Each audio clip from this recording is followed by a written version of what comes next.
Was it an Igbo coup? No, it was not an Igbo coup. It was not. And the answer is self-evident.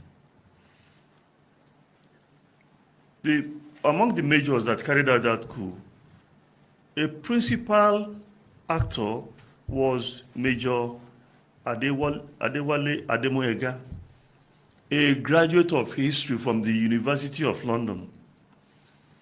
He was one of the ideological foundations of that action. He and Major Emmanuel Ifajuna, who also was a graduate who read sciences at the University of Ibadan. They were the ideological bastions of that action. So you couldn't have an Igbo coup where one of the leaders was a Yoruba man. And out of 5 officers, they are known, Ifajuna, Major Nzogu, Major Okafor, Major, what's his name? This guy who was killed in the counter coup. So about 5 majors, and you had that Major Adewale, and you had lieutenants who were of other ethnic groups, including Atong Pera, who was from the north. But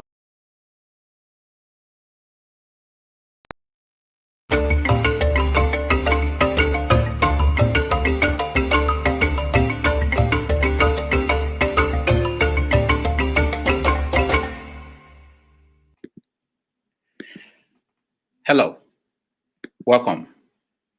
My name is Rudolph Okonkwo, and welcome to 90 Minutes Africa.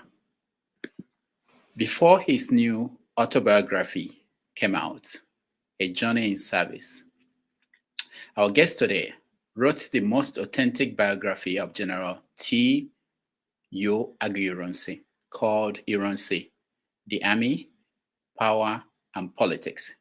He has extensive knowledge of the Nigerian military and the institutions that produced the likes of Ibrahim Babangida, Yakubu Gowon, Sani Abacha, and others. Chuks Iloegbunam is the author of several notable books, including the biographies of Aguiyi-Ironsi, Chukwuemeka Ojukwu, Peter Obi, and others. He has had a distinguished career in journalism with The Guardian, Newswatch, West Africa Magazine, Vanguard, and so many others. In 2006, he became the special advisor to Governor Peter Obi of Anambra State. He later served as his chief of staff. We are honored to have in the studio with us the veteran journalist, Mr. Chuks Iloegbunam. Welcome to the show. thank you very much. We're very happy to have you. When we scheduled you for this interview, we didn't know that what the nation will be talking about today will be the book by Ibrahim Babangida. So we are starting the conversation from that point. So let me ask you, have you read the book, any part of the book, or have you heard what is being discussed in social circles and media? Yes, I've read some of the comments that have appeared in social media, but I haven't read the book itself. So what do you make of what you're hearing? What I make of it is that the book is being received with mixed reactions, which is natural. You can't have a book that is loved by all or a book that is hated by all. But I will just quickly add that whatever commentaries you are hearing or reading today could at best be tentative, because most of the commentators have not read the entire book. It's not as if it's not valid to pass comments on portions of what you have read, but if you want to have a wholesome viewpoint, you have to be doing so from the totality of the contents of the book in question. So when you get a chance to read it, what are you looking forward to hearing? What are the parts that you are interested in knowing what he will say? Yes, I want to know what he said about June 12th, and I'll tell you the reason for that. I published the book called The Tale of June 12th by Professor Omo Omori about 20 years ago. That book discussed the coup in totality. So I know what that book contains, Omori's book. So, and he was General Babangida's main man, whether military or civilian. The book states it, and the book was published more than 20 years ago. And Babangida has read the book. He didn't doubt it. That's one question.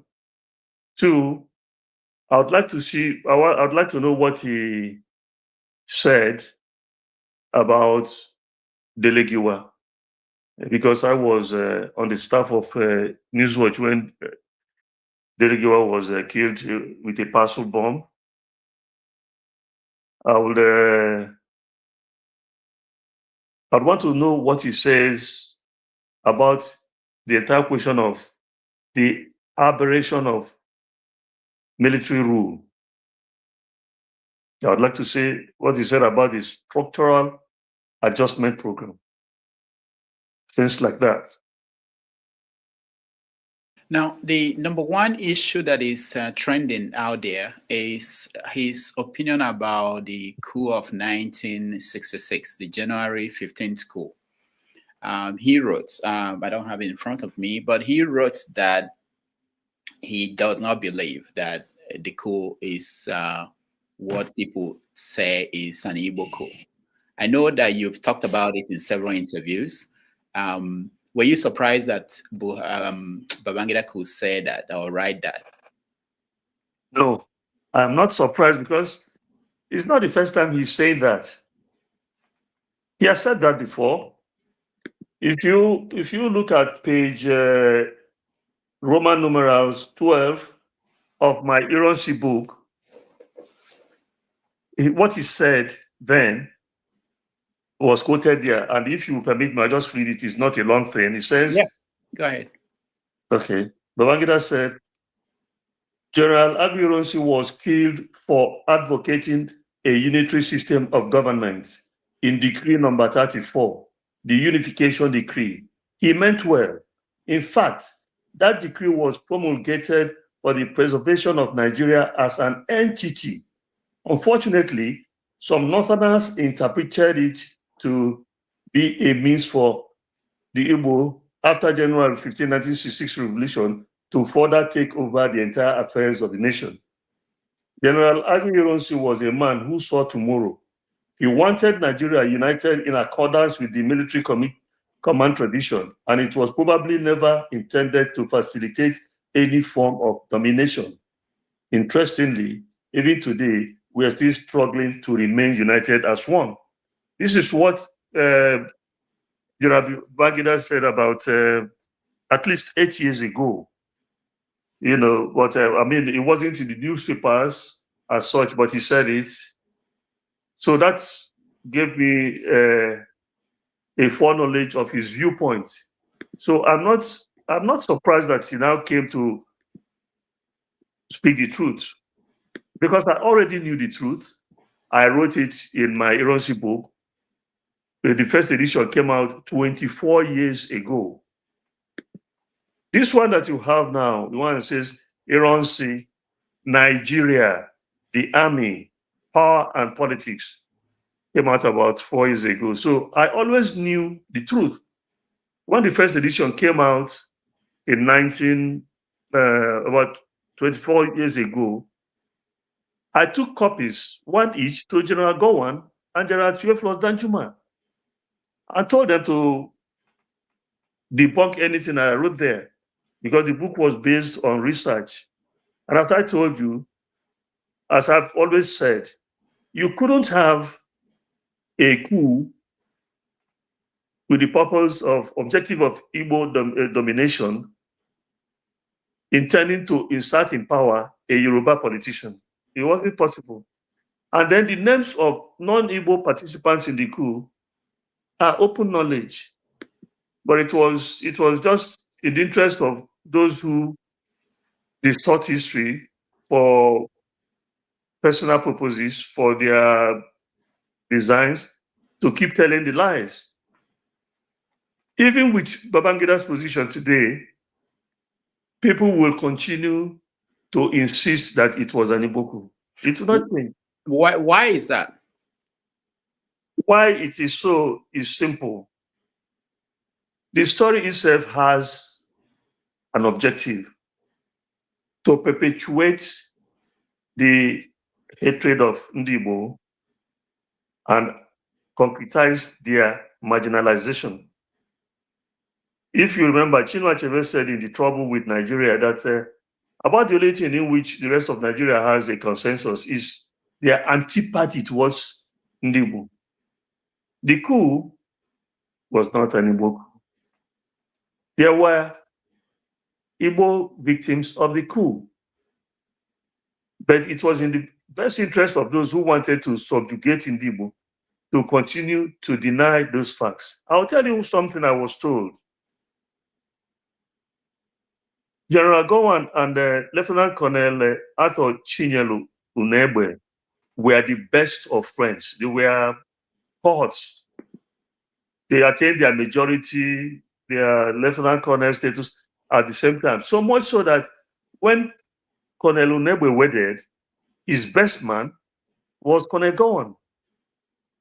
But Gowon allowed the lie to be told and repeated from his biography written by Professor Elagu, saying that Unegbe was from Midwest State, was from Delta State. But Gowon knew where the guy came from. He was his bosom friend. So those lies have continued. But lies, whatever you tell that is a lie, will be busted with the passage of time. It's a law of nature, not my own concoction. Now, in the introduction to the book, Babangida wrote that a lot of people form opinions about what happened in history without knowledge, the knowledge of what actually happened. Do you think how do you think we can get to a point where we can actually agree on certain aspects of our history, the Nigerian history, especially the lead to the Civil War, that coup of 1966? Well, it's by people airing their opinions. And mind you, whether the opinion is negative or positive does not really matter at the end of the day. What matters is that whatever is in the public space will be subjected to thorough forensic analysis by people who are rational.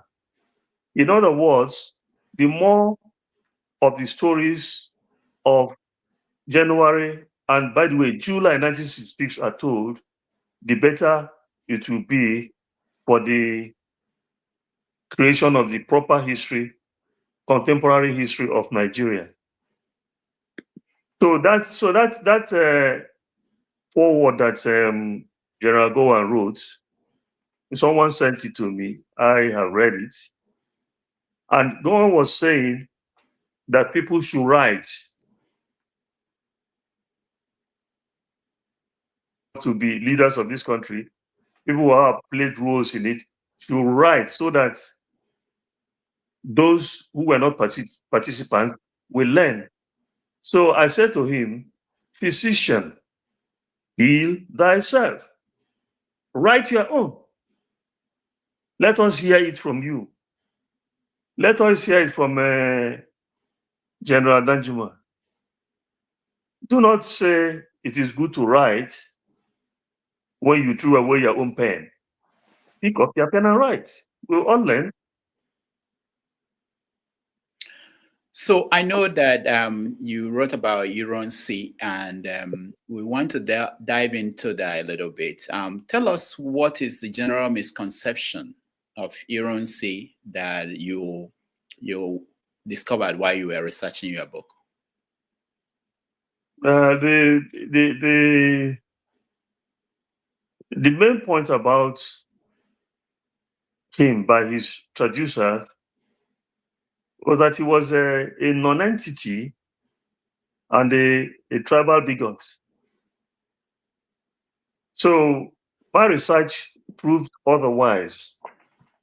Ironsi was not recruited by Nigerians into the army. He enlisted when the British colonialists were in charge. He rose through the rank and he was found worthy of going for officer training. He went to the UK, passed the examinations, and received his PIPs as a lieutenant colonel. He was commissioned an officer.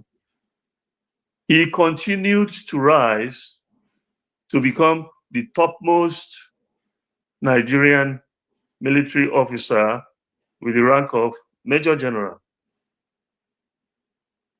Those were not promotions affected or effectuated by Nigerians or by Nnamdi Azikiwe or by Mbonu Ojike or by Uzumbambadiwe. So you wouldn't say that those were tribal promotions. No, they were not. He earned those promotions. He went to the Congo during the crisis there on behalf of the United Nations. And he acquitted himself creditably there. It wasn't because of tribalists promoting him. He achieved all those things, but what they said was that he was a drunkard. He didn't know his left from his right, and he was just pushing Igbo domination. In my book, I listed his own appointments, the permanent secretaries, his members of the Supreme Military Council, the Federal Executive Council. None of these Igbos were in the minority. This is the truth. But they changed the course of history simply because it helps their sinister motive of keeping down a people who are wholly innocent. That's what I found about him, and I debunked it. And whoever reads the book can conduct their own research, and they'll come to the same conclusion as I did. So who were the people who were pushing that narrative about Aguiyi-Ironsi? Do you know? Their books are there. They, 50, let me say 70% of these pushers of the false narrative were the white colonialists. You had them, Clark, Moffat, Green. They were writing all kinds of nonsense, fiction, to amplify the views of the section of the country that they believed will forever be in control of the entity. That's what happened. It is obvious. Now, a lot of people have talked about this January 15th coup in so many ways, but somehow because Babangida now weighed in, it's getting some traction at some quarters where it wasn't before. There was this issue about the people that crushed the coup. Babangida mentioned it in his book. I know that you've mentioned it in several interviews. Why is it difficult for people to accept that the people that crushed the coup were from the same area that they said were the people who planned the coup and wanted to dominate? If you have animus against a human being, if they are singing a good song, you would say that they are croaking like a frog. So once you have that hatred for the Igbo, what it means is that whatever good thing is said about them, you will not buy it. It's not that the truth is not there. The truth is there. I even went as far as getting the Cameroonian major who led the troops deployed by General Aguiyi-Ironsi to go after the coup makers in Lagos Island. The man is even still alive now, about 89 years. He's still in Cameroon. He said, I was the person who led the troops. It wasn't General Gowon. It wasn't Gowon because Gowon had no command. All those truths are there, and people who are honest to themselves know it. Mm. There was no notable army officer from the north that played any significant role in quelling the coup. And mind you, the Nigerian army of today is not the same thing as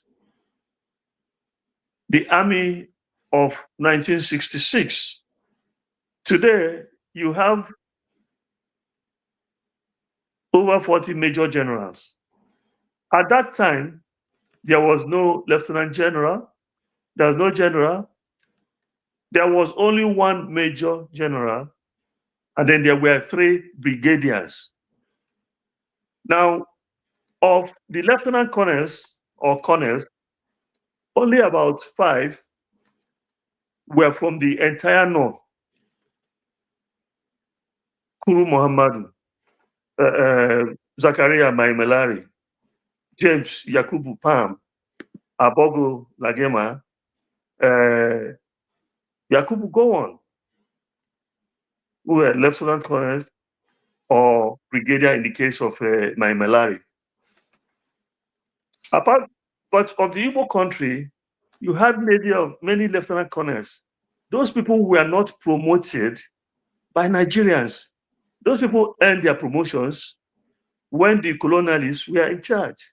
You had Lieutenant Colonel Mzefili, Lieutenant Colonel Okwechime, Lieutenant Colonel Mora, Lieutenant Colonel Madiebu, Lieutenant Colonel Anguna, and many others. Now, if you came to those with a majority, the majors, in 1966, January 1966, there were 40 majors. Of those 40 majors, 25 were Igbo. 25, their names are there. Now, this coup happened. Of these 25, 20 majors did not participate in the coup. Not one Igbo lieutenant colonel participated in the coup. So when you have all those things happening, how can you go and turn around and say it was an Igbo coup? If it was an Igbo coup, it would have succeeded. Nothing would have stopped it. It would have been a walkover because they were in charge of most things at that time. So can you briefly address the issue of why in the south east, the eastern region, the coup appeared to have failed or nobody was killed? Because that's one of the sticky points that people point at to say that it was an intentional plan to spare the people from the southeast and kill other people in other regions. Was that a plan of the coup plotters? I'll answer that question by pointing out to you that in 1966, I was in, I think, my second year in secondary school, and I was in Kanu. I wasn't even where the coup actions were taking place. But I read books about it. I listened to interviews about it. And I read Ademoyega. I read Boulier. I read Ifajuna's manuscript too. I read it, which has not been published up to today. They said that Major Louis Chudisoke, he was from Onitsha. He died as a lieutenant colonel in Biafra, was to lead the operation in the east, but had to go to India on a course. That's one thing. He had postponed going to India to the point that he was about to begin to raise eyebrows, then he left. The second person who was to carry out that school in that east was not of enough seniority in the army to really push things. If you read Major General Ejo's book, Reminiscences, on his years in the army and in office, he mentioned that there were actions there in Enugu. That's one of those points that the key person who was to lead the operation there wasn't there due to no fault of his own. Secondly, that there was visiting Enugu at that time Archbishop Macarius of Cyprus. And because of that, they didn't want to create international complications by going for him, going for Michael Opera, who was the premier, and then getting him as a collateral damage. That is what they said. And that is what I give to you. Now, it is possible, and it has happened many times, to organize a coup without killing people. It is a possibility. It's happened over and over again. I can't see myself relishing or celebrating the story of people murdered because you want to affect the change of government. But that's the way it was told to me. And I am waiting for contrary opinion on that. What about Azikiwe, Nnamdi Azikiwe? How did he escape? The man was not in the country at the time. Was it intentional? Was it coincidental, or how did that happen? Do you know? I wasn't in their government. He said, yes, I wasn't there. He said he was abroad on leave and all the rest of it. Some other people said, no, he must have been tipped off. After all, he was from Onitsha, and Ifeanyi was from Onitsha. And he may have gone to his uncle and said, oh, God, just take off. Oh. I do not know. I wasn't there. But those are the stories told. Okay. Now, the counter coup that happened where Aguiyi-Ironsi was killed, remind our audience who may not know, who were the people involved in the planning of that coup and the execution? As far as I'm concerned, the leader of that coup was a certain Lieutenant Colonel Yakubu Gowon. I said it in my book. Some people say it's Muritala Mohammed, Major Mohammed. Some people say it's Danjuma, and all the rest of it. That's not true. For me, from my own research, the person that led the coup, at least by his own seniority, by his not preventing it, by not reacting to quell it, was Yakubu Gowon. He was in Lagos. Lagos was the capital. Where was he from the time the coup started at Abeokuta about 9 p.m. till dawn of the following day when Ironsi was handcuffed with telephone wires with perjury and driven to where they were shot? Where was he? What did he do? He phoned, according to the book by Lindsay Barrett's biography of General Danjuma. He phoned the government house in Ibadan, and Danjuma picked it up. And he asked Danjuma what he was doing there. I said, they have come to arrest the head of state. And Gowon said, can you do it? And he said, yes, they have surrounded the house. and go and say, okay, go ahead, but make sure there's no bloodshed. What do you make of that? The chief of army staff saying, can you seize the supreme commander? Go ahead and make sure it's not bloody. The story doesn't add up. There were other people who were in the coup. Danjuma claims it was a spontaneous action. That is false. That is false because General Jeremiah Husseini, who died last month or so, revealed in an interview he granted, which the transcript of which I published in my book, that they were planning it over many months. That the planning took place over many months. He was stationed at Ibadan at the time.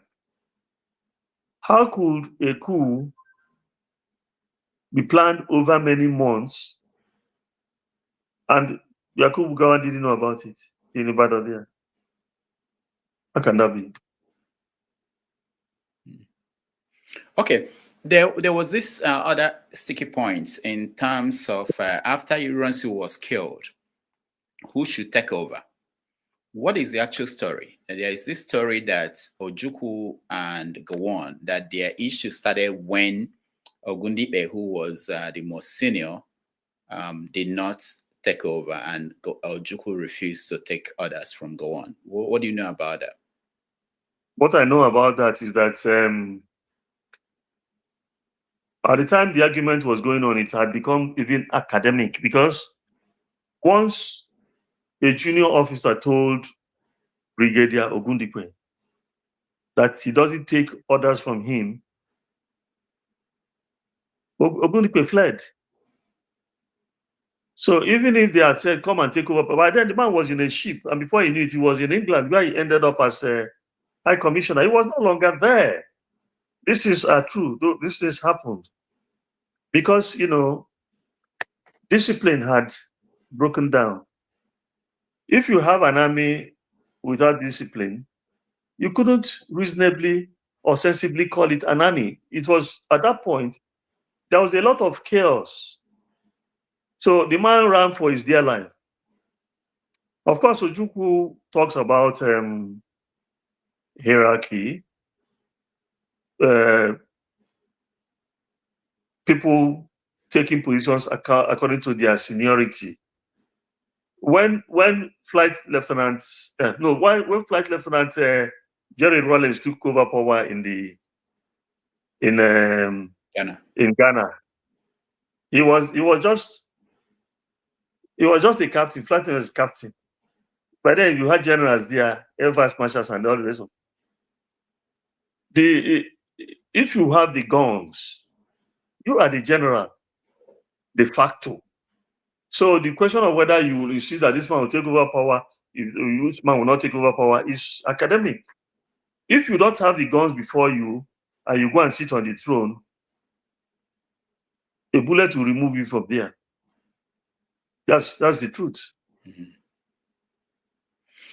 All right. So, so where we are now is that coup happened, the counter coup, and a lot of officers were killed, and Gowon took over. What followed? Is the personal relationship between Gowon and Ojukwu a factor in what led to the war? What do you think led to the breakdown of that communication and then people going to war?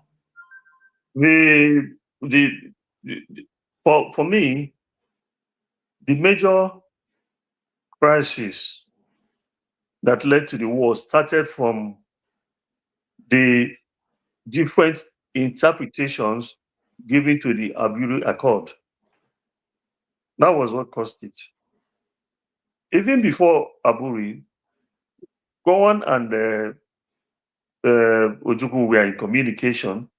Otherwise, how did they get to tell him to fly over to Ghana for the summit?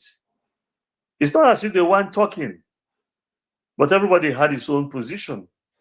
Now they got to Ghana, they talked over 2 days. They reached an agreement to which voluntarily they all appended their signatures. The document is still there. The voice recording of their deliberations is still there. When they came back here, Gowon reneged on the agreement. That Why? was complete. Why should you ask me? Why should you ask me why Gowon took a decision? Am I his mentor? No, I wanted to know whether you found out why he did it. Why he did it? If you say, well, people have all kinds of opinions on the matter. Some said that if he carried out the agreement, he would have led Nigeria into a confederal system of government, which would be one step away to secession for Ojukwu. But Ojukwu said that in all their deliberations, the word confederation never came in. So people advised Gowon, especially the civil servants that went with him, do not go ahead with the accord. That is the truth. One of these days, someone, most of those who went to the Aburi summit are dead now. It does seem as if it's only General Gowon that remains of all those people, even the permanent secretaries like Solomon Akenzwa, who became a Oba of Benin. It's long gone. His son is on the throne. Like Timothy Omabare of the police, he is gone. They're all gone. It's just about Gowon that remains among those officers who went to Aburi for that celebration. But even if they all perished, there's nobody who is not going to go at their own appointed time. The documents are there. It's only among a people who live a life of let's pretend that you will see the basic truth and you continue to deny it. There was an agreement reached in Ghana. It is documented. They all signed up to it, and they came back and they did differently. That's for me what led directly to the shooting war. Yeah. Okay. So let's move a little bit further away from that period in history. And Gowon was overthrown by Murtala Mohammed. Where were you when that happened? I was in Lagos. I was a clerk in some ministry. Okay. So what was the mood? Do you remember? Because we read that during the first coup, that people all over the country were celebrating. You said you were in Kanu when that happened in Zogu coup. Yes. Were people truly celebrating the coup and the one of Murtala Mohammed? How was it received? In Kanu, we lived in Savongeri. That's just a small portion of the whole of Kanu metropolis. I didn't know what was happening elsewhere. And I don't even know the level of celebration then.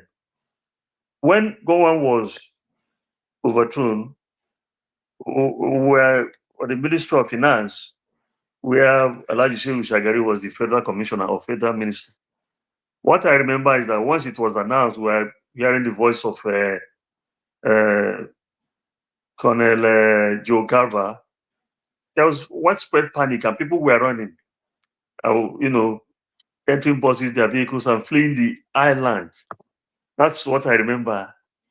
And also, later that evening, I knew that there were people who were celebrating. Some politicians were celebrating because Gowon had postponed the original date he gave for handover of power. Some of them we are celebrating because even when Gowon came to power, they never welcomed him. Gowon is not from the far north, even if he was born in Sasazaya. Gowon is also a Christian, and there were people who didn't believe that the mantle of leadership should fall on him. So there were also celebrations in that department. And mind you, there is something called celebration, and there is another thing called hysteria. A lot of people who celebrate instant developments do not know where they are going to until their eyes clear. So you could be celebrating today. It's just like Chelsea was playing football yesterday and they scored the first goal and their supporters were celebrating. And then the other opposing team equalized, and at the end of to the tail end, they defeated Chelsea. I'm not for these instant celebrations. For instance, I'm not celebrating Babangida's book, and I'm not condemning it. All I would say is that it is positive that he wrote, because we must hear from those who acted on the national stage. Then I would know whether I should celebrate or declaim the book. I'm going to review the book after I have read it. So the celebrations that went on when Gowon was overthrown, I remember I was huddled by one transistor radio. Mind, it's not that time of you have these digital things and telephones, and the man was speaking that all the world is a stage, and everyone has his exits and entrances. And then they were mocking him, saying he was quoting Shakespeare and all the rest of it. But later on, some people discovered that Kaki no be leather. So let's go back to Babangida. By this time, we're talking about 1975. He has started showing up in Nigerian history and Nigerian stories. We had the story of him going to, we're talking about Murtala Muhammad now. We had the story of him going to stop Dimka at the radio station when Dimka killed Muhammad. What do you know about that we don't know? Most people don't know in that story. Was Babangida about Babangida? Yes, the role he played. Well, although I was in Lagos at the time, I wasn't anywhere around Dodan Barracks. What I know is that there are two accounts to the story. There was the account in which we also published in Newswatch magazine where I worked, where he went there and disarmed Dimka and all the rest of it, and crushed the coup attempt. That's one of the stories. There's another story told by General Yakubu Danjuma, Theophilus Yakubu Danjuma, who said it wasn't true, and that by the time Babangida got there, Dinka was in a drunken stupor, and his attempt had actually collapsed. Danjuma is still alive. That's what he said. I read it myself. So why didn't Babangida arrest Dimka if he was in that state? That's what he's going to have to answer to himself, why he didn't arrest him or why he didn't shoot him dead even. I'm not ever going to allow myself to speak for people who can speak for themselves. I'm not a professional spokesman. I'm just saying as a researcher and a person who covered most of these events. So let's go back to move forward to when Babangida now became the president, or the coup of the coup that removed Shagari. Where were you? I was in Lagos. As a journalist? Yes. Okay. So what did you report? What was the story about that coup that removed Shagari and put in Buhari? The coup that removed Shagari if I remember clearly, was informed by a lot of negative press that Shagari received. And people thought that those people who removed him and their supporters thought that he wasn't pulling his weight. But if you look back now, you'll see that these soldiers should please remain in their barracks, because when everything is total, the benefits of military administrations are not encouraging at all.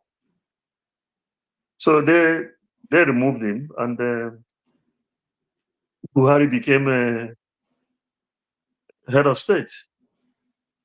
They even locked him up and they put him in house arrest, and they put Chukwuemeka in prison, and they gathered many other people, including Ojukwu, and detained them. That's what happened.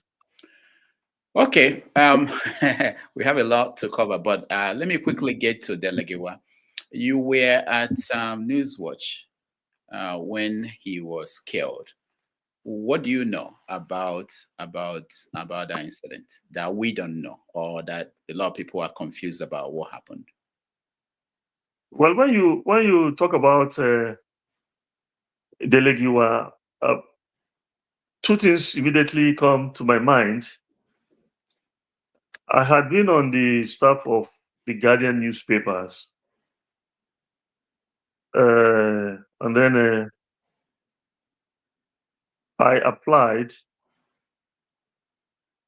to work for Newswatch magazine. The four heads of Newswatch were Dele, Giwa, Rebu, Dana Bese, and Yakubu Mohammed. So they said, okay, they gave me a date for an interview, a job interview. On that day, I went for the interview. Dana Bese wasn't there. Rebu wasn't there. Yakubu Mohammed wasn't there. Only Dele Giwa. And I went to his office and I met him. And Dele said, Chuks, your interview is for tomorrow. I said, no, it's for today. He said, no. So I showed him the letter inviting me for the interview, and it was for that day. And then I said, Chuks, what's the interview about anyway? Don't we know you? How much are they paying you at the Guardian? I told him. He added something to it, and they tagged my letter, and I started work in Newswatch. I tell this story to say that, the man was my friend. I knew him even before Newswatch was set up. I knew them. I knew Yakubu Mohammed was in the Concord. I knew Ray. Both of us were classmates at a master's program in mass comm. So I knew all those people. They were my friends. That's one of the things I remember about Dele Giwa. The second thing was that it was the first anniversary of my wedding, October 19th. It was a Sunday. But we work, journalists, as you know, we work every day. I had to go to the office because I was going to write the next cover story. I got to Newswatch. I was in the library. At some point, a messenger came and said, Dele Olojede, and some other people, they were in Dele Giwa's office. I should come down there. I said, no, don't bother me. I'm working. Why should I go there? Still, they kept insisting. Then I came down. I went into Dele Giwa's office. I saw them sitting around there.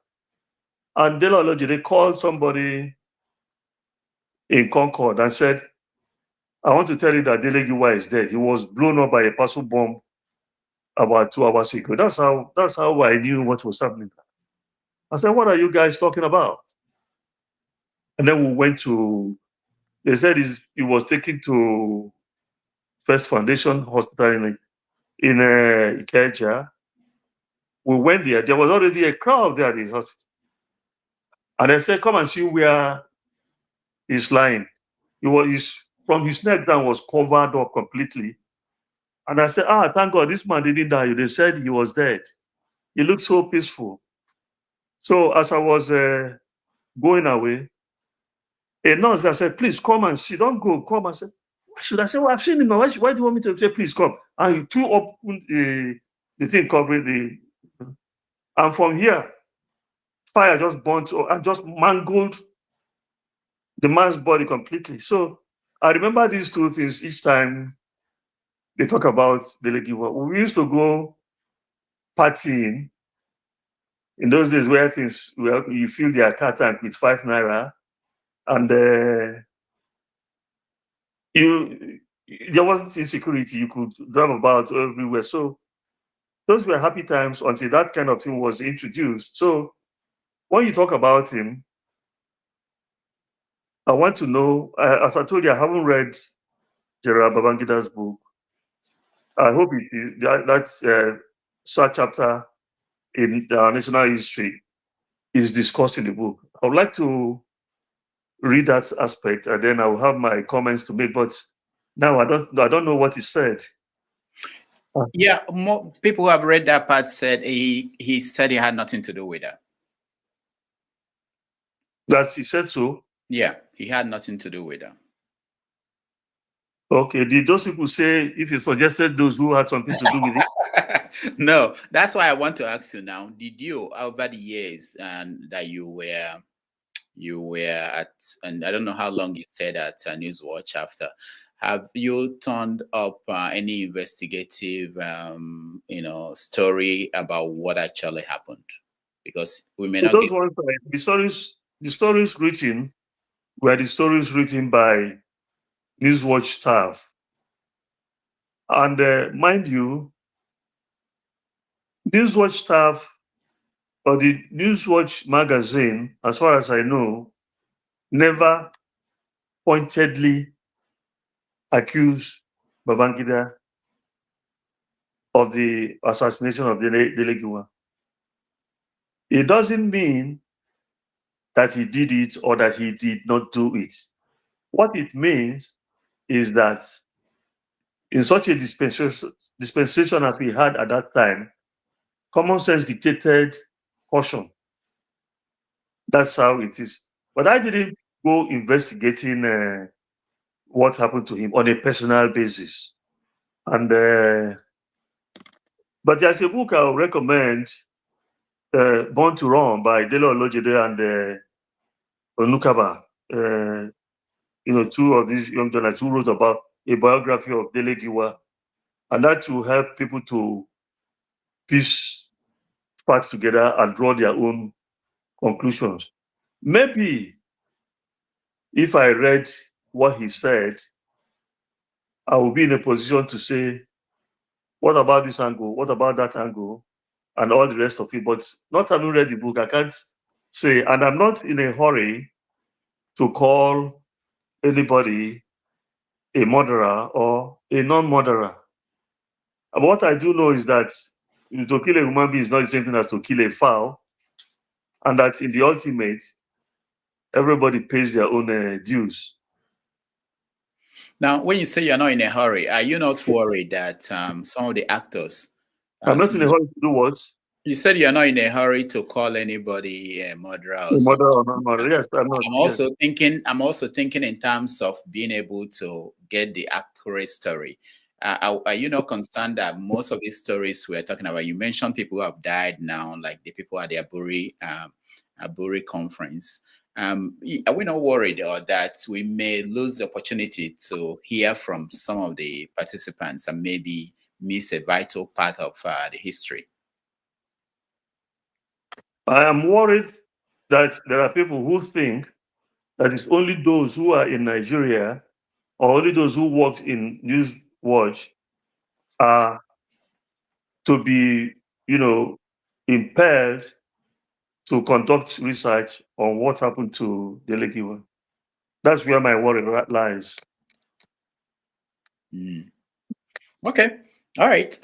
But you talked about, what about this angle? What about this angle? So there are angles. Can you briefly, maybe for those who may not know, what are the angles? I don't want to insinuate things, but what happens when there's vacancy, when there's vacuum, is that people fill it in with things that are not, maybe not credible. But that's all they walk out of, because they don't have any credible information. And we're talking about years now, more than 30 years. Yeah, what I know is this.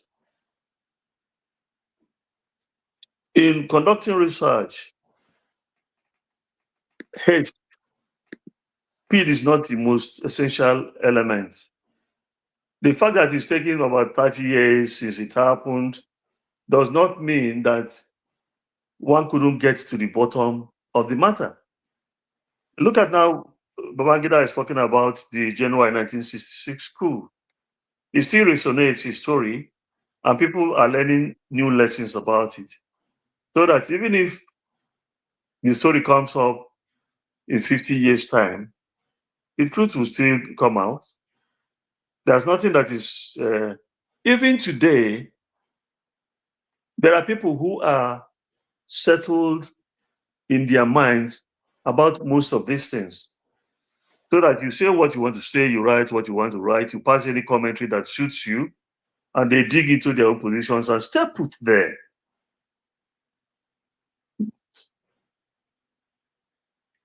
Okay, so I hear you. I understand that. But I think that's not a reason for us not to keep digging in and finding. I'm not saying it's your responsibility. I just wanted to know, as someone who No, was.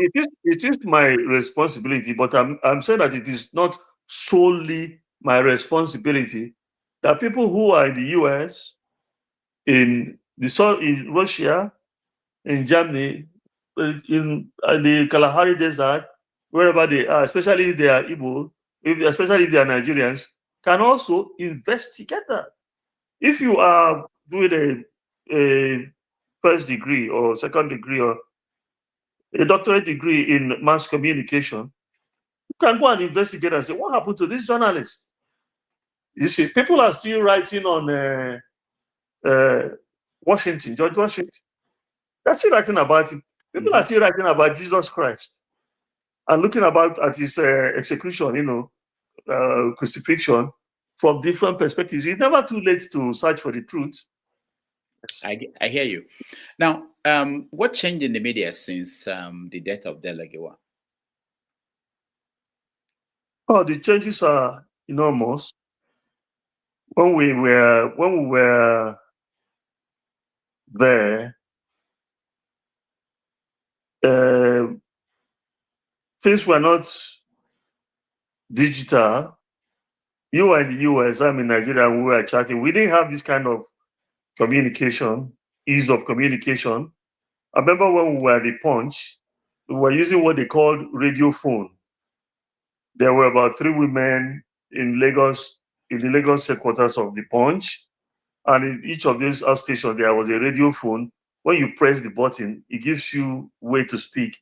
And they are using pencil and paper and pen to write it out. And then somebody goes and types it out. And then it is taken to the compographic machine. And all those ones done bafuka. They are no longer there. So everything is now automatic. We went to P. Jason's funeral years ago in his hometown near Owerri. By the time we finished, before we left the venue, we had Emeka Mama, one of our reporters, use his phone and write the story and send it to the Vanguard in Lagos, and it appeared the following morning. So those ones are there. They have changed. Also, you have now more educated people in the media industry, because you have, when in the initial stages, the first school of journalism was the Jackson School of Journalism in Nsukka, built by Nnamdi Azikiwe. When the Civil War started and the non-Eastern Nigerian students at Nsukka went back to Nigeria, they forced them to create the mass comm department of the University of Lagos. Now, every university has a mass comm department. Every college of technology has a mass comm department. So you have a surfeit of graduates of mass communication. Now, you have also seen that the newspaper now is no longer a matter of building. Everybody who has a smartphone is a newspaper publisher, editor, legal advisor, reporter, sub-editor. So there's a proliferation of journalism. It also means that there has been a devaluation of journalism. Now, people write what they like. People write deliberate falsehood. People spread deliberate misinformation. There's one character who attacks P2B every 24 hours. Most of the things the guy writes aren't nonsense. If it were in the days of the traditional newspaper, they would have sued the hell out of him. Now, it's almost as if there's some kind of shield or protection they have because they're using they're using social media. So it's just answering your question, what has changed? There's more, the boundaries of journalism has spread, but it has also led to a devaluation of the quality of media output. And there's this insidious poison of immorality, that you see in what people purport to be newspaper stories and articles today. So I do hear from people on this platform who come and they have serious issues with the media. And when we bring in our audience, you get some questions about that. In terms of corruption in the media, people say that at this point that in Nigeria, people pay for stories to be in the media. How did you see the transformation along that line? Do you think the media is more credible now or less? I'm talking about the traditional media. I'm not talking about social media or and things like that. I want you to bear something in mind. When people talk about corruption in the Nigerian media, they are not looking at the total picture. It's just like saying that a mango tree bearing fruits was felled. And you come out and you begin to say the fruits it was carrying, did they also fall? The problem of corruption in Nigeria is systemic. So you can't have a corrupt superstructure and then an incorrupt and incorruptible structure. That's not the way things happen. The whole now if you talk about corruption, you just want to excite me for that, because listen, the policeman waiting for road there, they look you. If I'm going to travel from Onitsha to Oka, I will encounter at least 20 checkpoints. Some people now call them choke points. I have never seen any checkpoint where the bonnet or the boot of any car was touched. And openly, these policemen are there collecting money, openly put in their pocket. Even the road safety corps people, even the military. Listen, it is not because those characters are innately more corrupt than the rest of Nigerians. It is because the circumstances have pushed them to a point where the littlest resistance they could muster against the temptation of corruption has dissipated. This is what is happening. You can't go to seek admission from for your child now, without people asking you to pay this, pay that, pay this. That's why I say it's systemic. Let me give you an example. If you have a department of mass communication that has a place, about 300 placements for the new intake, and those who are applying are 150. You're not probably to enter there. But when you have a mass communication department that wants only 20, that has space for only 20 admissions, and then the applicants are 200, people will begin to cut corners to find their way to gain admission. You want to fly, they say there's no more space, it's all fully booked. Whereas they're keeping about 4 seats, then you pay extra, the seat appears for you. All these things are systemic. It is not everybody. It is not everybody who will behave like Dr. Tai Solari. Let me tell you why I mentioned him. He was the proprietor of Mayflower School, a unique secondary school. His daughter did not make admission. Dr. Tai Solari's daughter. He sent her to a different school. How many Nigerians will do it? Now, even if he did it, it was a one-man thing. What about other secondary schools? Who is going to do such things there? So to say journalists are taking money, a lot of these traditional journalists, they are not paying salaries. Won't they eat? Won't they put fuel in their car? In fact, most of them, they are working their foot run and foot watching that they are using now. I'm not supporting corruption, but I'm saying that we must understand the underlying factors that necessitate that. If you consider where you are in the United States, there, a state governor will think about it before he misappropriates state fund, because 9 times out of 10 he will be caught, and when he is caught, he will be prosecuted and punished. His subordinates who discover that will report him, will blow the whistle on him. But in Nigeria, if you're a state governor, you split the state in two and appropriate one, and nobody will say anything. They will be hailing you. That's why it's systemic. So let's not just scapegoat the journalists. They are not the only ones who are doing this thing. Mm. All right, we'll take a break at this point. When we come back, we finish up talking about Peter Obi.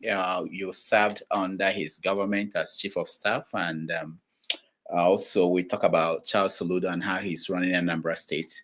If we have time, we will touch on the Biafran agitation, because I know when you were with Peter Obi, there were the actions of Masob, and now we have IPOB and the case of Nnamdi, Kanu, and Simon Eba. So we touch on that, and then we let our audience join us in that conversation with you. So let's quickly take a break, maybe about 3-4 minutes, and then we'll come back with veteran journalist Chuks Iloegbunam.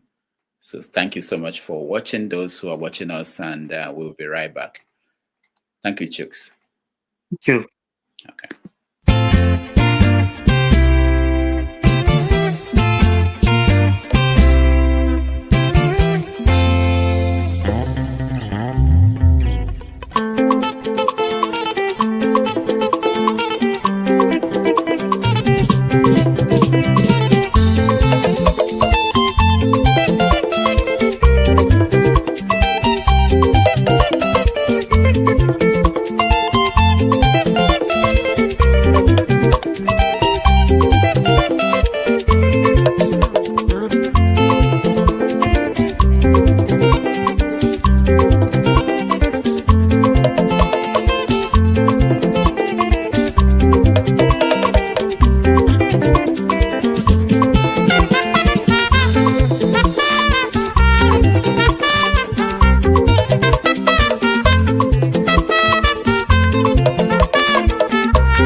right, welcome back, everybody. We're having an interesting conversation this afternoon with veteran Nigerian journalist Chuks Iloegbunam. All right, so let's start with the era when you served the government of Anambra State under P2B. Did you notice during that time that P2B will become what it is today in Nigeria? Yes, I would say that the signs were there because he was dedicated to his job, and if you have dedication in working for the public, it means that it could translate into other levels. But he didn't give any indication, and we never discussed anything about his future. We were concerned and concentrating on the present after that time. So you were there during that time, and during the campaign, people paid attention to his era, the time he was governor of Anambra State. Was there anything that you were concerned about that people in the political arena were talking about that period that wasn't accurate? They said many false things about him, and that was why I wrote his biography, the promise of a new era. I didn't discuss it with him. He didn't commission me to write it, but when I saw the way lies were flying up and down, I decided to sit down and write a book, and I did it. They told many blatant lies about him. They said, for instance, that hero brew with this brew where they make hero in Nigeria is his family business, and he put Anambra State money there. That's false. The parent company of that brewery there is South African, and he started talking about bringing them in even before he became governor. Because I was working with him, not on a formal basis, in Lagos when he was in the courts challenging Dr. Chris Ngige to regain his mandate. The talk for the brewery to be brought into Nigeria was already going on at that time. And today, Anambra State still collects its own dividends from that very profitable enterprise. So I had to debunk that. They said that he was chasing Muslims away. He didn't allow them to celebrate their religious festivals. They said that's not true. The P2B, I remember, was loading cows in trailers and sending to us to go and do this thing, to celebrate with them or wish them well during their celebrations. That he didn't do any such thing, And they said he had appropriated the whole state and put it into his own pocket. Well, where is the evidence? It's not to my knowledge. So that's why I wrote that book. Of course, you must understand what politics is. If you can't take the heat, you've got to get off the kitchen. They will tell you all sorts of stories. They will tell all sorts of stories about you. They will fabricate all kinds of falsehoods. And then if you want the truth, if you are appalled by that kind of misbehavior, then you try your best to see if you can put the record straight. That's why I wrote that promise of a new era. Now, I have been taking notes since after the last presidential election, so that in the next year or two, I'll bring back that book again in a larger form, more comprehensive, looking into other things that have happened since that time. I will do that. And I'm not relying on him. I didn't ask him for 1 naira. I didn't take permission from him. I didn't need to. I did it on my own volition. And I'm going to continue to do it. Did he read the book? If you didn't read it, that's his cup of tea. But I think I didn't write it for him to read it. I wanted the electorate to see the truth about the man being lied against. But I believe he must have read it. Okay. Now, during the time that he was governor, he handled insecurity in Anambra State. How is that different from what Governor Charles Soludo is doing today? It is different. Yeah. It is different in the sense that the circumstances have changed. We didn't have, at that time, these cases of kidnapping. No. We had armed robbery, of course, and well, maybe some small kidnapping, but not this kind of wave of kidnappings every day. In fact, even my parish priest was kidnapped 10 days ago, released after 6 days. During most of it, he didn't eat anything except a bottle of Sprite given to him on the last day. So the circumstances were different. Now, if you want me to rationalize it, I will. Things have become more difficult. The jobless total is beyond computation. People are trying to see what they can do. So the innate criminality in a lot of people burst into the open. Sometimes they kidnap people, they ask for ransom, the ransom is paid, and the person is shot dead.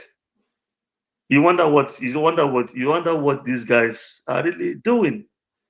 So when we were in government, there was a time I was going to work from my village to Oka, returning late at night.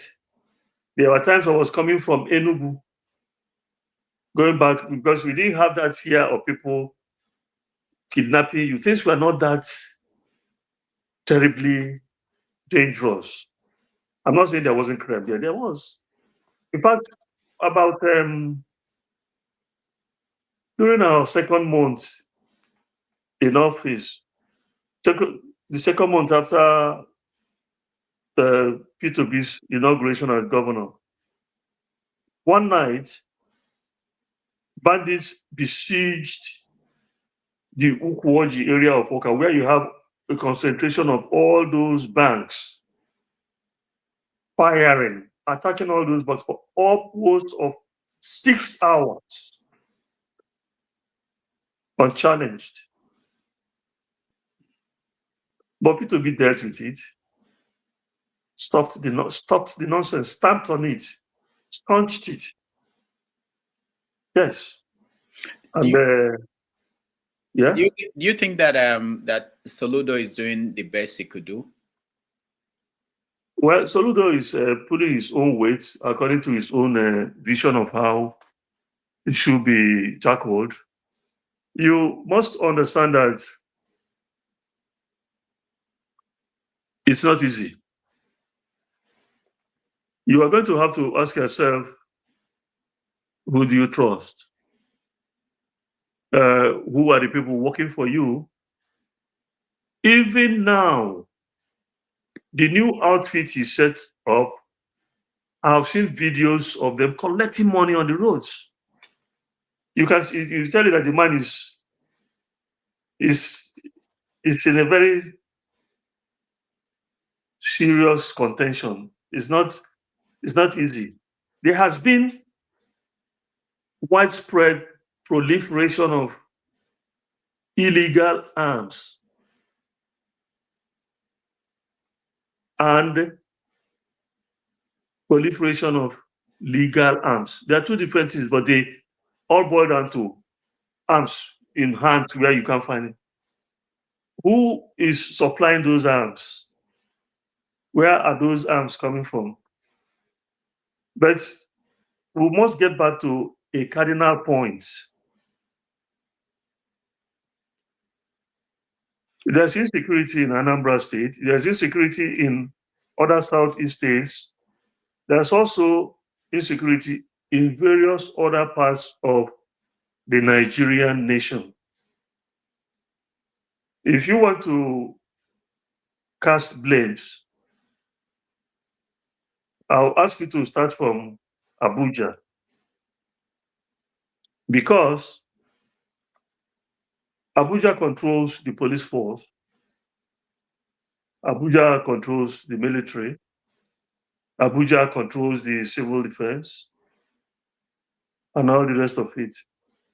When you have made that point, you then begin to ask questions. Every day you put on your phone, you go to WhatsApp, you see images of people caught kidnapping or caught with involved in ritual murder and all the rest of it. Please point out, in the last, since Soludo came to power, how many of those cases have been prosecuted? You hear there was the time they reported with fanfare a factory where they made this crystal meth, what they call Upulumiri. They caught Mexicans, they caught their people who brought them in, they arrested them. It was everywhere in the media, and that was the end. What happened to them? Was it your responsibility to prosecute them? Is it my responsibility to prosecute them? So you don't live here. Have you ever gone to a police station here? Go there and see what is happening. And then what amount of blame are you going to apportion to them? How much are they paid? Listen, if a stream is polluted at source, the pollution goes the entire length of the body of water. Nigeria is in stasis. People should not pretend that that's not the truth. That's the truth. And this road that has been festering for years cannot be halted in 1 month. But I have advice for Governor Soludo. He has to keep an eye on those he has deployed into this difficult task of containing insecurity state. In Nigeria, anybody who wears a uniform becomes a despot automatically. Vehicles are going, the uniform people, they are wielding horse whips and they're hitting cars, and is that how it should be? When you have discipline, which is not easy to inculcate, but when you have it, things will become better. You have to educate these people. You have to look at ways of making the circumstances of these people who are out there in the sun, in the rain, on a daily basis better, because they are also members of the society. Above everything else, you really have to operate with intelligence and technology. Most places you go to, I don't live in the US, but nobody can claim that I've not been frequenting the society until the flight ticket jumped overhead everybody. I know that most places you go to in the US, there are cameras, hidden cameras. You enter a shopping mall, and you have been filmed. On the road, you have been filmed. If you beat a traffic light, it takes your number and everything. Now, somebody goes to Oba, let's say, or Obosi, or Kija, to mention times that start with O. They raid a place, they drive away. There is no trace. How can? Okay. Now look at this gentleman, the legislator who died, who was kidnapped. Azoka. Yes, they said they paid 100 million. Still, they killed the young man. How come? Do you know 100 million is? Even if it is only 1 million, which was the financial institution that through whom the 100 million passed to go to who? Nobody has told us the bank that was used. Nobody has told us who paid in the money. Nobody has told us who received the money. And look at that too. This is the real cliffhanger. 2 of those said to have been involved in the murder of this man are said to have disappeared from detention. Now, if somebody escapes from lawful custody, what do? You publish their photographs, you mention their names, so that people will be on the lookout for them. Isn't that so? If they took the money they got from the kidnapping and went and lodged in a hotel, perhaps a hotel cleaner or receptionist will say, this face be like, say, now the one that they put there, and you make a report. Now, we haven't seen the photographs of those people said to have escaped. We haven't had their names mentioned. Nobody has said at which police station they disappeared from and the officers who were in charge. So why I'm pointing out all these things to you is it's good to tell Governor Soludo to get his act together. But it's also important to know that the problem we are facing is multifaceted. That is the truth of the matter. All right, we don't have much time anymore, but let me quickly get your view on the Biafran agitation. I know that when P2B was governor, you had to deal with Masob. And right now, where we are is totally different from where it was that time. What is your view on how things have developed? Well, I think that there's a way our people put it. The more it is doing you, the more you will be shouting. To speak it in English before, but I just said it in English. When we were there, it was Masob. I do not recall a Masob delegation to Government House for all the years I was there. I do not recall a Masob order for seats at home all those years that I was there. So the scenario was completely different. It wasn't, people weren't going to bed apprehensive because of Masob at that time. So it's a different kettle of fish now. Things have changed. Yes. Now, people point at the incident at Ezu River. Can you recall what happened there? And they said that was where things changed for the Biafran agitators. Do you remember what happened there? No, I can't recall what happened at Ezu River. What is it? No, they report that Masob members were killed by security people and dumped in the river during that period. And that was when most of them became more militants. That's what some people are saying. I wanted to know if you recall that incident in any way. I do not recall that Masob became more militant. What I recall about Masob is that he died. In fact, I can't claim to have had a word, a whisper, or a whipper for Oyster Wazurike in many years, who was the leader of the Masob. So I don't see the link with this escalation that you are talking about. That is my own, what I know. Now, what do you think about Nnamdi Kanu and his trial? What I think about it is that there are different kinds of trials, Some people could see a trial as persecution. Some others could see it as prosecution. Others will see it as political.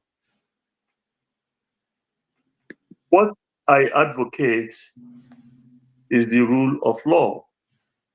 This guy who has been in detention, is it prison custody for many years now? Why are we not being told what is holding the determination of his case? You can also ask yourself another question.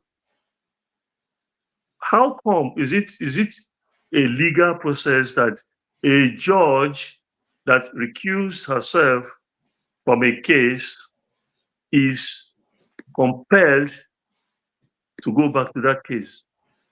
You have to ask yourself and see, are we following the law or are we following other than the law? We must have answers to questions like that. When we do that, it will help us to move forward.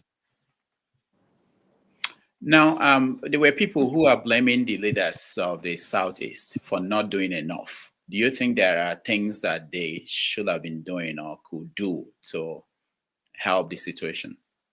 I think I've said it before that people have a right to hold positions, and that however good you are, there are people who will see you as bad. Whatever enormity the badness is, there will be people who will see you as good. I've already mentioned that point, and I don't move ahead burdened by utterances by people. I have to look at every utterance in its own specificity before I take a decision. Now, if you talk about the Southeast leaders and others playing more significant roles, that means that you have come to the political aspect of the trial. It is possible for somebody with influence to say, halt this trial. I'll give you a recent example. You saw the book written by Dele Farotimi. You saw how it progressed. They went and seized him in Lagos, transported him to Ekiti State, filed cases against him. The man remained resolute. Today, are you still hearing about the court case? That's a political solution to it. Everything has a political situation, a solution. There have been many people who were detained in this country, extra-legal detention. Muhammadu Buhari, he was inside Islam for 3.5 years. It was Babangida who put him there. He sent a representative at Babangida's book launch.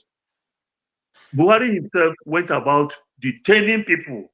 He did it as a military dictator. He did it as a do you remember Colonel Dasuki? How many years did he languish there? So all those things are there. The Yoruba traditional rulers, led by their foremost, one of their foremost, the Ooni of Ife, they went to Chief Afe Babalola, and the case died. Is that not a political solution? At least it has died for the present. It could resurface again. In fact, in terms of ideas, arguments, contentions it will generate, it's only started, but nobody's going to court again. And people have been saved from acute, irreversible embarrassment. That's what has happened. Now, this question you are talking about, the Southeast, our people do not all of our people, but some of the more vocal ones among us are not bothered about looking at the background of things. In this dispensation that we have,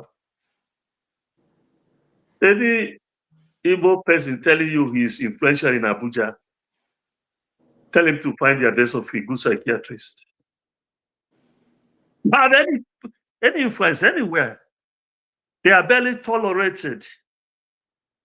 How many of them have access to wherever those people live or work to go and do what? That's the question. If you do not have it, it means that you don't have it.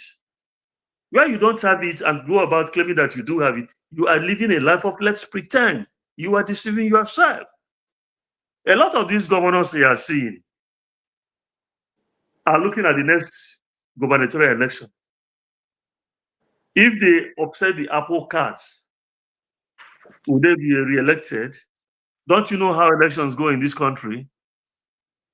When we were kids, what they were saying is that women became pregnant with ballot papers. They stuff it in their tummies, and then they go and dump it there.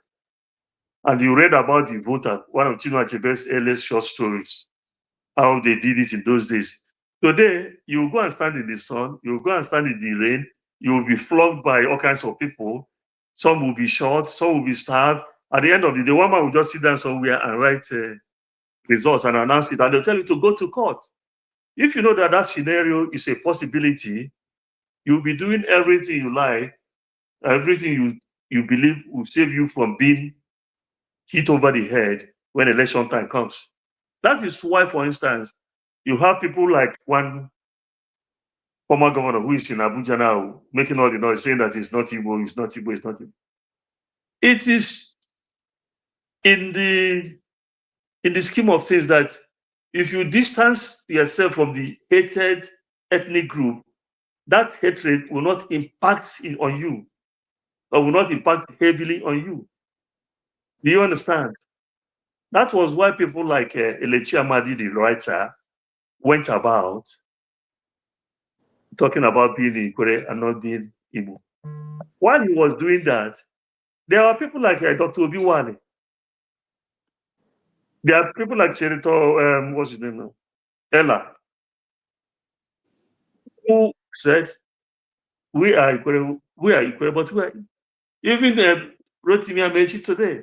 The truth is there, but they are trying to run away from the bludgeon of hatred.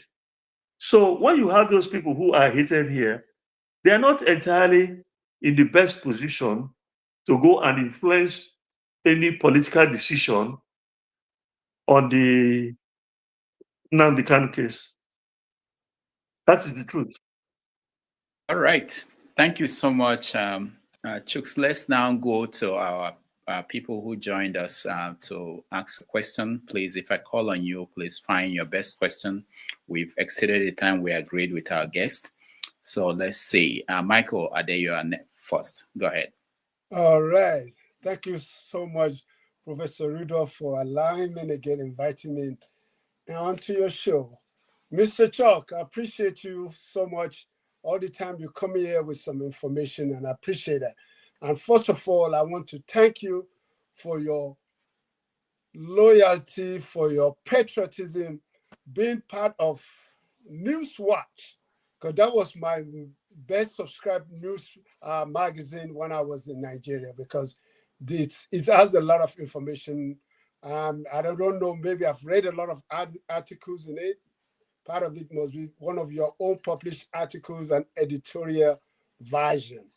My question to you, my statement first of all is about that 1966 group. And I think Rudolph have asked you the question that I wanted to ask, because when you read all about it, the execution part of that coup was found that it's mostly like the Igbo's army officers that carry out the execution.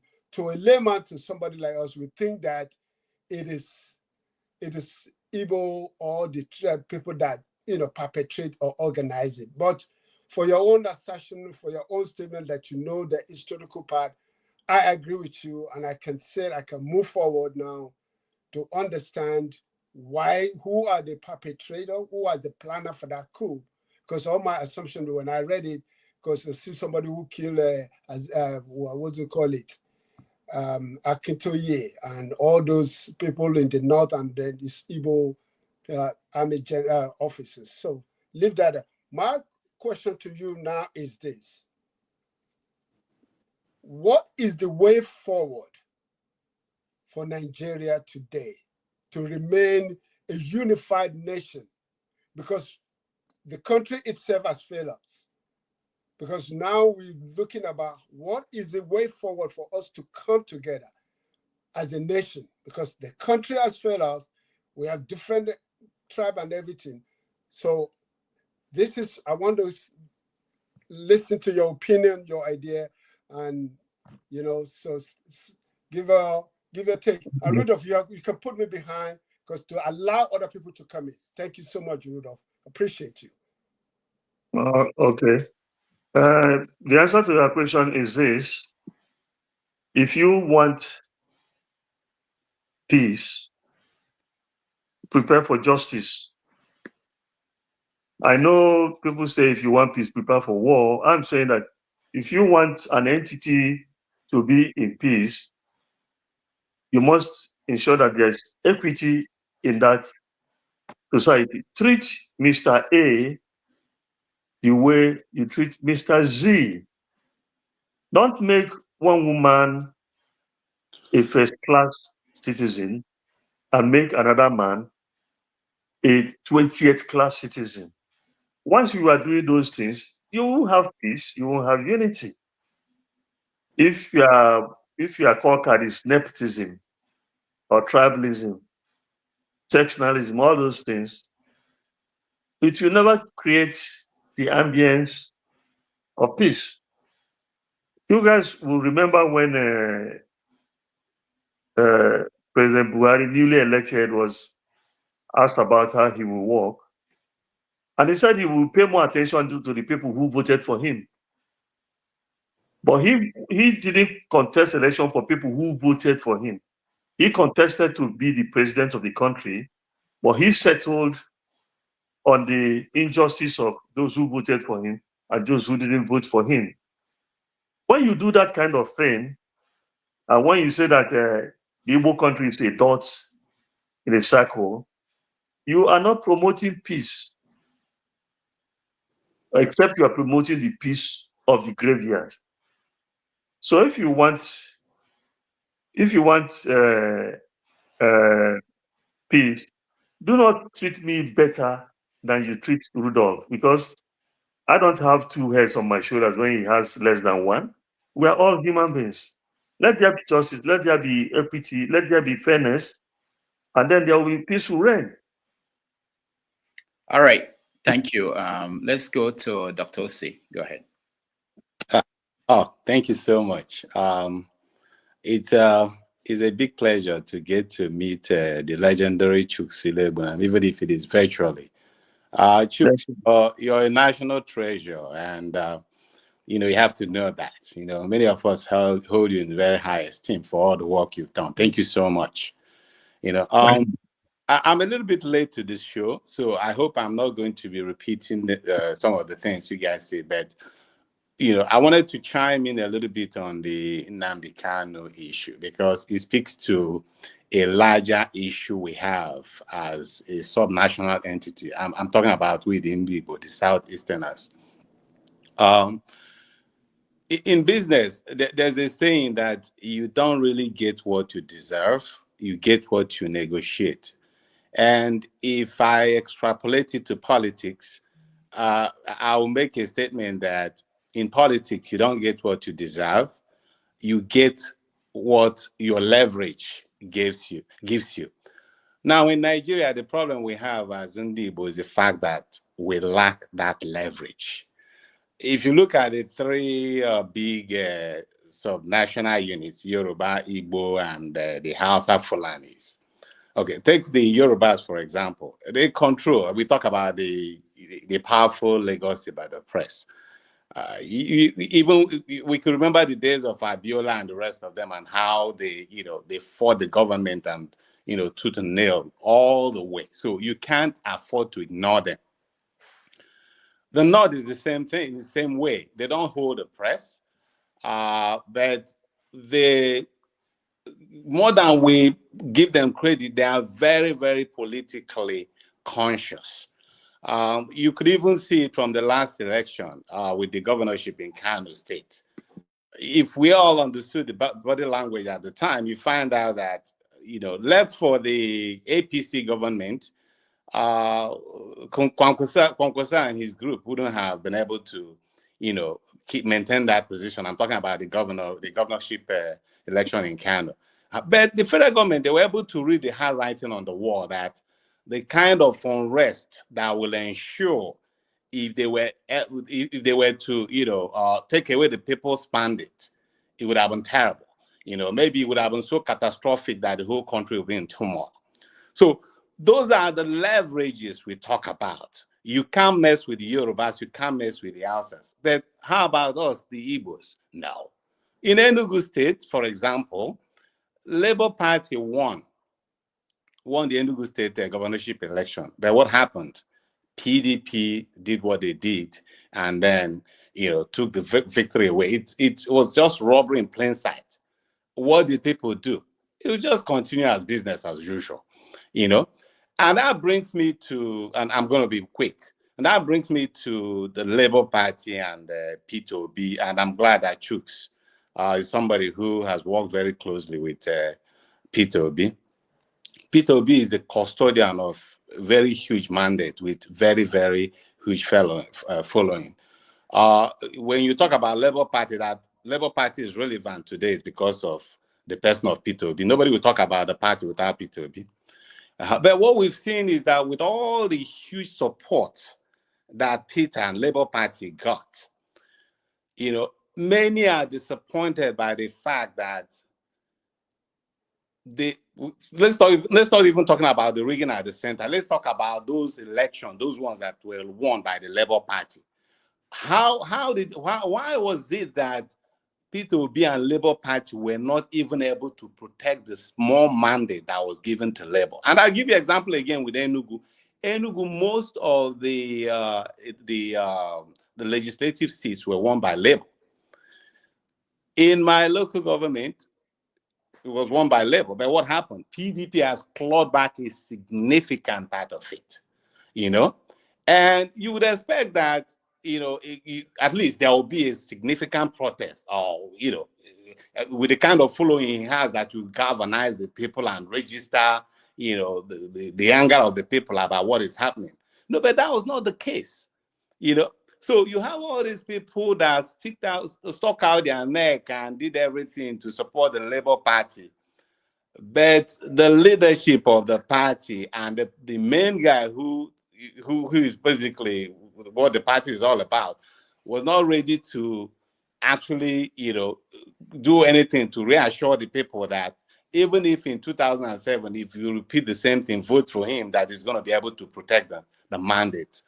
And I'm raising this for you, Chuks, because I know you have the benefit of being able to have his ears. So what am I arriving at? If we have to make progress, as a people, of course, with P2B being at the lead, there has to be a drastic change in his strategy. This idea of just trying to be pacifist, it may work in some climes, but not in Nigeria of today. Power is not something that people give it to you. Like for you, if you're really going for power, then you'll be able to you'll be willing to almost give up. Be able to give whatever it takes to be able to maintain that position. I don't know if maybe I'm not explaining myself well. I think you guys got the drift. Obviously, thank you. Yeah. Yeah. Anyway. All right, Chuks. Yes, what I would say is you explained yourself very well, but that has led me into thinking that I actually have some question to put to you, to pose to you. In what ways do you think P2B deserve to have responded to those stolen mandates that you mentioned? Okay, thank you so much. I'm glad you asked. If not for anything, I could have expected him that he would lead a mass protest, to at least register, at least create the consciousness that, okay, this is exactly what happened, But none of those things happened. As a matter of fact, when some of his supporters tried to, raise the awareness and, make some demonstration, he quickly distanced himself and said he wants everything, So that's where people have a problem with him. Nobody's expecting him to change to a military fatigue and start shooting, fighting or, with a gun and all those. No, but in the very least, you should be able to lead at least a mass demonstration and say, okay, this is what happened. This is our mandate that we already got that was stolen in broad daylight. Would that make things change? Probably, maybe not. But at least folks will see that at least you are ready and willing to at least stick out a little bit of your net. But if you're not even ready to, even be arrested, let alone get to jail, then I don't think that I don't think that you have the temperament. I don't think that you're ready to really take us to that finish line. We give him the credit that you've energized the base, created the consciousness, but you'll be willing to do more than that. Tinubu, who is now the president, we know how they fought with the Nadeko and all those things to protect them, Abiola's mandate, to the point that he went in exile. Okay, so we expecting Peter to at least give us some reason to believe that it's not just going to be going to thank Babangida for the work he did or praising Gowon for what he did. He has to show more leadership, that, okay, I am ready to protect the mandate if you guys give it to me. Otherwise, even if the next election everybody votes for him and they do what we know they're basically going to do, which is rig it, he will just sit down and say, oh, okay, try to be pacifist. That's my answer to that. Okay, so let me now come in. Okay. In my view, the position taken by P2B is the best way to pursue this case. I commented on the Enugu gubernatorial election. I wrote an article on it. I can send it to you if you leave your. I can send it by WhatsApp to Rudolph, and he'll give it to you. Sure. But what I want to tell you is this: our people have a proverb. You stay in the house of the coward to be pointing to the ruins of the home of the hero or the valiant person. That's one point. Now, if you remember NSAS demonstration that was nationwide, and then Buhari sent troops to massacre people here because of demonstration. The Igbo people have already been called a dot in a circle, the dot in a circle. All these policemen, all these soldiers, less than 1% of them are from our ethnic group. Those who are Igbos don't even have any seniority whatsoever. Once you bring them out for a demonstration, they begin to mow them down. The Lagos State governor instituted a public inquiry into the Lekki shootings. That panel gave the verdict that Nigerians were massacred there. The government of Lagos State rejected it. Say, where are the bodies? Later on, they saw evidence of the government's request for authority to bury most of those people that they killed and pack their bodies. I would not want P2B to lead a demonstration to say that he won the election.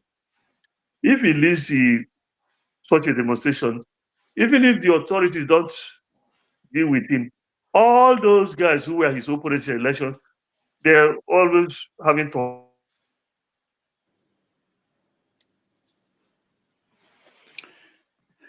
right. I think the connection, the internet with our guests has done well for almost 2 hours. Okay. Those people who are killed, they will just go. The point is this: it has been registered. It is known that elections were rigged. And this thing didn't start yesterday. Did Rochas Okorocha win re-election? Did this man who is in Imo State that did even election? The people who contested against him, none of them even bothered to go to court. Didn't you see what happened in Edo State the other day? I think there's something called the balance theory. If you don't have a chance in a combat, don't engage in it. Don't go out there on the streets to be mowed down by people who have been looking for a way to kill you because you want to make the point that you won an election. No. Even before the election was rigged, it was known that the election was rigged. The man who even won the election wasn't supposed to even contest because he didn't present his National Youth Certificate. National Youth Service Corps certificate. He didn't present it. All those things are in the Electoral Act and in the Constitution. So it doesn't mean that every election must be led by, every demonstration must be led by the leader. Look at during the Cuban Revolution, Fidel Castro, Che Guevara, and all the rest of it. There were other demonstrations led by other people. It doesn't mean that if I'm not at the head of demonstration in my family here, my wife cannot rise and say, you can't come and take my husband's property. And my children can't pay, you can't come and take they'll be waiting for me.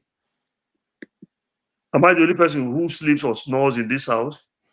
So why I'm telling you this is that it is not as easy as this is it. Peter Obi disappointed them. They wanted him to cause an uproar so that they will mow into the people. And he disappointed them. Because he is still there, he is pointing the path to us that is democratic. He went to court. Everybody has seen what happened now. The travesty. Everybody has seen the appointments of in the judicature now going on. Everybody sees all these things. You can't stay away from where it is happening, and then you say, go and go. Everybody knows what the voice. All right. Thank you, Osi. Thank you. Just one last thing. I won't take it. Okay, Chuks. So my last point, the last point I'm going to make is, you've talked about all those things.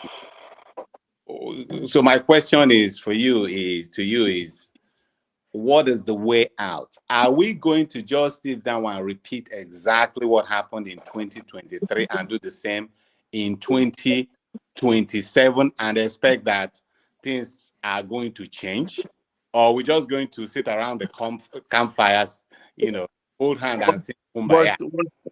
What I know is this. A similar question will be asked of me before the break. I said, you must institute truth and justice if you want unity, and it also means if you want progress. People have been talking of electoral reforms. This this guy's name, Chief Chidoka, a politician who was Minister of Aviation at some point, he had brought out evidence to show that even with all this technology they introduced in elections, that the figures announced did not tally with what their machines showed. Meaning that at the top, these elections are being rigged. So the campaign now should be for proper electoral reforms. It will be for education of the people to fight for their rights. And when you are talking about demonstrations, a lot of people who are trying to go out there and demonstrate have not eaten. This bottle of water now, it used to sell for about 300 naira. By the time you go there now, they tell you to bring 2,000 naira. You don't have a job, and you go out there and go and demonstrate. That is why it's because of it's because people are in abject poverty that they are being manipulated. That is why you give them 50 naira and they go give them voting cards and they'll go and vote for it. Will be ended. It's not even end them a meal, and you wait for another election cycle. But the central point is education. And you guys, if I was abroad, hey, what I would have done with media, educate the people. Yes, sir. Let them know how to fight for their rights. But let them also understand that there is no wisdom in exposing your chest to a trigger-happy person with the muzzle of his gun face to you. That is not wisdom. Thank you. All right, thank you, OC. Let's go to Mr. James. Welcome. Hey. We can hear you, Mr. James. We still can't hear you. Can you log out and log back in, and let's see if that will work. All right, let's go to Righteous Man. Righteous Man, you are on with Chuks Iloegbunam. Yeah, good evening, Dr. Rudolph. Looking so handsome. I'm in Lagos, and you know, it's the dark city, no electricity. And good evening to our guest, Elder Chuks. I appreciate you. I really love your explanation. I wouldn't want to lose Peter Obi like what happened to Ohi of Ohi, Chuka Okadibo. I wouldn't want what happened to Abiola to happen to Peter Obi. So respectfully, I love how he took his stand during that 2023 election. To be precise, I was a victim during that election. It was the finger of God. I escaped being macheted in the polling booth where I went to vote. And I called the radio station and I was given a live information of what was happening there. This is not what is written. It was what I saw, what happened within my own circle of casting my vote. And so Peter Obi took, if you were one of his advisors that told him not to go on the street to march, your advice was welcomed. And I'm part of those that said you did well. So my question, sir, I live in Lagos. I travel to the east. I do my business in Lagos. I have been a victim of this, is it checkpoint or choke point? In the recent time, the intercity organization came to make a public announcement that a total of about 20 to 21 billion was extorted from the Easterners within a period of 2 months. And up to today, we are yet to hear from the Igbo elders. In response, we are yet to hear the Igbo elders calling the federal government to question not only 20 or 21 billion extorted, also had that 180 Easterners were gunned down. And the Igbo elite class have not laid their voice against what is happening. The recent 2025 federal budget, it is on record that there is no federal project in that budget allocated to the 5 eastern states, that is the core Igbo states. And we are yet to hear the Igbo elite elders speaking out and asking why. Sir, why is this silent from the Igbo elders? Thank you. Yeah, I've already answered that question. I said before that a lot of people know that the Igbo are a hated people, and if they don't want that hatred to rub off on them, they go into silence mode when something comes up that they should speak about. That's one of the answers. 2, on a general level, the level of influence or leverage that the Igbo people have in the political calculations of today is very little indeed. Thirdly, a lot of those people who you say are leaders don't have the people's mandate. So to start with, defending your interest is not their business, because you didn't elect them to begin with. They are their ears are open to the sayings of those who put them in power, and that is why it is like that. And also, this is very, very important. The protest against injustice do not only come from the mouth of the elders or the political appointees.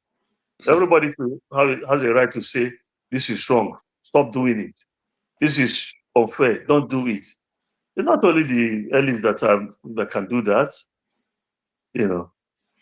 All right. Thank you, righteous man. So let's take a question from the comment section. This one is from AY for real. It says, in what ways did Ojukwu contribute to the Civil War?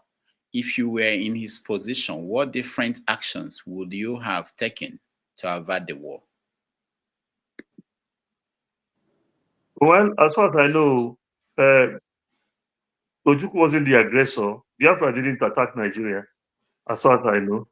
That's one point. Secondly, when they were in search of peace, he went to Aburi for peace, to go and seek peace. And they even agreed there that violence should not be used to settle the crisis in the entity at that time. So to that extent, you say that he had done something tangible to see that it didn't end up in a warfare. Also, there is an international dimension to all of these things. People hardly look at Britain or Whitehall, as they call their government, the role they played in all of these things, the kind of counsel they were giving to Lagos at that time. All those things exacerbated the problem in the entity at the time. So, if you wanted him to say he didn't want a war, maybe at that first time he would have said, no, well, just surrender and wait and then let them come and occupy everywhere. Maybe that's what he could have done. But as far as I know, as far as the history, in fact, this one happened in front of my eyes, not be saying history. He wasn't he didn't attack Nigeria. And that's what I have to say to that question. All right. Thank you so much. Before I bring in two more people who are here, I know we've exceeded our time. Let me ask you a question. That when you were talking, you talked about something you said, if you don't have a chance in a combat, don't go into it. Something like that. Somebody might listen to you and say, did the Biafrans, when they went to that war, did they have a chance of winning? Why did they go into it? Yes, I would say that when they went into that war, they thought they had a chance. They thought they had a chance when they went into that war.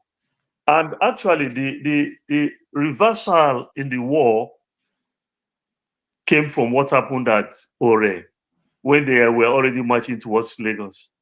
That was where the reversal came. So you could think that you have a balance, only to discover later that you miscalculated. You could say you have a balance and then you are correct.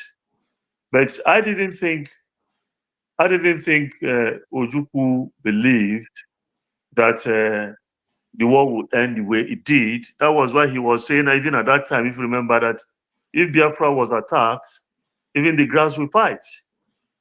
He was saying that and all the rest of it. So that's a fact of history now. All right. Thank you. Let's go to Mr. James. Let's see if we can hear him. James, go ahead. Okay, James, we can't hear you. Let's go to Okija. Okija. Yeah, James, I'm sorry. Your connection has problems today. Okija, you're next. Hi, good day, everyone. Oga Chuks, thank you for coming. I appreciate the answers you have given today. But on a lighter note, what I don't like, is talking to Chelsea and telling them, their wound. That's not fair. But anyway, okay, I want to say something about, just the question Rudolph asked you and you answered. He said, when they went into that war, we didn't go into the war. Igbos were attacked. They had to defend themselves. So it's not like, that we plan to attack. We plan to go to war. Atolo Senyamara Abewu Mana Akulebu Gafeni Ruben, Yamani Ben. So that's what happened. We had to defend ourselves. So it wasn't like we went to war. But okay, so I want to ask you a question on journalism in Nigeria, because I remember when growing up in Nigeria, I used to read Newswatch and other magazines. But I know the quality has deteriorated a lot. But when I moved to US, I found out that they don't really have a mass communication departments. What they do, you see journalists in US, they specialize in area. You see someone in agriculture, he goes to school for agriculture, then he becomes a reporter. He deals agriculture. In Nigeria, it's difficult. We don't see things like that. We see just people go to mass communication. They believe they can communicate anything to everyone, and they just start communicating. That's our question. Do you think that we need to improve, make journalism look like the way it's done in the US? And also, just a comment on Dele Giwa. I don't know if you heard it, but I read a report, the investigation. They said it was Professor Samoji, an engineer, in Enugu, that he built the balloon that they used, to kill to buy Dele Giwa. So I don't know if you have any comment. All right, thank you. Thank you, sir. Okay. About the engineer or the OG you called, are they those people who are saying that? Are they saying that if this thing they call AK-47 automatic Kalashnikov, that gun was designed by Mr. Kalashnikov, that's his name. The gun was named after him. So any place someone is shot dead with an AK-47, the man is to blame. Is that what you're telling me? So the question of who primed the bomb that killed Dele Giwa, who didn't prime it, or who built it, is neither here nor there. You understand? It's the person who wielded, who commanded the act that bears the responsibility. That's one. You talked also about journalism. As far as I know, if you went into journalism, you took a basic background course that taught you about reportage and commentating and analysis and all the rest of it. It's in later stages, classes, that you begin to specialize. There are the people who want to report judiciary. You have a special lexicon for that. There are people who want to report aviation. You have a special register for that. You train basically, then you go to advanced courses, or even in your office. I started as a sports writer, writing about Rangers International and Police of Senegal and all the rest of it. I'm saying that because you mentioned Chelsea. My son is Chelsea, and he tried to remove me from Rangers International and to put me in Chelsea. I don't know the percentage of success he has registered so much, but I would say that when you take everything into consideration, we still have in the media immediate reportage of news of events in the society. But with all those things that are being reported, you have a lot of falsehood. With all those things that are being reported, sometimes analysis becomes scarce. Sometimes disinformation moves in. All those things are there. That is why if you are listening to people like now, or you are reading the newspaper, or you are listening to a broadcast, you also use your own judgment to know what you're going to take or what you're not going to take. All right. Thank you so much. Please pardon me, Oga Chuks. Let's get two of our very prominent contributors here to weigh in. Then we can round up. So KJ, you're next. Thank you so much. Oga Chuks, I have thoroughly enjoyed your your contributions and your wealth of understanding of the politics in Nigeria. And I think that we should make most of what you publish available to, Ndi Igbo especially, because some of us do not have a handle of what, played through. And I also want to commend the newspaper, the Newswatch. I was in secondary school. One of our, I have quoted him here before, a prominent government teacher used to give us a lot of essay to go read Newswatch and come and explain what we have read. So it was quite one of the things we use in building up our understanding of government and how government functions. Thank you so much. Yes, I just have to ask maybe just one question. And will you say, because of your knowledge of understanding what has played out, will you say that the hatred of Ndibo came because of the civil war? Because some historians will have said that that's not where it started. It started a long time ago. And so, if you can give us a bit of an understanding of what really led to this hatred that now our so-called leaders in the East are distancing themselves from when they have to speak on behalf of the Igbos. Um, that's one. Secondly, I'm sorry, I got about two questions. I'm gonna say because Alog, I have to say log. What are we going to do? Do we just fold our hands until the day that the East is pointed as a place where nobody now lives? Because the plan will to run over the East.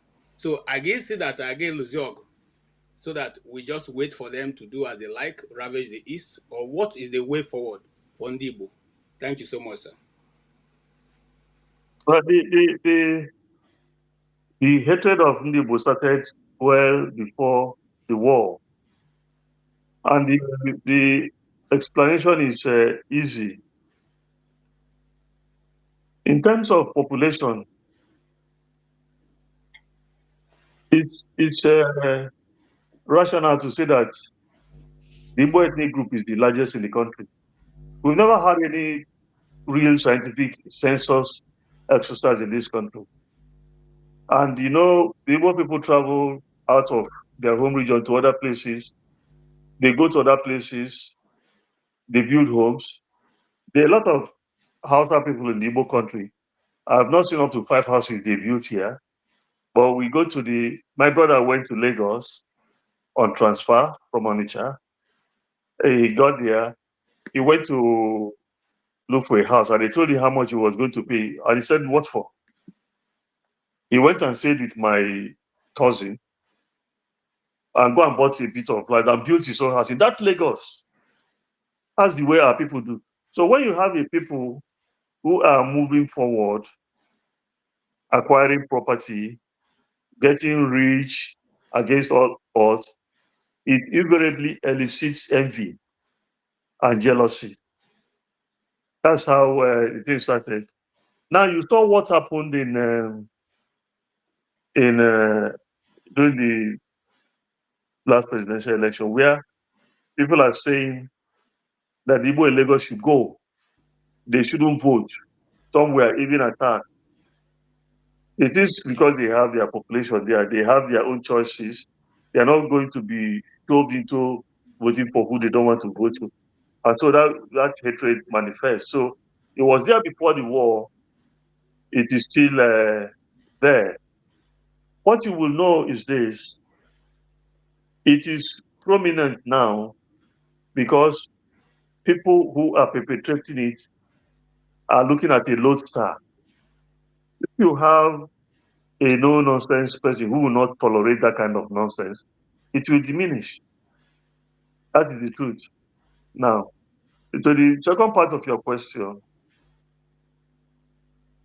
it is natural to want to live. It is natural to protest your decapitation. It is natural to defend yourself. What you have to do in a society where it is established that you are not the most loved specimen is to prevent yourself from open-eyedly walking into a landmine. Do not do it. there's the way you live it talk, they say you are raising an army, and then you are in soup. So you will continue to follow the path of peace. You will continue to work for unity. You will continue to campaign for people to see reason. And you will say that if you don't want me to move forward, and you don't want me to move backward, at least give me a leeway to go home. Those ones are matters of common sense. All right. Thank you. Thank you, KJ. Let me now get Ike. You may have the final question. Oh, I saw Igbo Basics. Ike, go ahead. Good afternoon, sir. From here, my name is Ike Alamefle. Thank you for your services in the print world and in the government. And I've been listening. I'm in the office, but I've been listening your conversation with my brother Rudolph, and I just want to thank you for your deep knowledge of what is going on in Nigeria, and most importantly, Alibo. My question goes to, I want to be political. My question is about the Southeast. The governors of the Southeast presently as it is.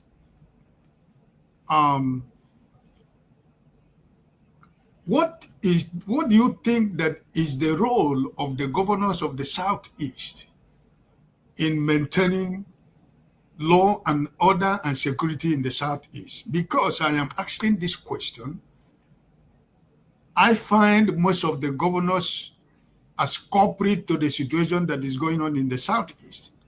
And I have to be specific because I'm from Imo State. The governor of Imo State who never won an election, Supreme Governor of Imo State, Hope Uzodimma, and people like former Governor Omahi. And I'm also allegedly suspecting the governor of Anambra State because we saw him when he was coming in as somebody who knows his onion, somebody who knows what administration and government is all about because of his, economic ideas as an intellectual. But he has become a complete failure to my own understanding. And as an Igbo man who love my people, I don't think that he deserves a second term. So my question is, what role do you think that the governors of Eastern Nigeria is playing concerning the insecurity in Nigeria and concerning the continuous incarceration of Nnamdi Kanu presently as it is? Thank you, sir. All right, Chuks, before you answer, let me just say that there are several questions that people want to ask that have been, these questions have been answered before. I know most people come in late. Okay. So don't, like on the comment section, they don't know, and I feel sorry about that, but we don't want to... Repetition, okay. Yeah, Chuks, go ahead. Any way you can summarize that, so we go to the last question. Okay, sorry for that. No, it's okay, it's okay. It's not your fault. I know, I understand. Yeah, I don't know what... No, I can't say exactly what each governor in the Southeast state is doing in terms of security. All I can say is that a governor is the chief security officer of his own state. But also he has some handicaps in terms of the fact that the security men in his state do not take orders from his government house. They take orders from Abuja. You don't have state police. What you have is the federal police. You don't have a state or zonal military. What you have is the federal military. They are under the command of the commander-in-chief of the armed forces. So, to that extent, you cannot be sure of what each or any particular governor is doing. You will find it out from the reports that you read or from the experiences you live in any state in question. That is really the way it is. I have talked about the Nnamdi Kanu thing, and I said there is what you call legal prosecution. There's what you call legal persecution. There is what you have what you call political adjudication. And I gave those instances. And I also ended by saying that the Igbo country doesn't have enough leverage in the current political dispensation to effectively influence anything in terms of the continued detention of Nnamdi. I said that before and I have repeated it now. Okay. All right. Thank you. Thank you, sir. Thank you. Our last question will come from Igbo Basics. Igbo Basics.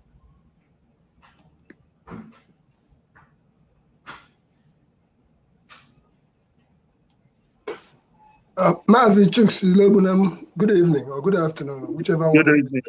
Good evening. There. Thank you. But my question is not going to have anything to do with politics. It will not have anything to do with the Biafra War or any of those things. I see that you had a stint at the Guardian newspapers. Yes, I did. Okay, so I wanted to use that opportunity to extend courtesies to our good friend Godi Udaja. Yes. Who you know, of the Guardian. I know. All right. So I also wanted to use that opportunity to pay tribute to Dimba Igwe, the journalist. Yes. Let Dimba Igwe. Yes. And I also wanted to bring my question to, I'm sure at your age, you are aware of the Ngwa Road dance. That's when they talk about Ngwa Road in Aba. Yes. And the things that happen there. And we know very well that when people talk about the Ngwa Road dance, as I call it, the ovation seems to be loudest. But when people talk about great journalists like yourself, like my good friend Rudolph Okonkwo here, and the rest of the people who have been toying in this level of love called journalism, even though today everybody now is a journalist, because computer senior typewriter. And because of the fact that everybody now has a cell phone, everybody is a photographer. But still, the skills that people like you come along with, it takes me back to the great job of the people who stand on their shoulders to where we are today. By that I mean, I'm going to compare and ask a question of why is it that we from the Eastern Zone, when I refer to the activities of people like Mazi Kanu, whom you are aware of his role in the industry, as compared to the activities of Olabisi Ajala, whom you are also aware of his activities, they were treated very differently. And you know very well that Olabisi Ajala, they used to say, Ajala travels all over the world, not knowing that it was on the shoulders of Mazi Kanu that Olabisi Ajala rose to fame out of Hollywood. Having said all that, my concern is that from the springs of those Mazi Kanu nightclub, Okono's Club, came the great ones like James Iroha. And then we have people like Chief Zebediah Okorigwe. Let me just run straight to that. Today we all sing, and it's of concern to me, and I wanted you to share with us, because one day you will go, I will go, Rudolph will go, Zebi is still here with us, Clarus is there in Aba, almost blind. The question I have is this, and Zebediah will be celebrating his 75th birthday anniversary on this 10th of June. And he is out of the Eastern stock. With all this our noise about Igbo this, Igbo that, we are big, we have this, we have that. Why is it that we, as a people, cannot necessarily honor our own while they are still alive? And then we allow them to languish almost in penury. And you are aware of what happened to James Iroha during his time, that nobody actually came to his help. Is it because we are traders? Or is it because Aba people and Coal City people are not able to articulate what do we do? Because Chuks Iloegbunam, one day, with all the great work you've done, one day we shall also come to pass. It pains me that what can we do to actually celebrate this our people? Just yesterday, Babangida here, Babangida there. People throwing billions here, billions there, because a biography was written on Babangida. When the book of Zebudiah, the man and legend of the New Masquerade, comes out later on in the year, what can you, as somebody who has been in the field, do now to prepare for when that book comes out? We are not competing with Babangida this, Babangida that. But I'm saying, what can we, as a people, besides all our big noise about our money holders, our name it, we have them. What can we do to sensitize and bring them to help so that we can celebrate you and people like Zebi while he's still alive? Thank you. This question is very important. But what I have got to say is that things are beginning to change. 2 weeks ago, I was in Enugu where we went to launch a new book on Ojukwu, who dealt with his years in exile, 12 years in exile in Cote d'Ivoire. I published the book. It's written by a Guardian colleague of mine, Kanu. It was a big occasion.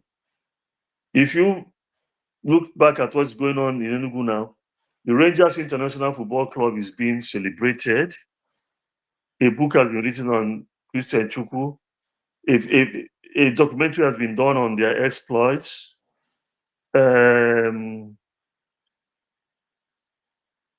If you look at Celeste Noku, the daughter, with people like Chief Ben Etiaba, they have done a documentary and they resuscitated his name and they are promoting it. So these things will continue to go on. It's a gradual process. You could say, you could say the Ibrahim who donated 500 million naira at the launch of General Babangida's book may wish to bring out 10 million and promote the celebration of Chief Zebudiah Okorugbonwo, who is Chikapa, is a personal friend of mine. There are many other people who can contribute to that kind of thing. We have people who have money, we have people who have vision.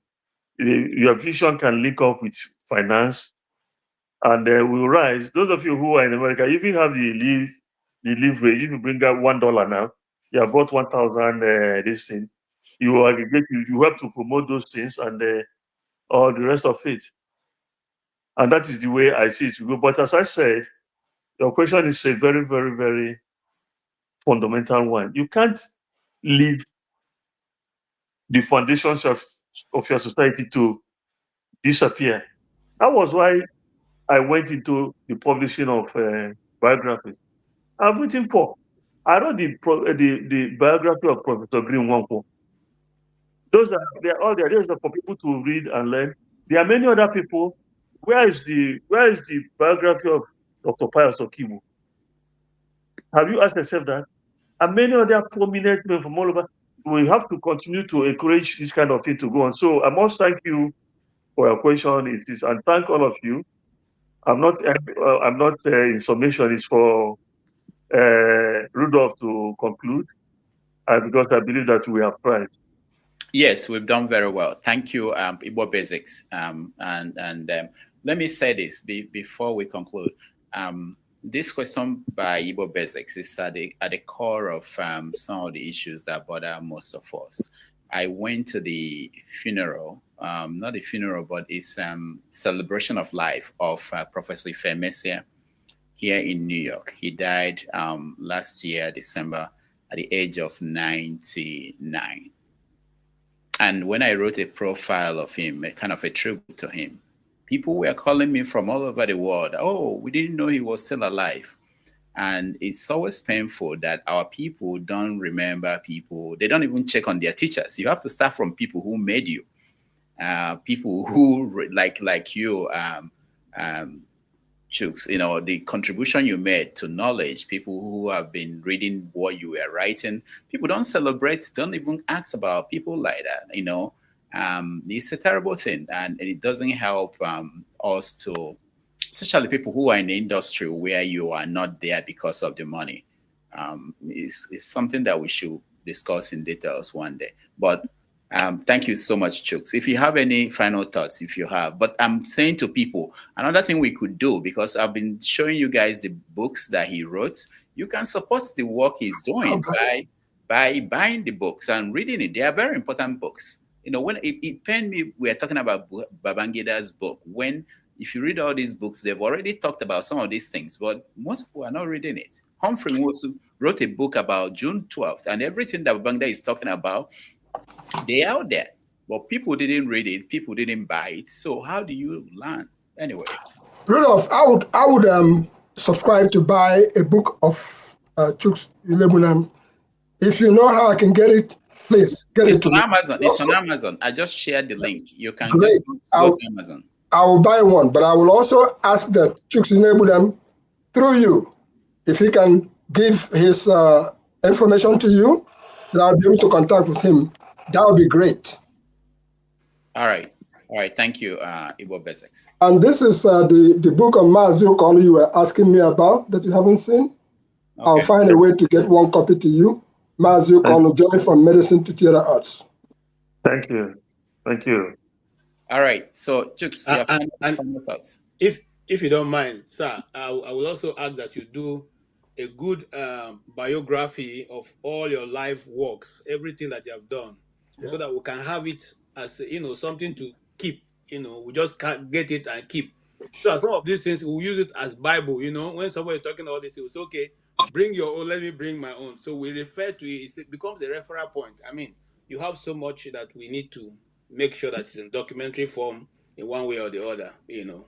I'm not saying, I mean, tomorrow is this thing. As Aneku, I mean, we are putting bridges so that if you don't have a referral point, you don't know why the rent start beating you. I mean, because these days, you know, like I said, people don't read any longer. When we were in secondary school, they make us go read news. All right. Thank you, KJ.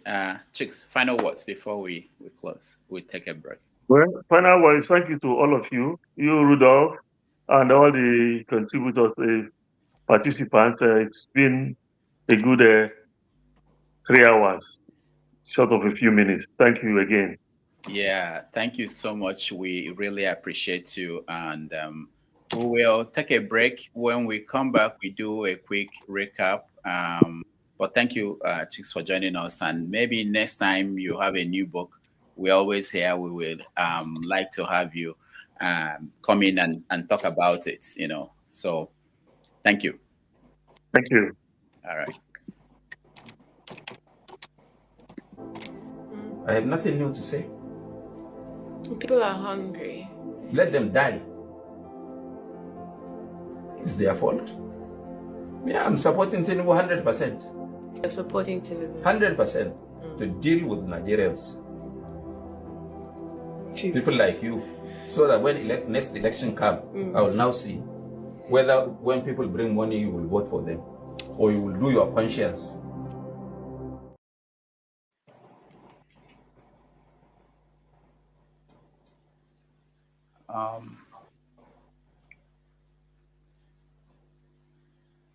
Believe.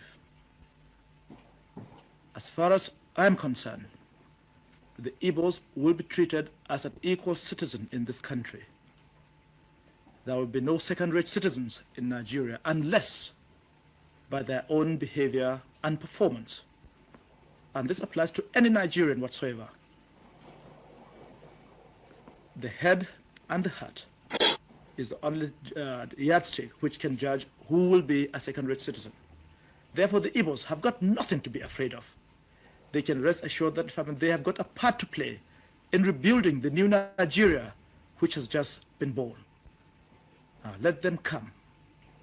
Let them join hands with us, wherever they are, and appeal to them, the Igbos at home, in areas now being liberated, to Igbos abroad, to Igbos everywhere, not to listen to the propaganda of foreign press or propaganda of people who really do not care for their welfare. The only thing is to sort of see that they continue to resist or to continue to cause trouble and continue to cause and continue to suffer without really bothering about their own fate, except to praise them wishy-washingly. I don't know for what purpose. So the Igbos have got nothing to be afraid as far as we are concerned. Let them come home. Let them return to the fold. I have given them my word of honor. There will be amnesty for anyone who cares to come back. And with that, I'm quite convinced if they're prepared, to play their part, to play, their role properly, I think we can rebuild a new Nigeria where no man will be oppressed. General.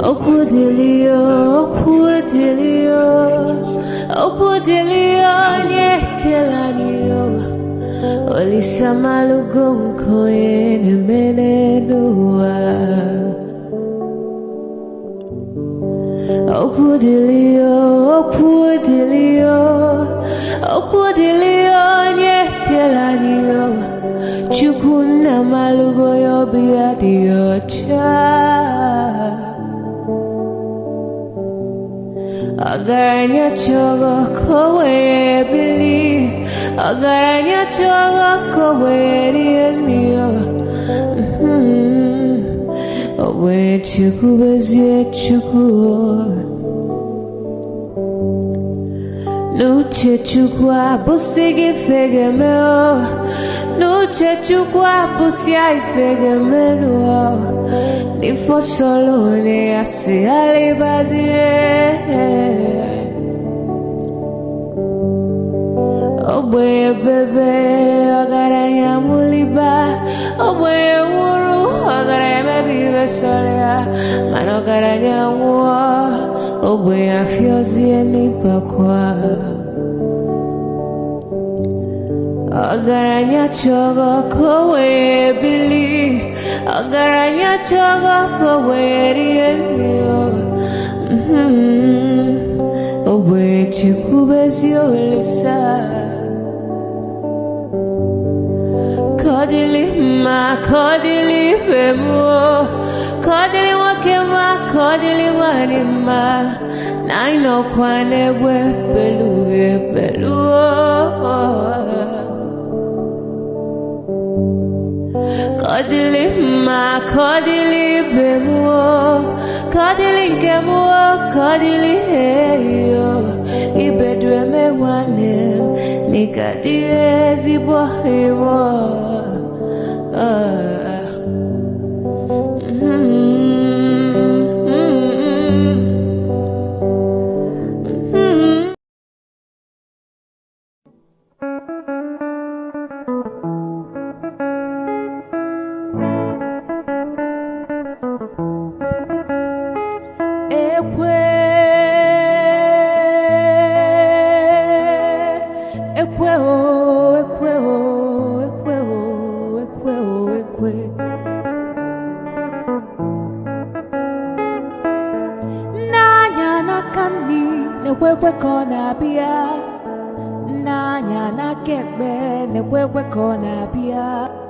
Ebemjelu ekweje gwanu mi femgeme, omuwa watanu gwanu mi femgeme. Ejimgubwo, ejimgubwo, ejimgubwo, ejimgubwo. Ekwe mbadike ekwe, ekwe mbadike ekwe. Ekwa anokwa mbeme jalobia, anokwa mbeme jalobia. Iwe bwa bego ebia, iwe dokwa simo n'okwu, iwe na yomu weju, iwe nebakwa, inebakwa onye netigi ekwe. ekwe mgbadike ekwe onye ife m na-ewe iwe nya biko wee gbuo ya ọsụkọsụ nwamkpi nya biko sugbuo ya onye ife m na-ewe iwe nya biko wee gbuo ya ọsụkọsụ nwamkpi nya biko sugbuo ya selense.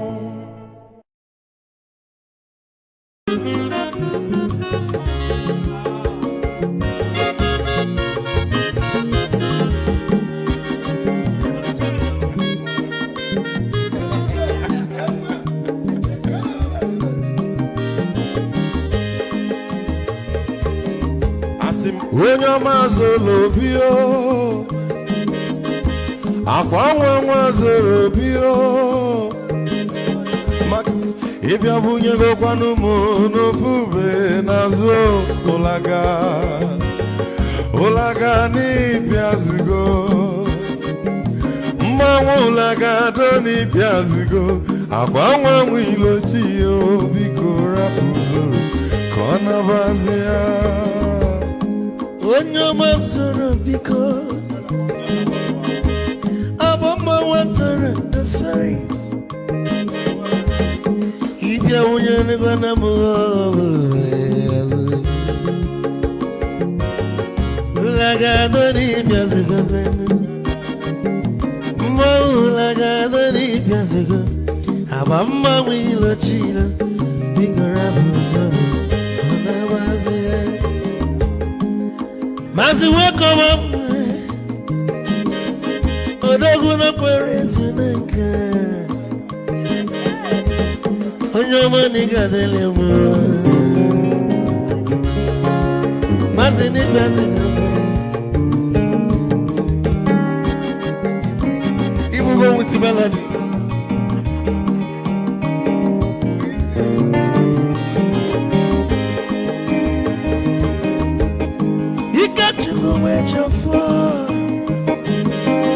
Odogu nachala noka Ezi nwanne m nigga dele mo Olagado n'ibia zigo Mma olagado n'ibia zigo Amama mwilo chilo Bigora muzoro Anabazi Say Onyama zoro Mama was sorry. If I were to go on a fool, Mulaga, don't be as you go. As a boy, Mulaga, don't be as you go. I'm a willow chilo, because I put zero. I don't never be kitchen for. I'm a Pamnika Gogodia. Well, you work well. You get your mobile bag. Hey, you want?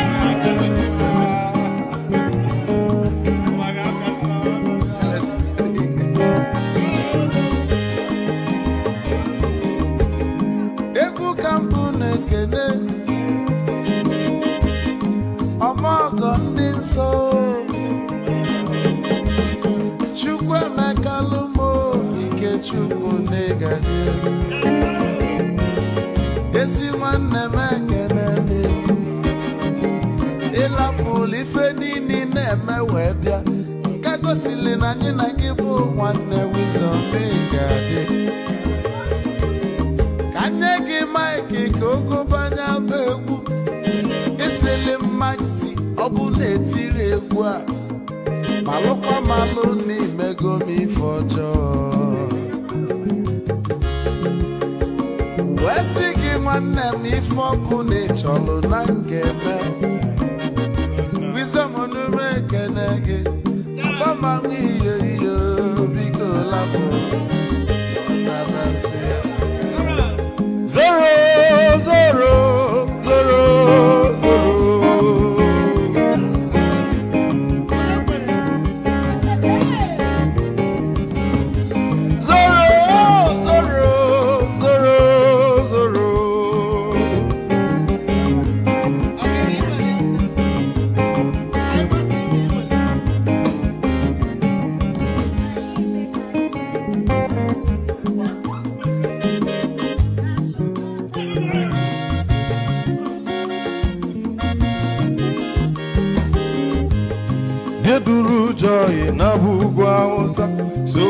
ego uje mbe enwilo anụ solo nwe nwa n'ọfịa na-ara onye nwụrụ zuru ike.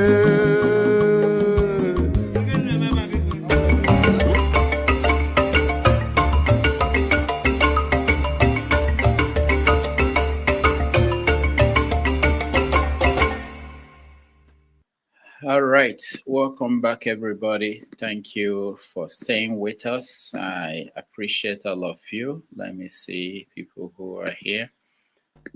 It's been a wonderful conversation. I hope it meant something for some people out there.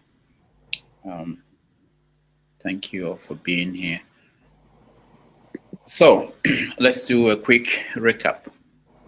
Let's see if James can hear him. James, can you hear him? Can you hear me? Yeah, we can hear you. But there's an echo. Yes, I'm in a classroom. That's why it's echoing. Okay.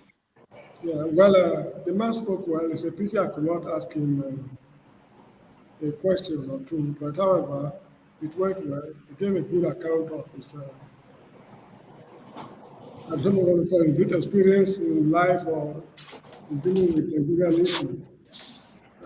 I signed in while he was saying something about Dele Giwa. That was the point where I entered. I wanted to ask him something about the launch. I mean, the book, IBB book in Abuja. Now, earlier today, I was listening to some video clips on YouTube. I noticed something. Osibanjo, the former vice president, was in power in a democratic dispensation. These guys were fraternizing with military dictators. So how sincere are we with our democratic dispensation? If they can come together, even Bola Tinubu, the people who made it to flee into exile, are the same people he's fraternizing with. So how sincere are we? That's one thing I wanted to find out. And if you look at the address of the Ghanaian former president, that man was dealing with trying to justify democratic dispensation, why we should be democratic and things like that. But if you look at the whole of Nigerian speakers during that occasion, they were all praising each other, how we did this and that together. Oh yeah, that's true. That, a bunch of newsers, as far as I'm concerned, compared to what the Ghanaian came with a message, and they delivered the message in an academic manner. So this is the problem I have with Nigeria. The Nigerian educational system has collapsed. You see, wishy-washy people are now being appointed to positions of authority, and they cannot give good account of themselves. This is one of the reasons why Niger, Burkina Faso, and Mali broke away from ECOWAS. When the problem erupted, the people who were advising Bola Tinubu on the actions to take and what not to do, they are not academically sound enough to play that role. That is why they unilaterally took the decision to cut off power supply to Niger without ECOWAS authorization. When they did it, they realized that these guys, they've already made up their mind, come what may. So we have to backpedal. So this is the problem we are running into. If you watch Arise TV, Oseno Rufai, I understand he read agricultural science at school, but this guy is so well read to the extent that he's rubbishing professors who are his guests. You get what I mean? This guy is rubbishing them. Whenever they come to him, they just tell them, I put it to you, sir, that X, Y, Z, and you see professors talking gibberish. Of course, there are some exceptions, like something Jokeshi is an exception. Bolaji Akiyemi is an exception. Of course, Professor Kila is also an exception. But majority of the professors they are bringing, take it or leave it, they are all wishy-washy. They talk without if a professor can appear on screen, falling back on residual knowledge to answer questions, they are not dealing with issues of theory. They don't apply theories to whatever they are saying. They just talk as if they are market men or market women. This is the situation we've got to in Nigeria. And they cannot even understand the implications of a foreign body funding Boko Haram. These are the people in Senate you want to go. They don't have the mental capability to handle the complexity of that problem. If they are unable to handle it, they come and lie to you and me that these are secret official matters, that are security issues that should not be made public. Not knowing that, they don't know what to do. Look at Akpabio quarreling with a woman. When we have monumental security and financial or economic problems we are grappling with. President of the Senate quarreling with a woman. So in my opinion, the country is finished. We better start thinking of post-Nigerian republics. Let every man go his way. Everybody, every man to himself, and God for us all. So this is how I wanted to ask him something along that line, but unfortunately, I hadn't the opportunity. Anyway, thank you very much for allowing me to talk. Maybe he's listening to me wherever he is. Thank you, Mr. James. Somehow, what you just said now is what is exactly in my script for Dr. Damages that will come out tomorrow about Abio and their comment on Abio, talking about other issues when there are serious things. Anyway, KJ, go ahead. Okay, thank you so much, Dr. Damages. I totally appreciate the guests that you bring, and they have a good understanding of what's playing out. I don't know. Let me answer a question before you tomorrow. This thing. You see, Akpabio, what other important thing is there? He told you that you will be there out there. You are going to be demonstrating. They'll be chopping. That's what they are doing. They are chopping. There's nothing you can do about it. And it's going to sit there and keep chopping because we, the people, have refused, who have taken our life and handed to them so they can do whatever they like. That's why they're not afraid of the people. That's why they can do anything to get away with it. And your guests have given us a template. You see, the only place I seem not to, go along with him is that we cannot continuously give our life, and just wait for them until whenever they are ready to accept that the Igbos can now go, or we can now be accepted. No, look, my grandfather has lived and gone. My father has lived and gone. You want me to live and also go, and then hoping that that problem will be left to my children? And then log, have a log. Okay? The time has to come. Whether the intellectuals like it or not, we have to sit down and decide. Or do we want to continue to people like Ato Eze and the rest of them to keep using Igbo land as the trade in goodwill? People like Hope Uzodenjo to continue to use the Igbo land as trade in goodwill for their own personal aggrandizement. Or do you want to say enough is enough? It's not, the case may be pointed that it's not only the Igbos, other people also marginalized, but we are the ones complaining. He who wears the shoes know where it pinches. But KJ, let me just push a little bit. Okay. Where he came. Sometimes why I bring people like that is that they have personal experiences. They've had so many people. They've talked to people in different fields, and they know more than typical people. We say, even if you're a professor, you are whatever you are. So he talked about some assumptions we make, that Igbo leaders or those leaders in the East, they have any influence in Abuja. They don't. And we may be assuming and thinking, oh, why are they not doing this? They should do this. And then he also answered the question about P2B and the expectations that people have.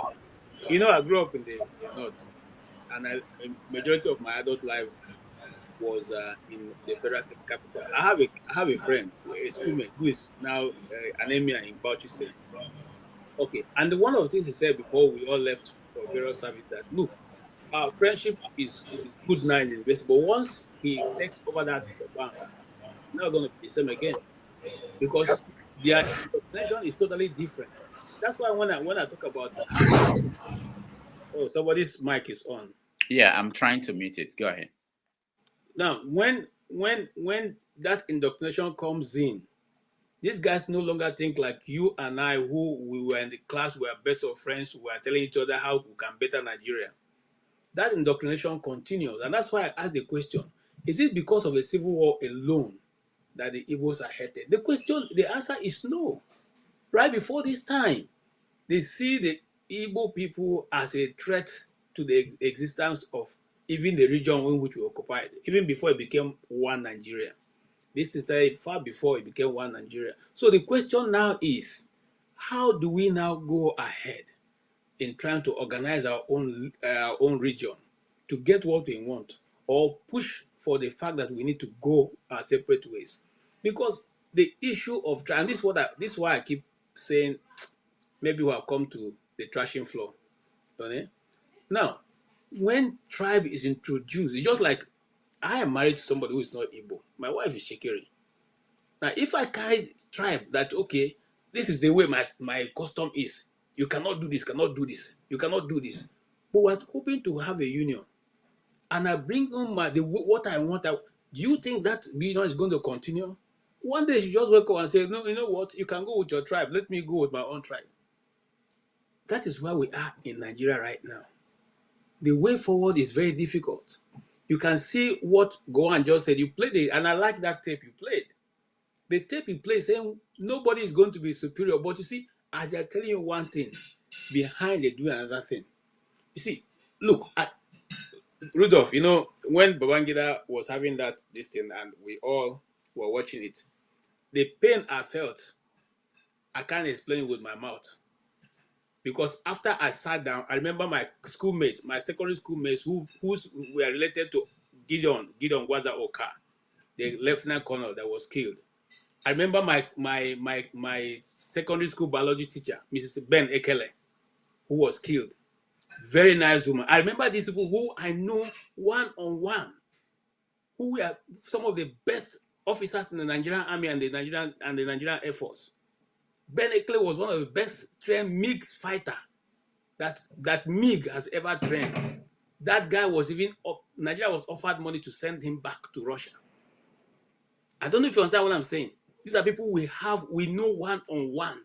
We know them one-on-one. Okay? And then something comes up. There was no way for Nigeria to stop wasting these brains. We took them to the firing squad and made sure they're no longer available. At the time that Wing Commander Ben Ekele was killed, his wife was a young woman. She had all her children were young. I don't know if you understand what I'm saying. They grew up without a father. These are people we know. I'm not saying somebody is telling me a story. We're all in secondary school together. Now, people now sat in that same hall and are celebrating a man who told you, well, I take responsibility. For what? What do you take responsibility for? You couldn't even apologize for the people that even were not even included. I know of a young officer who was also shot because he was the guy in the quarter guard at the house they met. They met and said he was accused of not reporting. He's a thief guy. He was accused of not reporting this issue to the authority. Now, and then we are clapping. Oh, I take responsibility. Where we clap. Rudolph, I cannot tell you how much pain I felt. You understand what I'm saying? And so this is the Nigeria you are thinking there's a solution? Is it the Nigeria we are sitting down and say, oh, a solution is coming? That Nigeria is celebrating the massacre of so many lives, and they are still continuing in that trade. I don't know, but maybe I'm being hysterical, but whatever it is, we will see. Thank you. All right, thank you, KJ. Okija and Okija. Yeah. I wanted to correct something before. I didn't say that Professor Oji, knew what he was going to, or knew what was going to happen. Actually, the report said that actually he was forced to do the bomb, to the balloon. He didn't want to do it. They said he was forced to do it, but he didn't know what it was for. He asked them, and they didn't tell him. So that's about that. But I mean, going to what KJ said, personally, I was appalled, like Babangida, see those people that gathered there and they're talking about this man, that, plunged Nigeria into needless turmoil that led us to where we are now. We have Tinubu, because if I don't know, with all his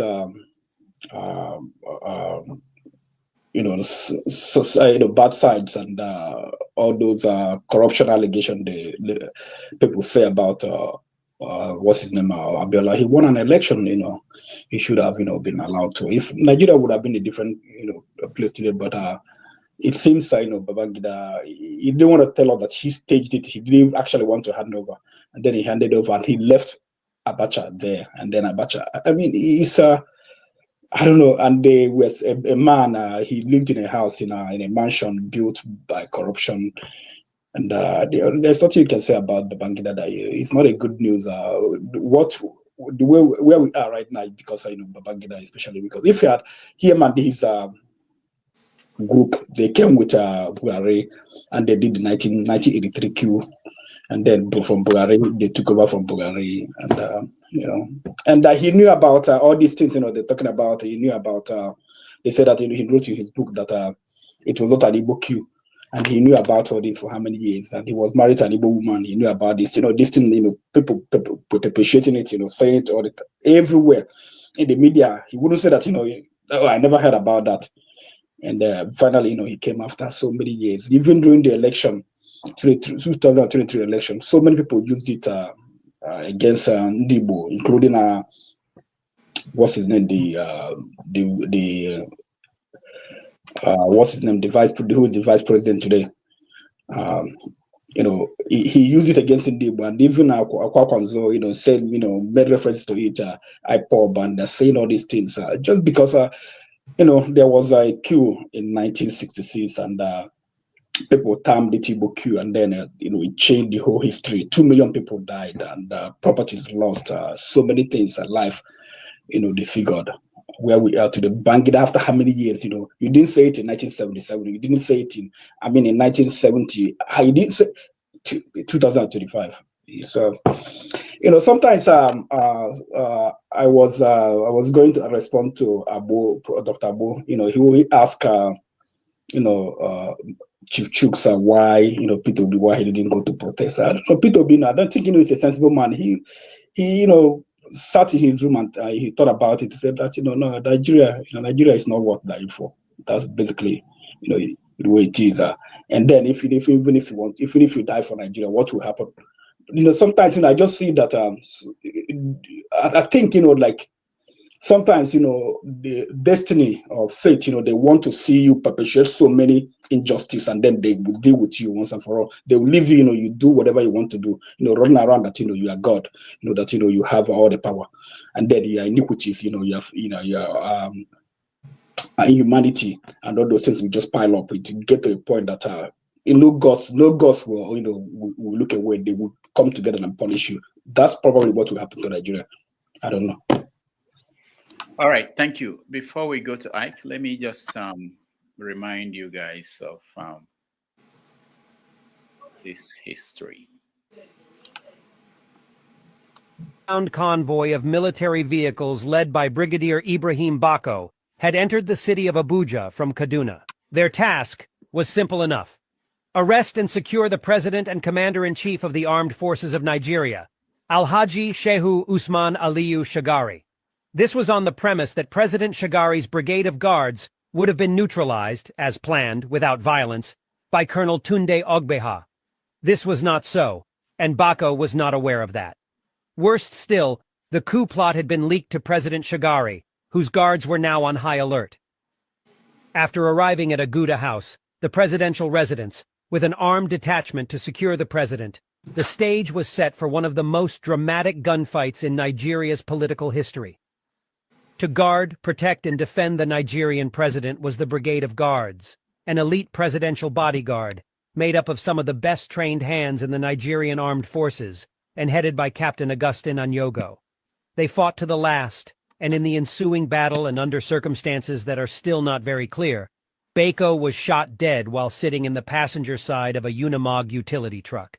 However, before Bako's arrival, at about 4 a.m., President Shagari had been whisked out of Aguda House by his aide-de-camp, Major Ali Gaidam. Shagari was taken to Group Captain Usman Jibrin's farmhouse in Kefi, Nasarawa State, from where the Buhari military regime took him into detention. Later in the morning, Nigerians woke up to the sound of martial music on their radio and television sets. Then, at about 5 a.m. in the morning, the throaty voice of one Brigadier Sani Abacha came on air informing Nigerians of the shenanigans that characterized the Shehu Shagari civilian government. Claiming to be speaking on behalf of his other colleagues in the armed forces, the army officer itemized the reasons why he and his colleagues had decided to shove the corrupt politicians aside. The majority of Nigerians were not taken aback by the sacking of the politicians by the military. To them, their fall was good riddance. Corruption had become endemic in Nigeria, and the political rascals under Alhaji Shagari legitimized this national cankerworm. While unconfirmed reports suggest that the general officer commanding the 3rd Armored Division in Jos, Major General Muhammadu Buhari, was in on the coup plot, however, those that were confirmed to have actively participated in the coup included Major General Ibrahim Babangida, Brigadier Ibrahim Bako, Brigadier Sani Abacha, Brigadier Tunde Idiagbon, Lieutenant Colonel Aliyu Muhammad Gusau, Lieutenant Colonel Halalu Akilu, Lieutenant Colonel David Mark, Lieutenant Colonel Tunde Ogbeha, Major Sambo Dasuki, Major Abdulmumini Aminu, Major Lawan Gwadabe, Major Mustafa Jokolo, Major Abubakar Umar, and Chief Moshud Kashimawo Abiola, a business tycoon who financed the coup plot.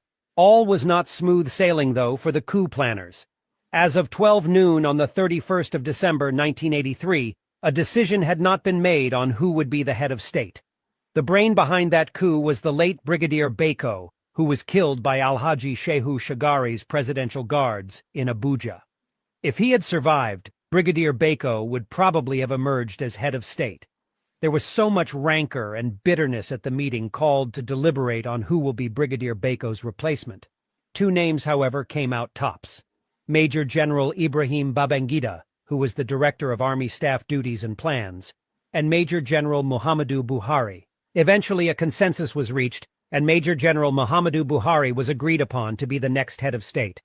A plane was then dispatched to Jos Plateau State to fetch Buhari, and he was made head of state. Thus began the Muhammadu Buhari Tunde Idiagbon military regime, which, unfortunately, lasted for only 20 months before it was ousted by Major General Ibrahim Babangida. All right. That's a brief history of your country. Ike, go ahead. I'm sorry, we should try to authenticate the veracity of what they are saying. Are they that accurate? Because I was in Nigeria when that coup took place. What is wrong? Was there fighting? Was there fighting? I remember somebody was shot, yes. But was there military action? I was in Benin City when the whole show was unfolding. There was military action. I wasn't old enough to know what was. No, there was. I know that because my school was in the barracks. I knew when the troops were moving. Okay. Thank you for the information. All right, Ike. Yeah, Dr. Rudolph, thank you for bringing people to enlighten us. Somebody like me who don't read a lot, who is always tired of reading. Through your visitors, I get to remind myself a lot of things that I've come to know, those I've known and forgotten. But all the same, I think today was a beautiful day. I really enjoyed our guest today. And also, from all the available statistics and information, how could anybody think about that the military is going to be out of Nigerian politics? They have tested power. They are the people that are ruling Nigeria even right now. So I don't see how somebody should be asking the military, they are not in the barracks. They are the people that are patrolling the streets of Nigeria. They conducted the election we just had. So how could anybody think about that the military is going to keep away from Nigerian politics? They retired military officers. They are the people, they are the politicians today. They are the ruling class. They are the mafia in Nigerian politics. So this is why that is difficult for a vibrant, honest, and dedicated Nigerian to be a decent politician in Nigeria. because the murky water of Nigerian politics has been polluted by all these people. They have their fingers and their toes everywhere. So it's difficult. So this is one of the things that sometimes when people begin to talk about, when people begin to criticize some honest politicians who want a better country for Nigeria without not thinking and reminding themselves about where we are coming from, you know, because we allow the military men to taste the sugars of politicians. And there is no way they are not ready to leave it tomorrow, because when they retire, they become politicians. And before they retire, they have already acquired a lot of wealth. They have gathered a lot of money and wealth and clout and popularity and people, both in the military and the civilian era. And when they come into politics, before you know it, they are the people that are speaking for you and me as civilians. So it is hard.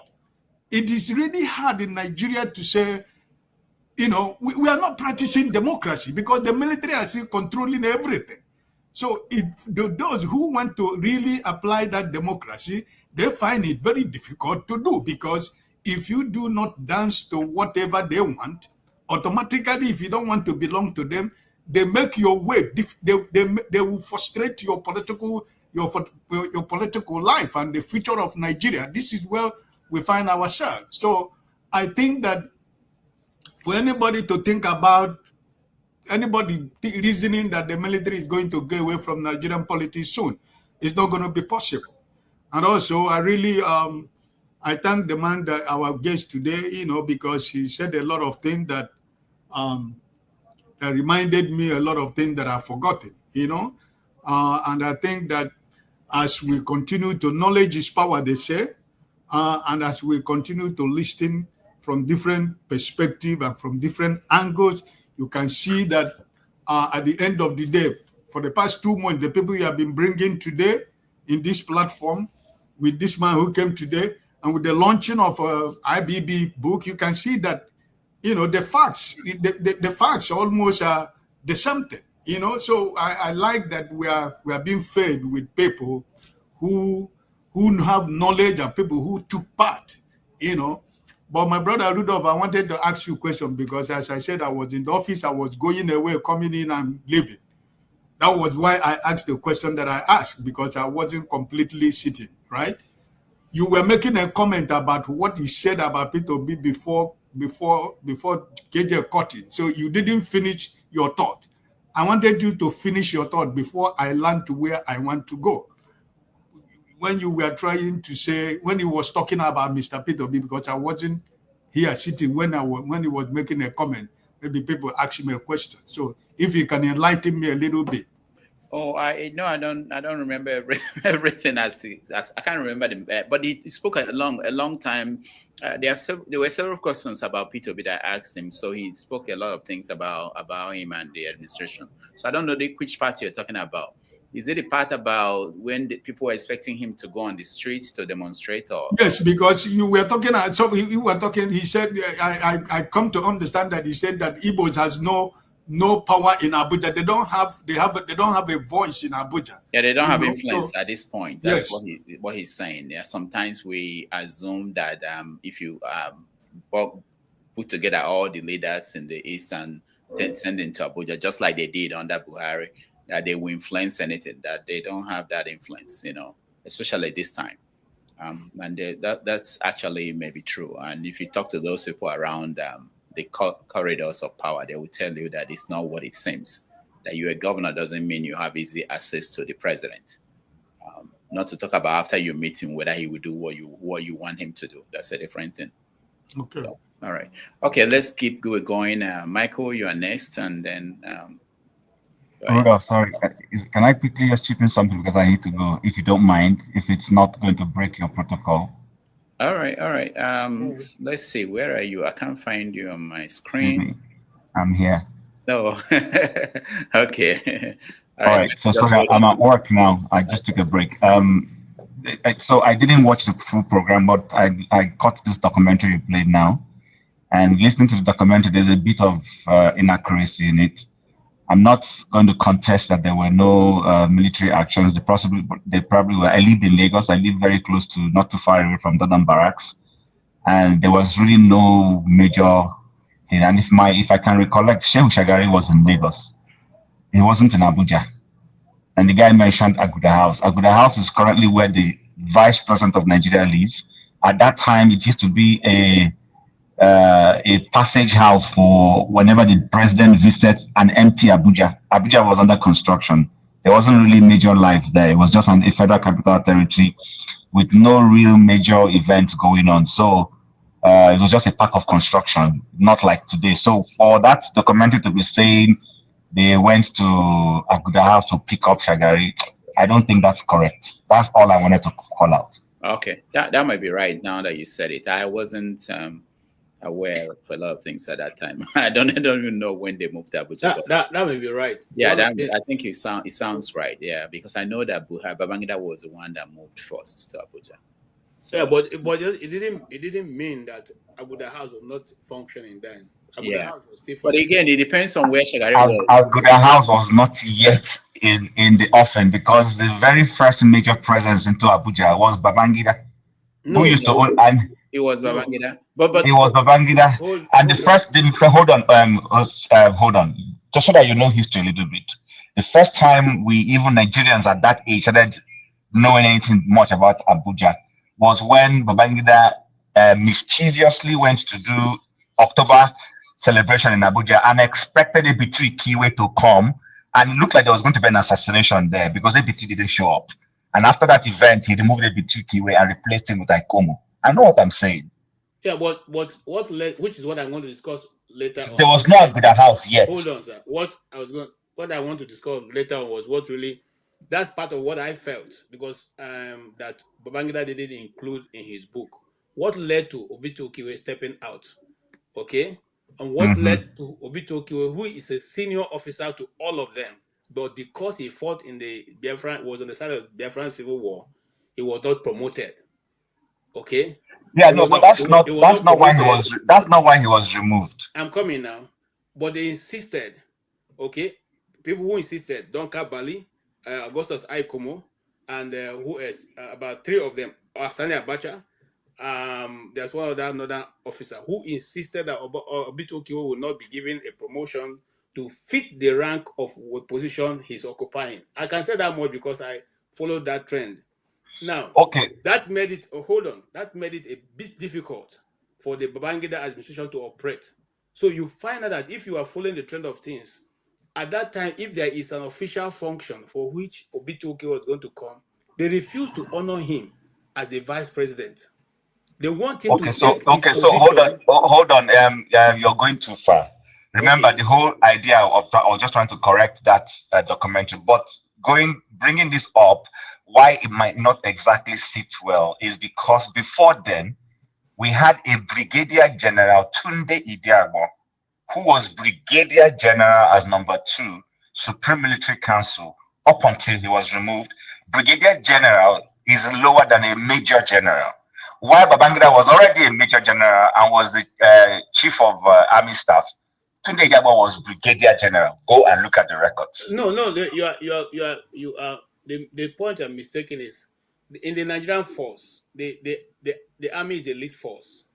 So if you occupy any other position, whether you are Navy, you are Air Force, you are supposed to defer to an army officer whenever he's available. And I can say that much because but that's fine. Well, let's not go there. But all I'm saying is that Aguda House had been standing already. Okay, so it was Aguda House before Babangida moved was already standing as a guest house. Stand as a guest house, yes. So, but all right, okay, no problem. Let me not distract your program. Go ahead. What I know was that the coup was so organized that the guy I mentioned earlier, who was group captain Benekele, was supposed to leave from the Makurdi Airport, Air Force Base, with a jet to complete the assignment. Okay, so that's how he got involved because he was the only one who they think can do that job. Well, that's not that's so. I feel that Babangida left a lot of details, except he. Yes, well, I haven't read it yet, so when I read, I will complete reading it. Then I can say that. If you give me small money, I can tell you how I got my own. All right, thank you, Rudolph. All right, thank you so much, Jim. Let's go back to Michael. Michael, you are. All right. Thank you, Dr. Rudolph. And hello, everybody, once again. In fact, I'm listening to everything Mr. Chuck said. And as a journalist, I've respected the journalist to be a source of information because I read so much. I respect everybody, even my Igbo basic man. I know he's a very versatile in journalist background. So I respect you guys so much because you guys, either you like it or not, through your articles, and even though it's a lot of opinion, you guys brings out a lot of information. But my text is about Peter Obi. And a lot of people have been saying that Peter Obi should stand up, should be a violent and this thing. I, as a Nigerian, I was born there. I came to this country when I was 20-something. I'm sorry to say it. It's not worth to die for Nigerian cause. Let's speak to the fact. Because look at all our leaders that have dead and gone, that have achieved a lot. Why are they today? There's nothing in reference to them to say this is who we are. This is our history. We have nothing to show for it. And a lot of things has been said here today that I found out that what I don't understand is what is the marginalization of the Igbo people that's goes to the point that we cannot, even for them to collaborate with other districts. Because when you read the history of Nigerian creation, because I read a history about Awolowo and Azikiwe tension, beside Awolowo accusing Azikiwe of betraying him, going with Tafawa Balewa.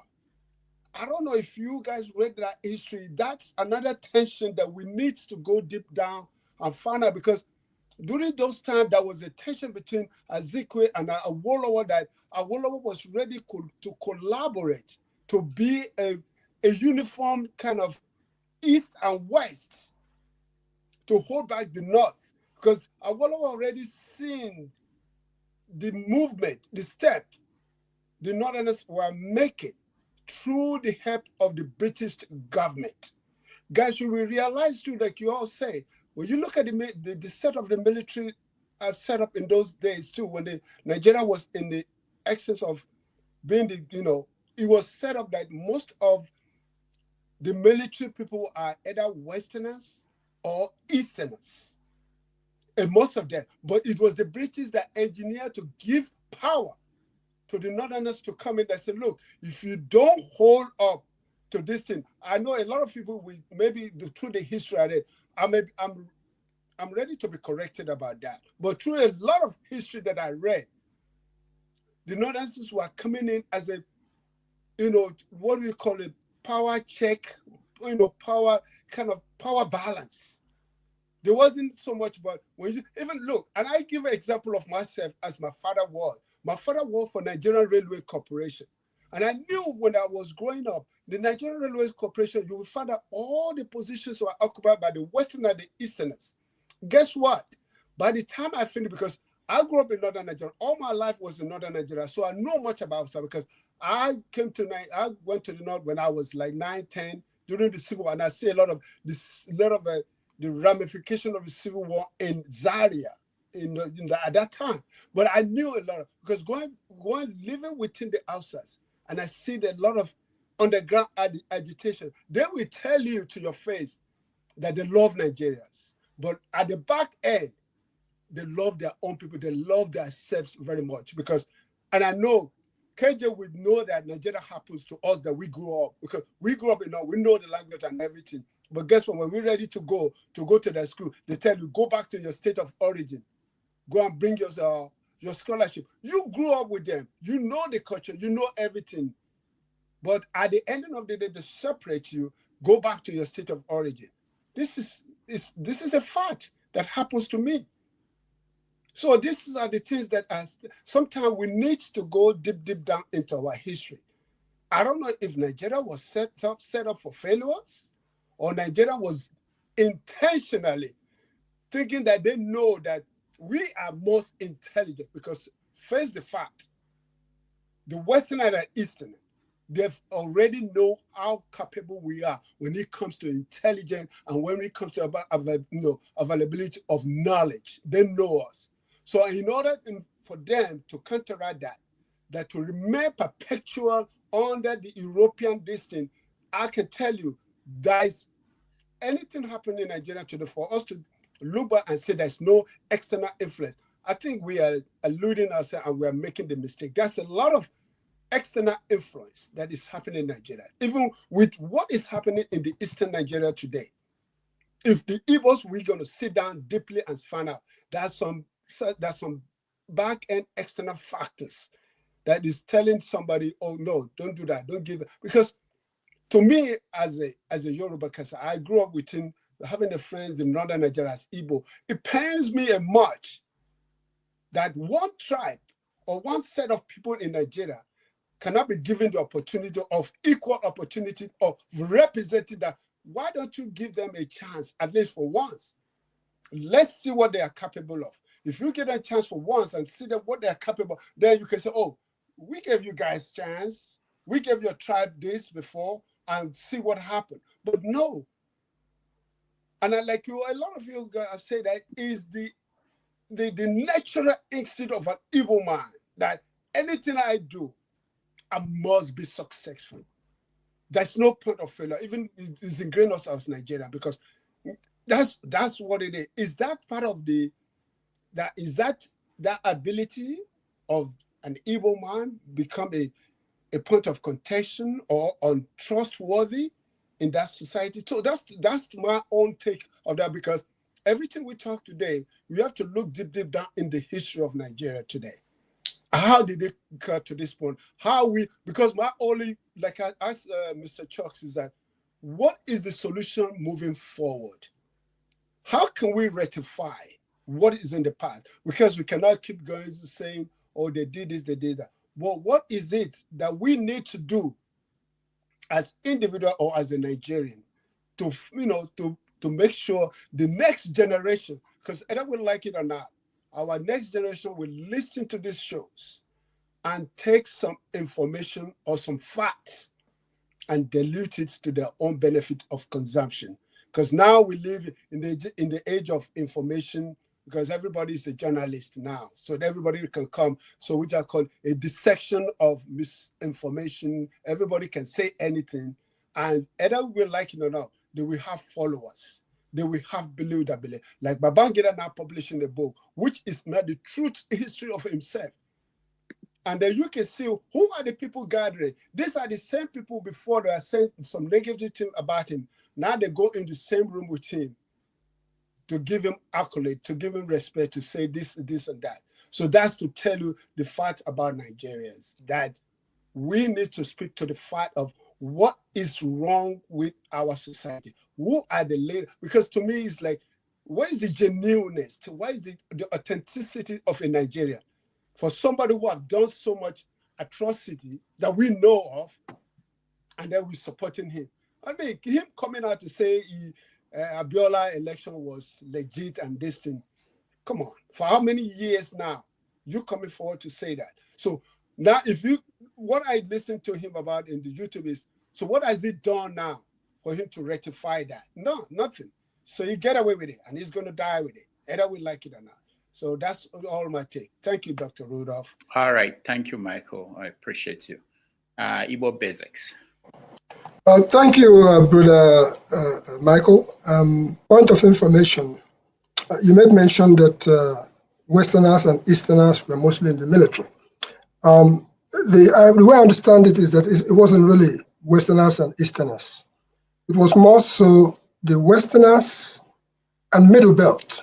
Middle Belt, which is the Benue area, they were the people that generally composed the Nigerian military. For the Easterners, they were mostly traders. And at the point in time when we were growing up, it was believed that if you sent your son, then it was mostly men. If you sent your son to the military, that you sent him to a land of, I won't use the word, a lost cause. That's what the Easterners believed in. So they didn't look at the military as a place to go. and render their service. They may have rendered service in different ways, like you talked about the Nigerian Railway Corporation, of which you said your father was in the Nigerian Railway Corporation. Chukwuemeka Ojukwu, by the time I knew, was at some point the head of the Nigerian Railway Corporation, late Chukwuemeka Ojukwu. Having said all that, it brings me to the point of today. I like to stay in my lane, and my lane encompasses either things I've had experience with, or things that I've been personally involved in, or the friends that I've made along the road, whom I can pretty much ascertain to some degree who they are. The journalist that came today, great guy, doing a great job. And like we said, we hope that he would write his story before somebody else writes it for him. And that goes to all of us. If you sit down today, no matter how short the story is, please write your story. Because your story is what you know to be the truth, and it will go forward. As far as Babangida publishing a book, or Babangida's book published, some people have condemned it and said that it's useless and full of what I would call alternative facts, or according to how he sees it. Let me put it this way. No book. It may be a book full of alternative facts. It may be a book full of what you personally as a person will consider to be gibberish, to mean nothing. But I don't think that any book can be categorized as totally useless. The reason being very simple. Anything that is written down for posterity's sake is something that long after we are gone, people would read on it, try to digest it, and then try to understand it their own way. During our time, there was history being taught, Songhai Empire, Mali Empire, all those empires. History was taught in schools. Religion was taught in schools. There was even something that's called Igbo Bike, stuff like that. But today, the curriculum in schools have actually become a center to make sure that people don't know what went down. And that is why some of us who have been through the age of, I had the privilege of seeing Nnamdi Azikiwe the first time in my lifetime at Jos Stadium, Tafawa Balewa Road in Jos. So I have followed up to date. And it leads me back to the question that I had asked today. And I say I try to stay away from politics now, because politics is a source that can bankrupt you overnight. I've seen those who went into politics and they're kaput, just like that. I try to stay in the path of what I call the art of bushcraft. I try to stay in the path of what I call, like, I enjoy seeing Rudolph Okonkwo doing battle with what I still describe as labor of love. I remember our other brothers like Chido Wangu down in Houston, Texas, US Africa Online. And I remember so many other journalists, nameless, all the way from Daily Times to Champion newspapers to Abiola's paper, which later on, all the rest of it. These are people who were doing the right thing. But today, everybody is a journalist, like we just said. Anything goes. But there are still some fundamentals in the whole process. You talk about people like, I was talking about Zebediah. I keep going back to Zebediah. And that work will be brought to fruition, hopefully at the shortest possible time. When we talk about people like Mazi Okpabi Asika, Okpabi Asika's metro was on Yuberuru, Yararama, if your spear right, make you chop him. And he chopulated his spear. And we all know how that went. And of course, Okpabi Asika had come and gone. But Okpabi Asika was one who, in actuality, brought out the characters like, when I say brought out, brought them to light, characters like Zebediah. He was the person who sent Zebediah them to Kaduna for the first time, I was able to go to Hamdallah Hotel, one of those biggest places in Nigeria, and was able to shake hands with the military officers. It was the same trend that led Zebrudea Adam to go to Dolan Barracks and perform, and had a handshake with people like General Yakubu Gowon for the first time in a lifetime. At some point in time, that comedy series was actually what the people, the grassroots of Nigeria, was communicating with the military with. Hence, people like Zebrudea Adam were sent to a place like Sierra Leone to go and represent the interests of Nigeria. That's how far they have gone. And then bringing it back to where we are today.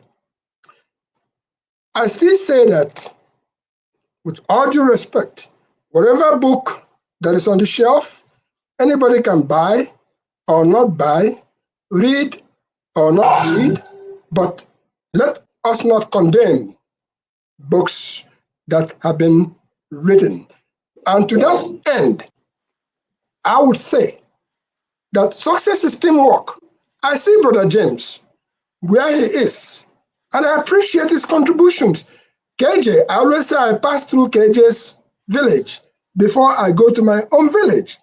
And as we dance on towards the rest of whatever we have in stock, some of us who are old enough, like you talked about Buhari and the history that was unveiling, the thing that Rolf had just showed about the military takeovers and stuff like that. I would say that General Buhari, having met him a couple of times, one in my village, and I gave him a pen, Igbo Basics pen, then 2005, and then again in 2004 in Newark, New Jersey. The man almost ran me over. In other words, I'm standing and saying, hold on for a second, sir, let them know that we are here. That's when he was running for president of Nigeria then. He remembered there are Igbos. The man almost ran me over. I have to say, okay, no problem. Anyway, all in all, as it stands today, let us appreciate the work that the great journalists are doing, and let us also pay tribute to those who have died in the cause, and for those who are doing documentaries. Let's not take it for granted, because the stories that are in those documentaries, if you have the privilege of learning some of those things, I think it will go a long way to unveil the future. I wasn't really ready to come in today, not Zedi, but Rudolph. But I saw you had a great guy. Yeah, that's what it showed up. We appreciate you all the time. Thank you so much, Igbo Basics. Let me just correct something here. I just did some little research. By research, I mean Google. Actually, the documentary I showed, that small thing, is accurate in the sense that as of 1982, Aguda House is already there in Abuja, and they had a cabinet meeting on October 1. October of 1982 there, Shagari. So the story is accurate that the Shagari was in Abuja when, and that Agoda House, when they went there to pick him up. But he left before the Bako guy was able to get there. So sometimes, because we are far away from these stories, even if you were there or you were engaged, I wasn't aware at that point what was going on. But I'm not saying that some of these things are not wrong. It could be wrong, but this one is accurate, that there was a good house as of 1982. So Shagari they were hosting meetings and hosting dignitaries there, and between Lagos and Abuja. So, all right, thank you. And that was NPN. That was NPN of Shagari. Yeah. And that was the result of, I actually enlisted in the Nigerian police as at that 1983. But because of Buhari that didn't happen. So I rest my case. You didn't continue. Dr. Rudolph, that's what we call good journalism. Listen and then go back and research and bring out the facts. I bless you. I love that. I remember very well because we are just about 3 hours away from Abuja, and so we had, and like I said, my secondary school was in 31 Airborne Brigade, and so they called the jumpers, the jumpers. So they were totally. I mean, we followed through every situation that was going through. So nobody can tell. I know that very well. I know that house existed, and I know that they were supposed to go to Abuja at that time. Yeah. All right. So let's hear from Okija, and then I need to take my leave, but I wanted to hear Omori and Stay Humble. So if we can, go ahead. Actually, no, I came back because I wanted to say something about that. I did my own research. I found Agoda House, the same information from the statehouse.gov.ng, website. They gave history of Agoda House. So there was a meeting there, in 1982. So I don't know where the other guy came back with all that information. Yeah, thank you. All right, thank you so much. Let's see who is next. Let's see. Omori. Let me get Omori in. Where is he? I wanted to bring Omori because I wanted to say something. Where is Omori? Is there now? Oh, Omori, can you hear me? I'm trying to get him to. I don't play. No, I don't want you for that. Omori is there. I know he's I can hear you loud and Let me get him. I can hear you loud and clear. I want to bring him up. Okay, he's here. All right, Omori, welcome to the show. Thank you, Dr. Damages. My pleasure. Yeah, I don't know what you want to say, but there's something I had from somebody. Somebody said, and I want to put it out there for everybody, really, but it's something that I know you're interested in. So there's this idea that we have. Our guest today made reference to that. The issue of reality and I think it was Ralph Emerson, I think, said that between the idea and the reality falls the shadow. So there's this idea and there's this ideal that Shore represents, okay, compared to what P2B represents. And people are saying out there that, if you want somebody that will go and kill Babangida or go and sentence him to death or whatever you want to do to Babangida, you have the option. It's on the table, and that's Shore. If you want somebody who will work with the structure we have in place and maybe better than the people we have, you have P2B. Now, I say that because it comes up all the time. Some of the conversations we had here today, I didn't get to that question, which was about if you happen to be the president of Nigeria today, you somehow win the election, you have to have meetings with Babangida. It's in the constitution that they are meeting with the president, what they call this Council of States, Gowon and all those people you see there. They will attend the meeting. You can't come and change it. You can't, unless you can come in and change the constitution the same day. But that's the structure that is in place. So I bring you here and then say what you want to say, and maybe you can key into that in any way you want. But I'm always interested in when we say, I saw people writing that P2B said this, P2B, I don't know if P2B was there or something. And some people, it's really difficult if you're a mainstream political operator in Nigeria to totally ignore those people and remain in the mainstream. All right, go ahead. Thank you very much for the opportunity to hear our views. My greetings to all the panelists, especially my good friend CM, KJ, and the rest.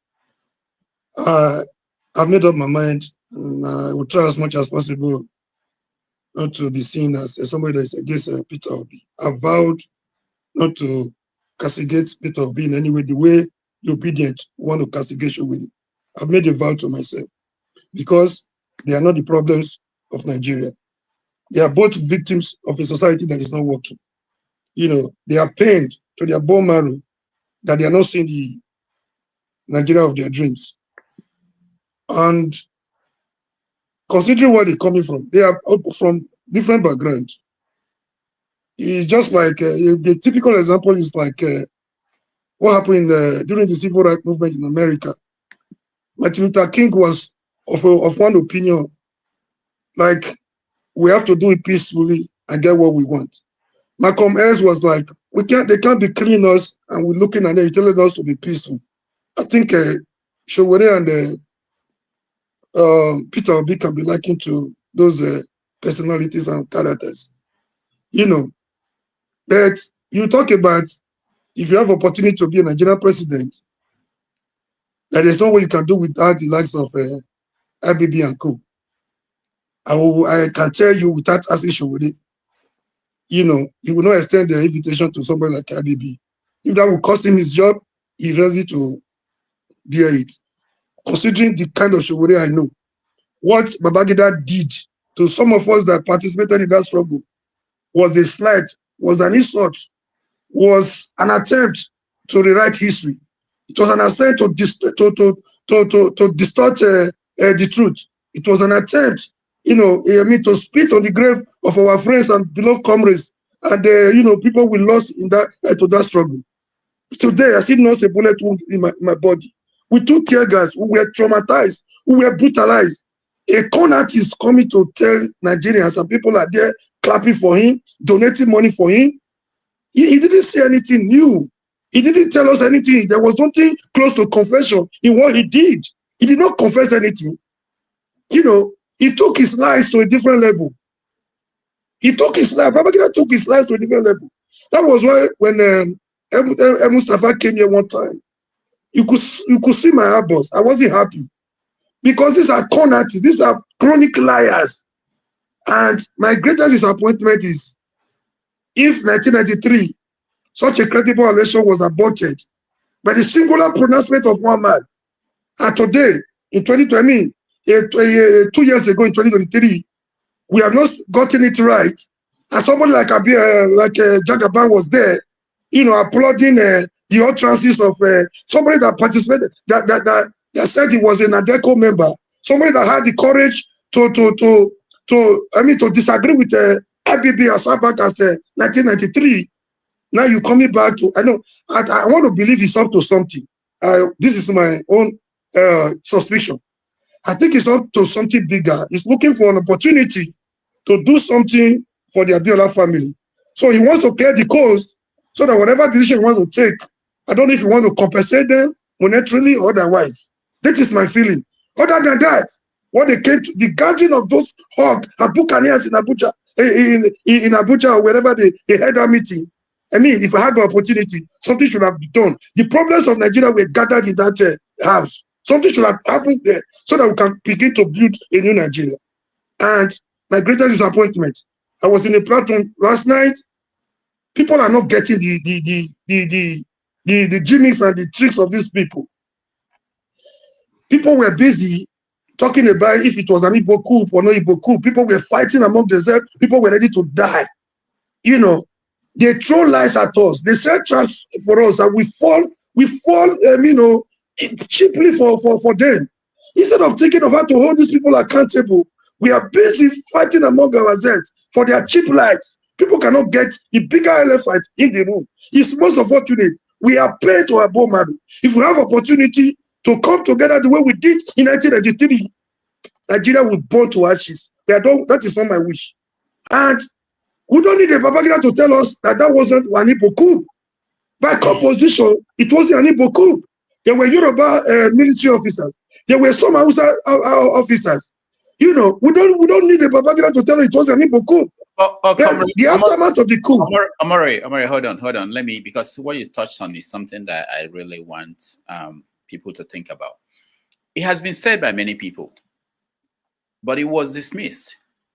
The only attention they are paying to it now was because it came from Babangida in a book.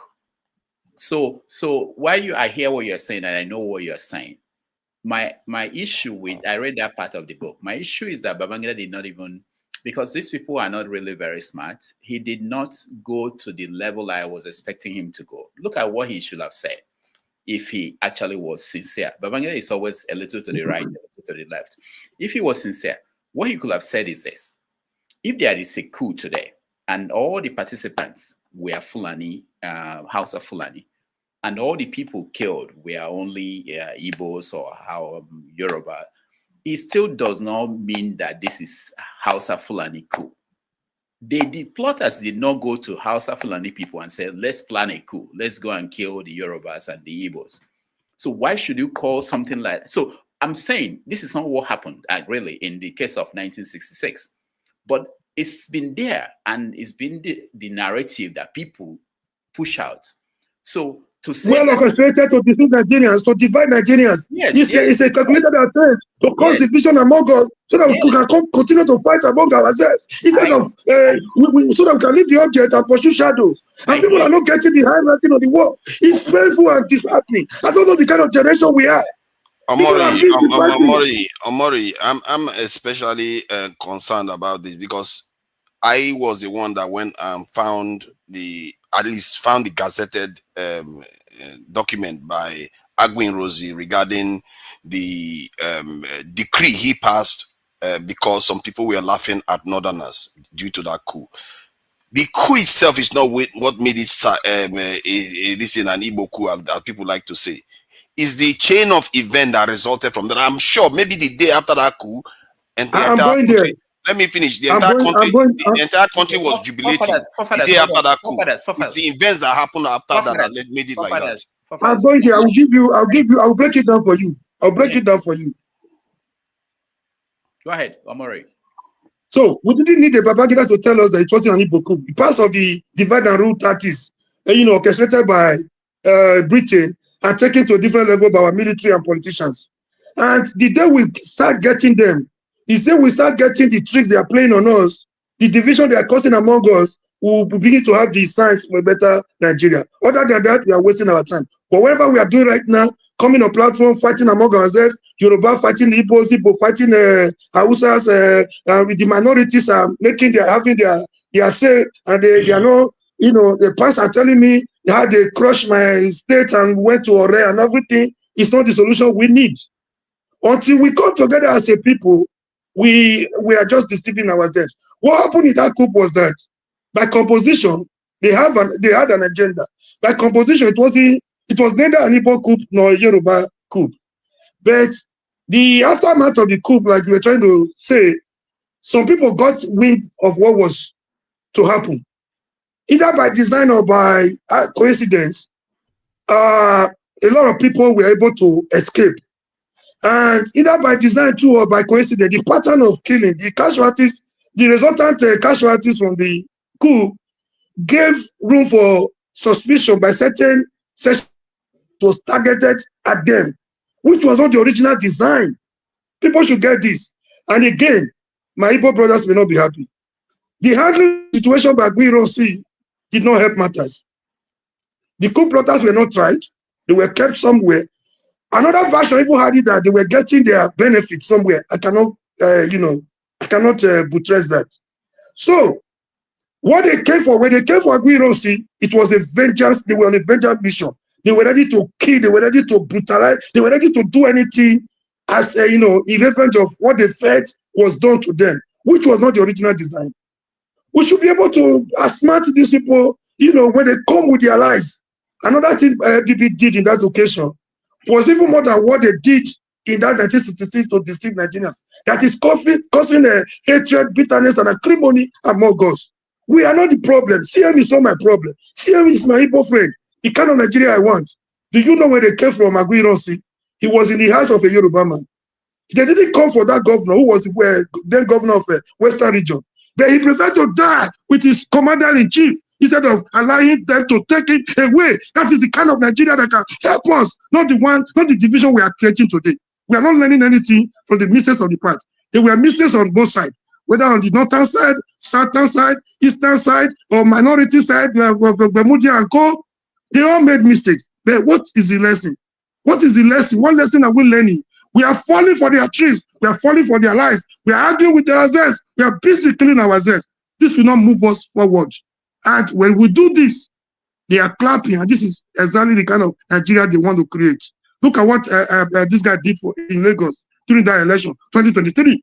That is the kind of narrative people fell for, that they were beginning to kill themselves. They left the object and they start pursuing the shadow. And Emiloko had his way. This is the trick. This is my pain. We suffered. We were brutalized. We were incarcerated. We were traumatized. We were dehumanized. somebody coming to lie and raising close to 18 billion, spitting on the grave of Abiola and our comrades that died in that struggle. Good enough, I rest my case. Let us learn a lesson. Mistake or failure, they say, could be a lesson or could be success, only to the extent we can learn from it. Thank you and God bless you all. All right, thank you, comrade Omori.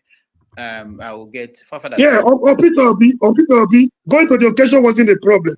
But the tweet he put out, in all honesty, with all sincerity of purpose, with all sense of modesty, I mean, I think that was, I know he is a politician.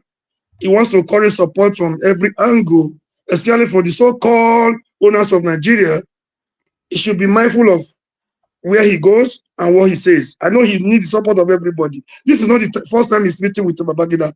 They're putting out that tweet to create the impression that Babangida has done so much for Nigeria. Whatever Babangida has done for Nigeria was eroded, completely eroded by the singular act of abortion of June 12th. And you know what? See, Babangida brought so many miseries to Nigeria. The first time you could think of a time bomb, that thing was strange to us. Somebody died through time bomb. And before Dele died, he complained to a lot of people that his life was in danger, that he was being threatened. A few hours later, they took his life. Now, put your camera on. Put your camera on. Oh. Yeah. Hey, I'm sorry about that. I'm sorry about that. So, few hours later, his life was taken to a very strange, that is strange to our environment.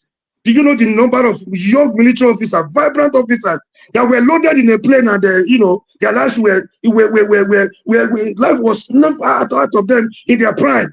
A lot of miseries that guy brought to Nigeria. So no matter the kind of money you think you made through Babangida, the kind of billionaires, he corrupted the Nigerian system. There was corruption before, but Babangida made it a corruption promise. He brought corruption promise to Nigeria. He almost legalized, if he had his way, he would have made corruption part of our constitution. He almost legalized corruption in Nigeria. Such people that became billionaires overnight, like the authors of this word. I don't know what they call his name. That was there utilizing. Yeah, he made a lot of billionaires.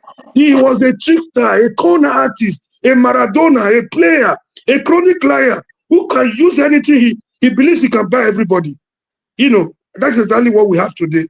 That's why we have the likes of Tinubu lording it over us. Babangida could use everything. He could bribe, he could do anything, he could kill to get his way.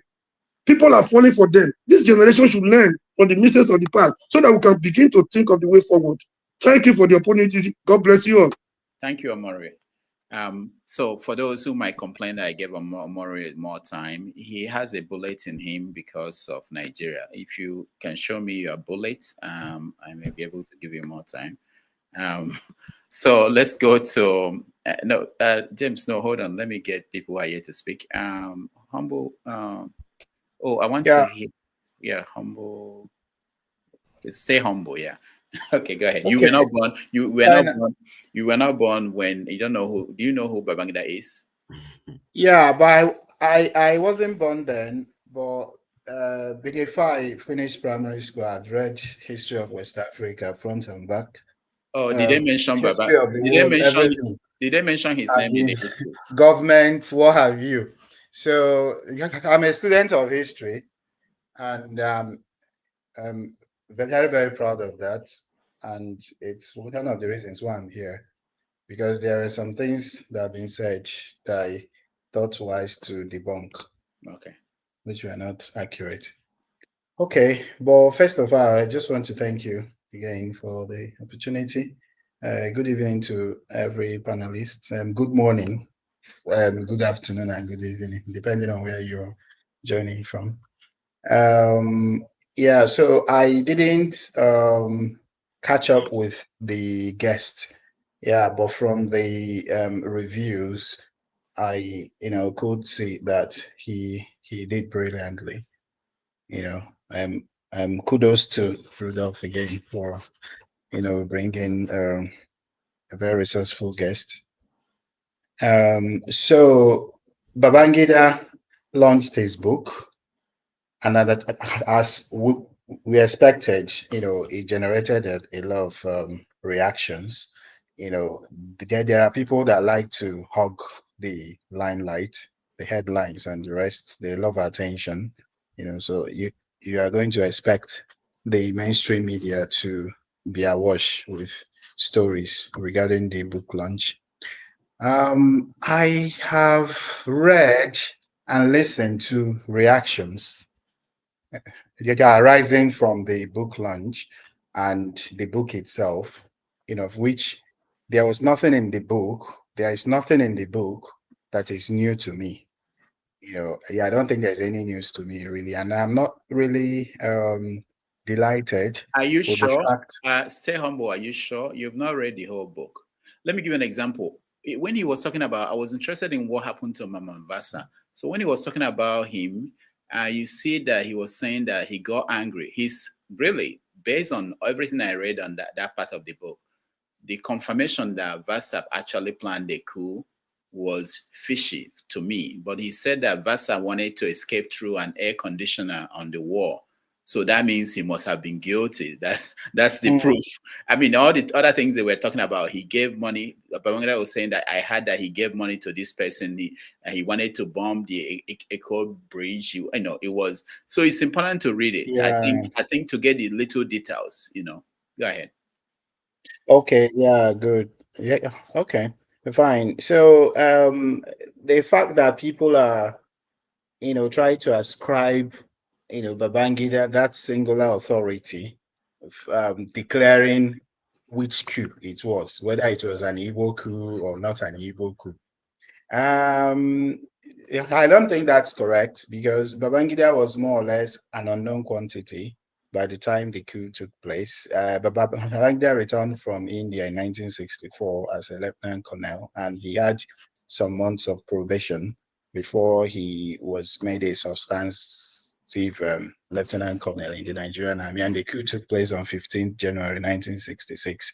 You know, so Babangida more or less was, you know, just a fringe player, you know, if I would say that. So he doesn't have that, you know, authority, so to speak, to be the one to be clear of which region it was that dominated the coup. And we know that, you know, the key players in the Civil War, including the British, the BBC, and the rest, they all knew that it wasn't an Igbo coup. But again, you know the purpose of Nigeria being a country, you know, coming together, the amalgamation, you know, to serve some narrow interests.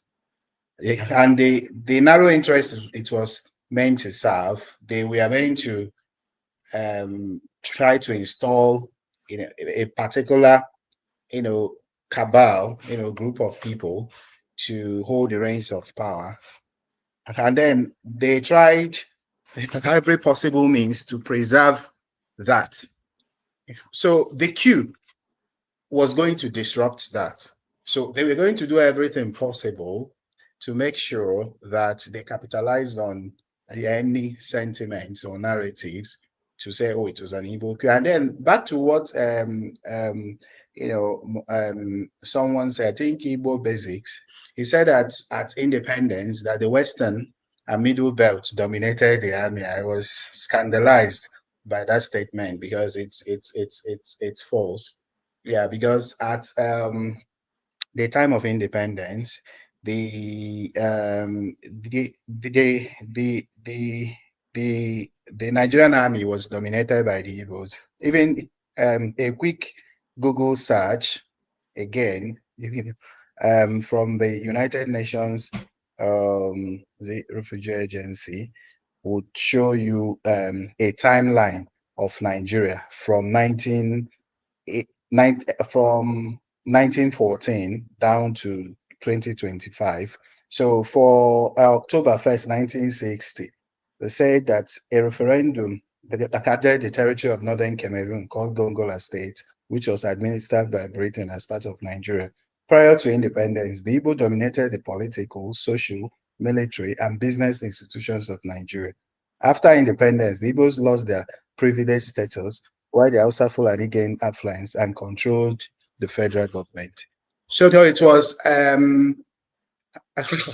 the Civil War really ushered some kind of northern dominance of the Nigerian army, so then, because when Awolowo sent his team to discuss with Ojukwu before the war started, the reason, that he gave why the West would not join the East was that the West did not have a strong military. So the West had a very, very weak military. So the West didn't have the military strength, to pull off, resistance of any sort. The people that were in that meeting, the late Hanezi Okoro was in that meeting. The late Aluko was in that meeting as well. So I just wanted to debunk that. My brother Moru had already had a judge with him in one of those for us, so I will not join issues with him. Yeah, I think he's a pro show somebody. I have known P2B. I've been following P2B since 2002. Since 2002, I was in secondary school when P2B was impeached. Yeah, we were mobilized to go and protest his impeachment. Yeah, so I've been following P2B since 2002. Did he stop you guys today? So I don't think there's anything. Stay humble. Sorry? Did he stop you guys from going to protest? So the people that organized the protest, we are not the people in government. The people that organized the protest were, the Nigerian Union of Teachers, in Anambra State. People that were not happy that P2B was impeached because they saw the direction that P2B was going, and they thought that was going to truncate, that line of development. Yeah, so, but we didn't really protest. We just went to government house and just registered our presence and then came back, really. Yeah. Right. So I don't think there is anything that anybody will tell me about P2, really. From 2002 till now, say something to almost 3 years. Yeah, stay humble. Hold on. Yes. Stay humble. I like to also ask you something. You said the Igbos did not dominate the military. The Igbos have never dominated the military. What you say, and I will agree with you, is that the Igbos were at the top. There were more Igbo officers than they were in other parts. But you had more soldiers. When I say soldiers and men, we are more from the Middle Belt and some part of Kaduna. Were people who dominated. In fact, the particular place where you have the term the Kaduna Mafia, so because of the combination of the Kaduna people and the Langtan people, where people like Donka Bali, Brigadier Major General Jeremiah Oseni, and all the rest of them came. In fact, in that axis alone, you have 15 generals. So it would be good to say, it would be more accurate to say that the Igbos, is it the officers or the non-commissioned group? I don't want to use the military term. That's why I didn't go to non-commissioned. Yeah. I'm saying that there my are more service Igbo was officers. in the military. Hold on, sir. Hold on. And then when you by your own story, Babangida came back as a lieutenant colonel, and the people who carried out the coup were all, majority of them were majors, led by Major Chukwuemeka Ojukwu. So by the military ranking, the colonel would definitely have more information and be able to know what's going on than a major. I'm sure you know. No. Sorry. He came back as a second lieutenant. Sorry, not a lieutenant colonel. He came back as a second lieutenant. All right, thank you for putting that correct. At independence. All right. Yeah. All right. Thank you. Stay humble. Thank you. Let me go to CM. I'm rounding up. I'll hand it over to KJ. I want to listen to CM forefathers. If there's any other person, OT. Oh, God help me. Okay, let's see how far I can go. I really need to. CM, go ahead.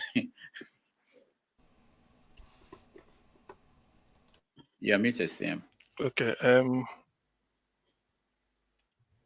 Okay. Thank you, Rudolph. Good evening, everybody. Actually, I think I do have to apologize. Tried all I could today. I couldn't join. I had wanted to field questions with the guest, because the guy is just a walking historian, particularly around the Ironsi from 1966 to throughout the Civil War. I read his book and I follow him quite a lot.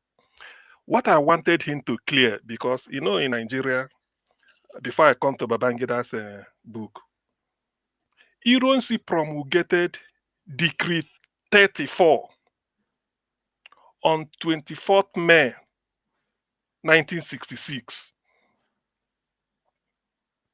Then Ironsi was killed on 29th July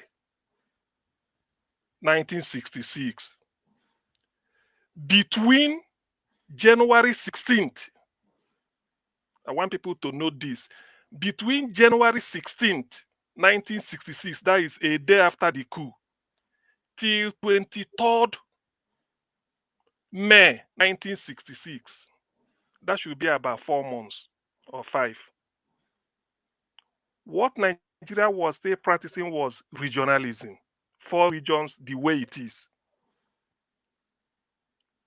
Because the Almighty Unification Decree came into being on 24th July. I mean, 24th May. These are facts, so these are historical facts. Now, because the day you promulgate a decree, it takes effect. As at 23rd May, nobody knew about Unification Decree. It hasn't been enacted. So the next day, 24th, it started. By 29th, Ironsi has lost his life. 30th, no head of state in Nigeria. 30th July, 31st, nobody was in charge of Nigeria. No Gundikwe to hand over to take over. 1st of August, Gowon came in as head of state. By 9th of August, Gowon promulgated Decree 9. I think 19th of August. Decree 9. People should mark this. Decree 9 of 1967 was promulgated in August. The purpose of Decree 9 was to nullify, was to repeal Decree 34.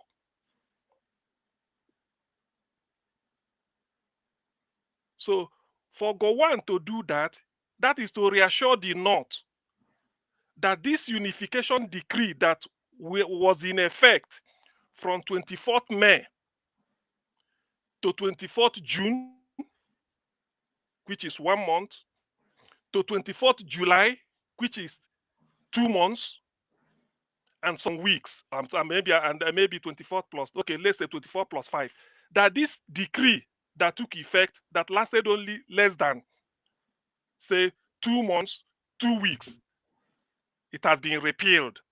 Therefore, the status quo remained. As at that August, it is still 4 regions: East, West, Midwest, and North. Ironsi never abolished the region. They decree only, this decree 34, people are blaming. People will come here in the midnight and be talking trash. They are blaming. This decree only worked for 2, that's why you can do the calculation, for 2 months and some weeks. So when it was repealed, Gowon took Nigeria back to the regions, the way it is administratively. It was that same Gowon that came a year later, almost a year later, the next year in 1967, to start dividing states. You see, there are certain things like that's why when they blame Ironsi, all these things, people say, oh, Ironsi, the decree 34 only lasted for 2 months and some days. I've given you from 24th May to 29th July. People should calculate it. That was only the time Decree 34 worked. Gowon that is one of the first thing Gowon did was to repeal it and tell the Northerners, now Northerner is in charge. You can continue as usual. So why are people still, 50 years later, they are blaming Ironsi? Why not blame Gowon? From August 1966 till December 1966, Nigeria was operating a region of a federation of 4 regions. From August to December, that is 4 months, Nigeria was operating a region of federation of 4 regions. Up to January, when they went to Aburi 67, the same thing. Up to February 67, the same. Up to March 67, the same. Up to April 1967, still 4 regions. It was in May, 27th May, the one decided to start to create state. So who Who balkanized Nigeria? So who? People should go and look for Decree 9 of August 1967 that repealed Decree 34. But nobody ever mentioned, every time, hey, Decree 34, Decree 34, Decree 34. So that is what I wanted Chuks Iloegbunam to state clearly today. That of Babangida, I know it's a working document. We'll be discussing it. So for all this nonsense, people have been peddling against Ndibo that led to over 5 million people being massacred. The first genocide in Africa and second in human history behind the Holocaust. It shouldn't have been. Whenever I remember this, I find out that the propaganda has been well oiled since then. I know some of you here have not heard about Decree 9. No, some of you do not know about Decree 9 of August 1967. Nobody, I mean, some of you do not know. That decree was to nullify what Ironsi did on 24th May. That lasted only 2 months. And yet they're still blaming Ironsi today. A decree that lasted only 2 months and some weeks. They're still blaming Ironsi 50 years later that he is responsible. Why administratively from 16th of January 1966 till 23rd May 1966, Nigeria is still the way Zik and Tafawa Balewa are governing them administratively. Only that the head is no longer there. You do something in the region. So why is this Ironsi brought to unification, unitary system? Why? But Gowon repealed it.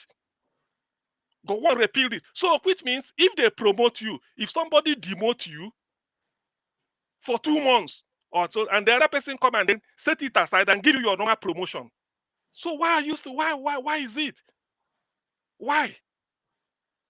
That is what people, I want people to take me on Decree 9. Everything is Decree 9 that repealed it. What did Nigerians do? Some of them do not. They know. Babangida should have stated all these things. But they are hiding. Thank God some of us went to school. We have to go and dig it out. We have to go and dig it out. And there are more to come. So Gowon damaged. That's why he's still there looking. Babangida now blamed him in his book that he refused. He failed to protect Ndibo in the north. The massacre was too much. Babangida stated it, and this is a military general. It was after that Babangida, he saw it at close range before he now went for course. For those that are calling it Igbo coup, are they not ashamed today? Babangida used the word crushed. It was crushed by Joe Bienu. Rudolph, if it's Igbo coup, your father participated because he's Igbo. My father also made a meeting. They joined. There's a book called My March Through Prison, written by Awolowo. Awolowo is not a small boy. He's a foremost Rosicrucian. The whole world knows Awolowo. He appeared in the Rosicrucian Digest of 1950-something.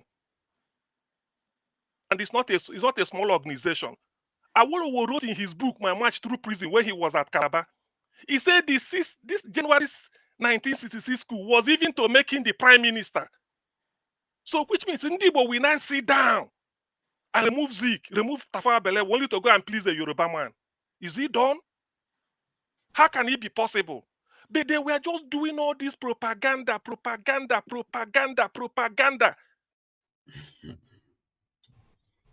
Yeah. They slaughtered Ndibo. Sorry. Set us backwards CM, by more than a century. CM, sorry. Look at the screen. Go and read the analysis made by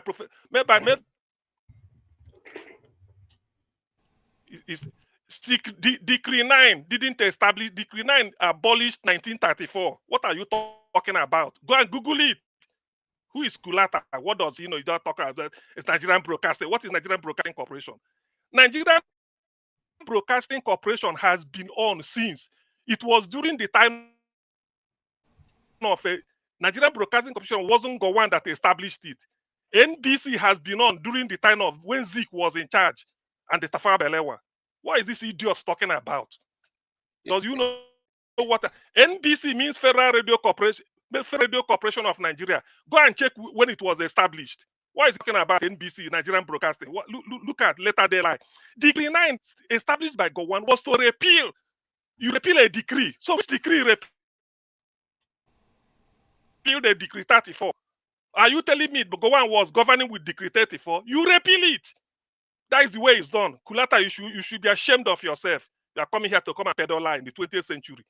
What are you talking about? 21st century? What is he talking about? This was the nonsense people have been pushing. Rudolph, you may not know that when they came back from Aburi, they asked Gowon, tell us what you did at Aburi. Do you know what Gowon said? Gowon said he had malaria. Are you doubting it again? I will give you the link when he delivered a lecture telling students at Nnamdi Ojukwu University that he came back from Aburi and he's down with malaria. He couldn't make a broadcast to tell Nigerians what they discussed at Aburi. Don't believe my wife. Just go and I can give you the link. You go and Google it. You go and read it. When people come here, they talk nonsense. Look at the Decree 9 established Nigerian broadcasting. So Nigeria hasn't got a broadcasting corporation since. What is he talking about? Please, Decree 9 of August 1967. Because this thing makes me incandescent with rage. People some people were just slaughtered based on propaganda. Igboku. Babangida is now saying his own. Nzogu, look at what he said about Nzogu. Now look at the names Babangida mentioned. Olafomiyo, is he not Yoruba? Femi Oyewole, is he not Yoruba? These are people that planned it. Adewola Ademoyega, is he not Yoruba? Because Nzogu, who is even Midwest, which is Niger Delta. Because Nzogu and Ifajuna no more, it's Igboku. And they are talking, they didn't kill other people. It was called Igboku not because of the fact that Ndi Igbo were rejoicing as forefather will come and peddle lie. Oh, it's too early for me to deal with his, all this nonsense, gigantic nonsense they do. It was not because of Ndi Igbo we are dancing in the street after. No. People don't call it Igboku because Ndi Igbo were clapping hand. It's a lie. The way they call it Igboku is that they say they kill every leader and left the Igbo leaders. That was the reason. So all this nonsense, people come and revision. Go and check what we've been saying before. They killed everybody. At the time, they were even asking, why didn't Ironsi hand over to Zanabuka Dipcherima? When their gang come here, gang of AY, what is he called? Loco P, the forefather in charge, and then the one that wears Hamas uniform. They come here in the middle talking. Why didn't they hand over to Zanabuka Dipcherima? Why didn't Gowon hand over to Brigadier Ogundipe? Have you asked why didn't Gowon hand over to Ogundipe? Is Ogundipe not senior to Gowon? Okay. And they come here and be talking trash. Anyway, we will establish a channel, a special channel, where we will now be able to revise all these things. Ndi Igbo has died enough in Nigeria, and this will be the last time. They slaughtered us, genocide because of propaganda. Igboku. Look at Babangida, what he's saying now. Putting it in writing in black and white, just to tell you the damage every time. Igboku. I will list the names. People that plan coup against Abacha. There are 11. 8 are Yoruba. Is he called Yoruba coup? People that plan coup against Abacha. Dia, Olare Nwaju, Tajuddin Olare Nwaju, Major Abdul Karim Adisa, Femi, the other one, Fadipe, Professor Olagunju, all of them. There are 11 with Bami and the people. 8 are Yoruba. Has he been called Yoruba coup? Has he been called Yoruba coup against Abacha? All you hear is Abacha coup. What nonsense are people talking about? So it pains me that Ndibu were just slaughtered for nothing. Based on propaganda. They didn't do anything. Ironsi did something and then that was it. What Gowon has repealed. Gowon has repealed it with Decree 9. Now, if you now look at what Kulata is writing, do you think you are talking to fool? I don't know my father before coming out here. Go and check Decree 9. That was the decree Gowon used to repeal Decree 34. That was the first mandate the North gave him. That unification, they don't want it because they're always talking of Araba, how to go on their way.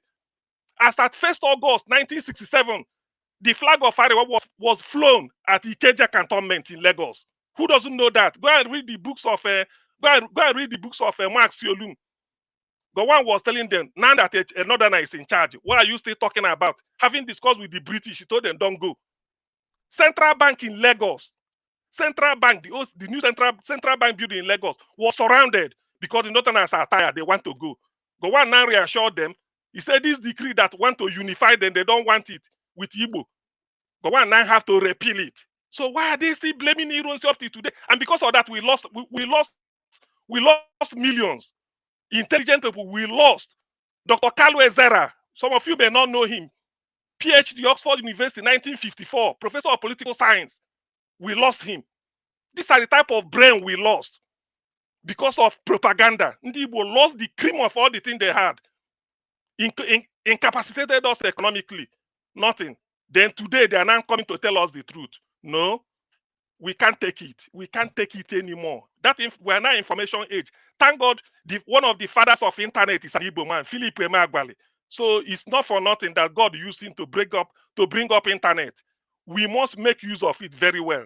Let me stop here because I'm so annoyed when I hear this type of nonsense people are talking. Okay. They come here and they'll be talking rubbish. Sorry, can I come in a bit? Calm down, CM. Calm down. Let's go one by one. Sorry, I'm not taking over your position, Dr. Rudolph. I'm going to hand over to you, but I wanted to hear from forefathers and yes. So that's why I wanted CM to calm down. And for those of you who don't have that information that CM is giving, you can actually request and you put it online for you to get it. So we're all arguing from the point of understanding. Right. Forefather, please. I know you have a lot to say.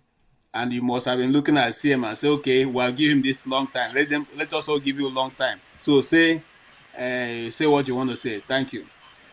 Thank you. At least, I appreciate that. Thank you for having me, Dr. Damages. Greetings to all the panelists, the chat, and the viewers. Everything, the quotes and the dating and everything CM said is accurate. But the narrative is painting is misleading.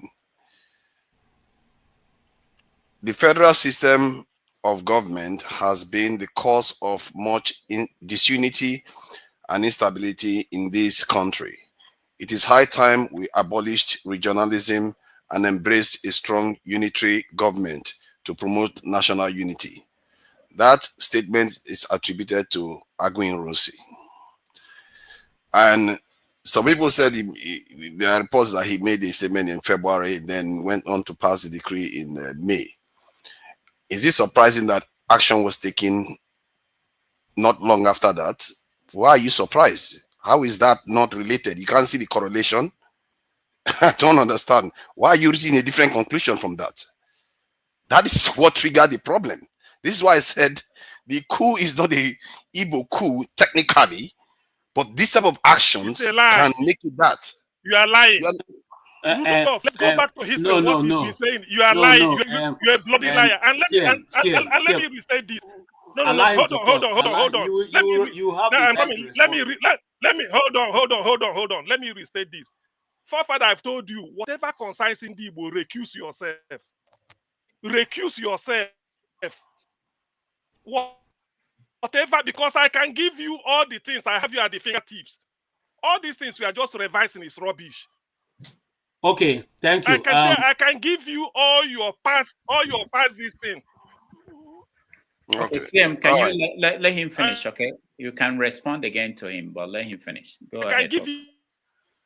All right. So in medical profession, when you are too close to a relative or an issue, you recuse yourself from it. And in many industries, they do that for a reason, because you tend to lack objectivity, even when the information is right there in front of you. You have to try to, some people, one thing I will never forget, Jagun said, you expect empathy, but you give none. You don't think about what other people are going through in their head too. You just think about only what you are going through in your head. Aguiyi-Ironsi went on to pass a decree for a reason. He saw the division, and from what he's saying, let me finish. Where are you from? CM, where are you from? That is the thing now. Aguiyi-Ironsi from Umuahia. Where are you from? I mean, I don't need to leave. These are the people that are purveying. These are the people that are sadistic narratives here. I didn't make it up. These are the people. Just wait. What is the meeting? These are the people. These are the narrative. Now he's trying to prove this thing. You did. Everything I've said doesn't justify. Jesus Christ. Father, people we are clapping. It's a lie. He won't stop. When they toppled Buhari, listen. When they toppled Shagari in 1983, does that make it a Fulani coup? Does that make it a Fulani coup? Look at the type. Do you think we are talking to idiots? Shagari was toppled by Buhari, a Fulani man. People were dancing all over Lagos. I saw it and everywhere. Does that make it a Fulani coup? Okay, what nonsense is this guy talking about? You think we're talking to fools? CM. Let him finish. You can. I don't know if see, assuming you have shame on you, you shouldn't be coming here. You should. CM. All right, forefathers, go ahead. So, before Nigeria became independent, it's evidently clear that the South was not as educated as the North was not as educated and sophisticated in terms of Western education and even in the military as the Southern part. That's why they didn't want to join Nigeria. They had that fear that they will be a kind of overshadowed and dominated inside Nigeria. The fear was there. That's why we didn't get independence in 1953, just like Ghana did. They delayed it till, as a matter of fact, this is one of the reasons why the British kind of gave them a lot of favor, because they needed them to join the country. They wanted to force them to join the country. So they had to concede a lot of things. Even the first election, they rigged it on their behalf, just to keep them within the group. For whatever reason, the British wanted Nigeria to be together at that time. So if you look at the trends at that time, the way they looked at the coup was different. At first they were mourning their dead that had died. They felt like, okay, some of all these people that were killed were the ones that were very tribalist. It's like when somebody comes and targets somebody like Nnamdi Kanu, you will feel like, oh, they targeted him because he is so much for us. You see, those people, the Igbo people will not jubilate when that kind of person dies. They will be like, you kill our hero, that's not happening. That's what happened to them. You have to think from their point of view. Someone like Ahmadu Bello that was spouting all those bigoted statements that he was spouting. You kill him, and then a lot of Southeastern leaders didn't perish. Then after that, Aguiyi-Ironsi took over, didn't go on not to just execute all the people that actually were responsible for the death of the first independence leaders of Nigeria. He didn't do anything to them for months. Then go on to do one of their greatest fear in terms of passing that unitary decree. That is, if you look at the chain of events, you are asking for trouble. I don't know how, as a politician, that was somebody that didn't pay attention to the danger that was coming. So take that into account, and also take into account that Aguiyi-Ironsi himself responded to the situation in the country at that time. So it's easy for us to say, oh, we are not there, we don't know what happened, but we have the documents to show what he did. The fact that a military leader could take it onto, with all his busy schedule, clearly a lot of people were trying to kill him. He took it onto himself to go and pass a decree to stop people from mocking Northerners. He took it onto himself to pass a decree to stop people from mocking Northerners. What's the title of that decree? Forefather, what's the title of that decree? I can pull it out. I don't know. I don't put it in my head, but I've shown it here before. I have looked for that decree. I've not seen it. Okay, I'll provide it later when you are on, so you can see it for yourself. So you have to know the environment at that time. There are testimonies of people during that time that led to the events that we are seeing, and this comes because we lack empathy for each other. We don't see the other people as human beings. This is the part of the problem, and I think Ironsi was right when he said it. That statement he made there about our regionalism, he was right, but he killed him anyway. That was a problem. He tried to tackle it, but he killed him because that was the greatest fear of the Northerners. The Northerners were also tribalists. Ahmadu Bello was a tribalist. All of them were. But the man that wants to bring everybody together, they kill him anyway. For whatever reason, maybe they see him as tribalist too, because he didn't kill all the people that planned the coup. Is it how Nigerians behave? Let's face it, we are still doing it right now. Thank you.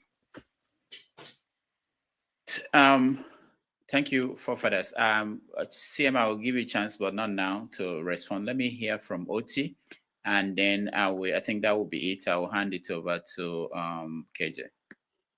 Oti. Hello, good evening, everyone. Rudolph, if it's me, you're waiting for you, you might as well start. You may have the big solution. No.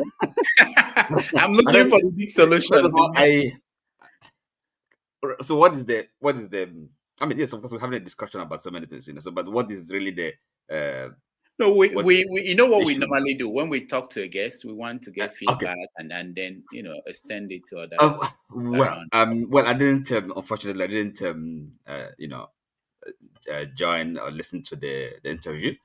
No, but to me, well, it's been interesting listening to CM and maybe people that have counter opinion. But anyway, the for me really this with what is going on, I believe in coming to kind of like a simple and clean solutions, to problems we have. And the launch of the book with people have spoken about that, and now looking at all this, it only reinforces the view, and it's not the view that only myself have. A lot of people actually have this view.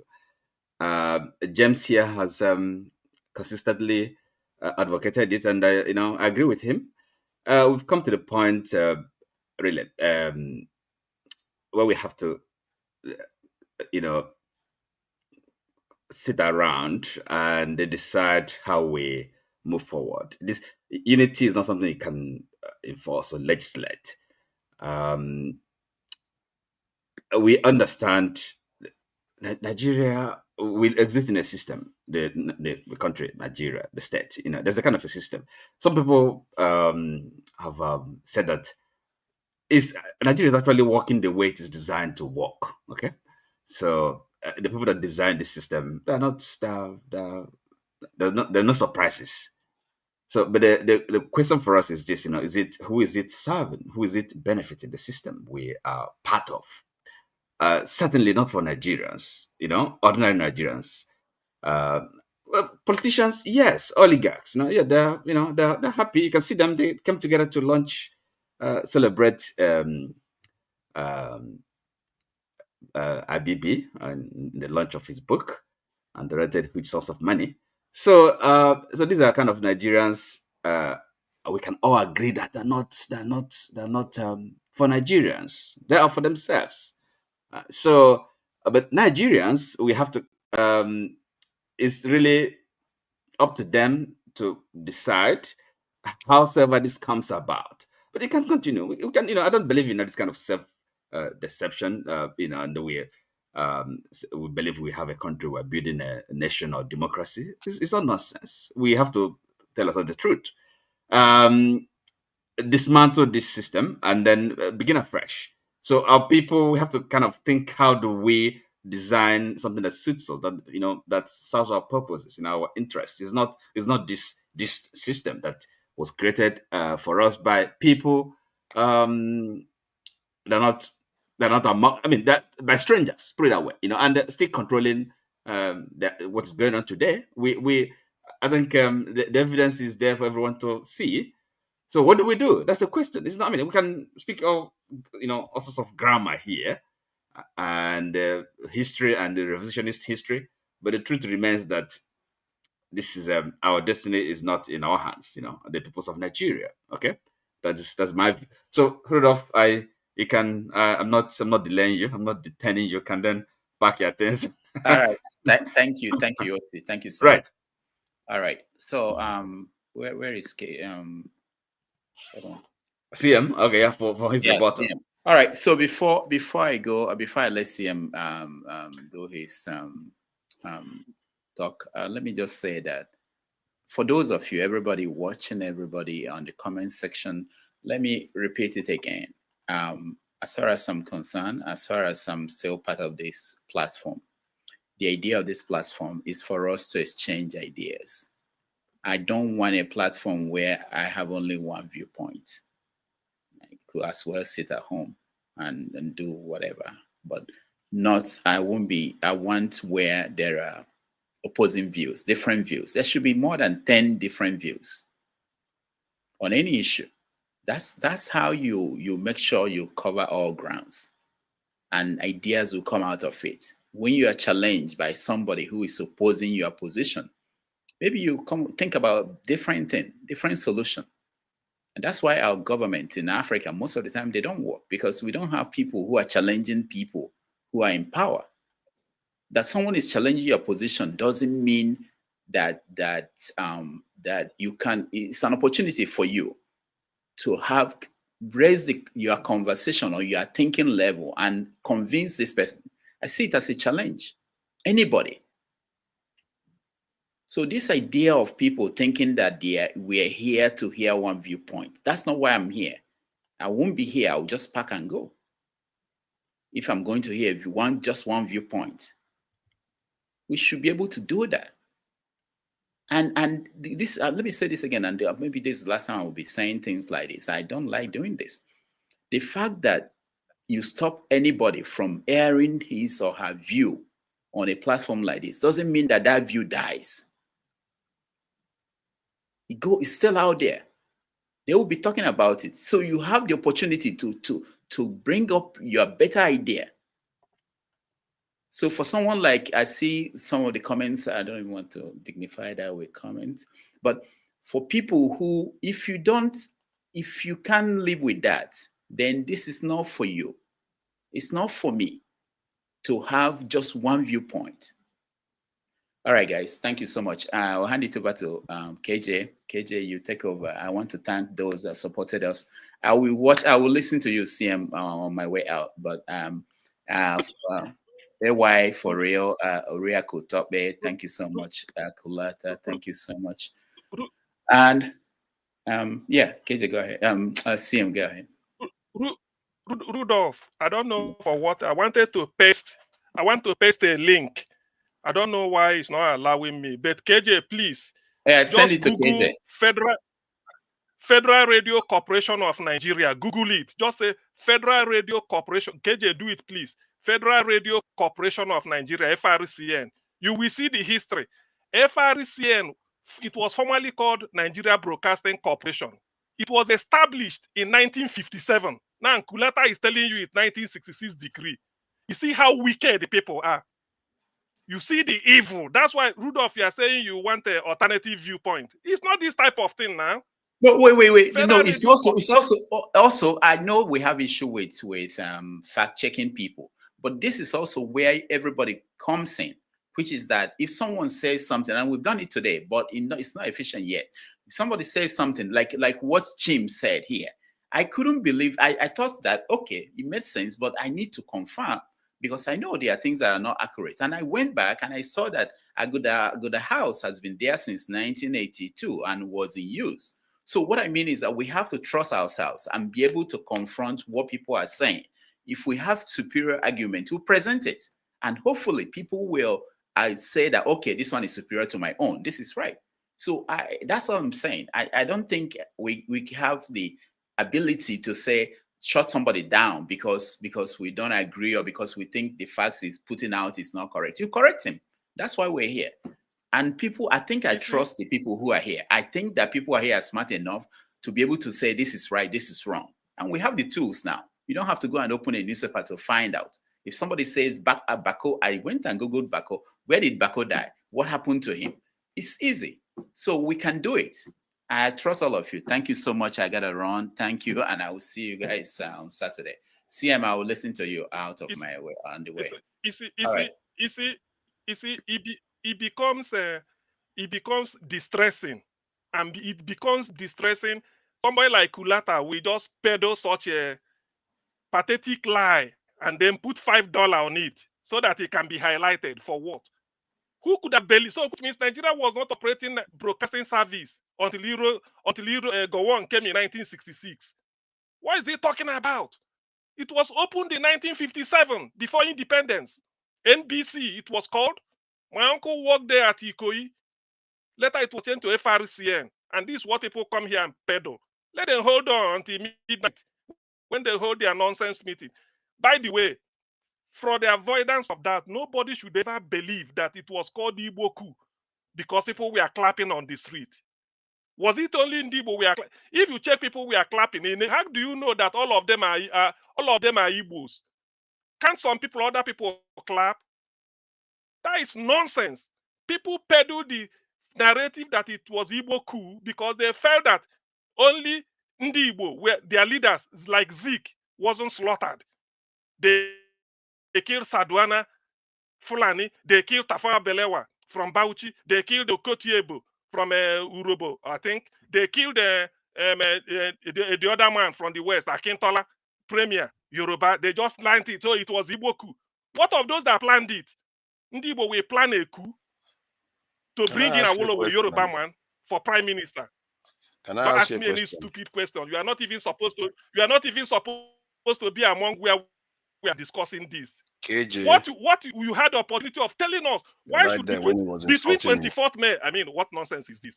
Between and so what? Between 24th May 1966 and 29 July 1966. It's about 2 months that Ironsi operated the unification decree. Gowon had to come with Decree 9 to nullify it. And then we went back to status quo. So why are they still blaming Ironsi today? That is my question. Explain to me. When Gowon has nullified it, why are you still blaming Ironsi? You were paid your backlog. If you are owed salary and somebody came and said, no, I pay you all your backlog. So why are you still blaming? Why? Okay. Why are you still blaming? When you are giving up what you... Gowon restored Nigeria. No, I'm not finished because... hold on. Something led to something. Hold on, please. Hold on. One of the questions I asked our guest today is this perceived Igbo hatred, and I'm asking that to a forefather and any other person who is on the other side. Let's have a very academic discussion. Let's not make it rowdy. Let's discuss as intellectuals, which we are. Now, I asked him the simple question. This perceived Igbo hatred that started because of the guy, Chukwuemeka Ojukwu, who is from the Midwest side of the country, now known as the South-South, who now we know is not an Igbo man because the South-South people say they're not Igbos. So now that this perceived hatred, did it start because of the war? And he went on to answer the question. Now I want to put that question to you also, forefather.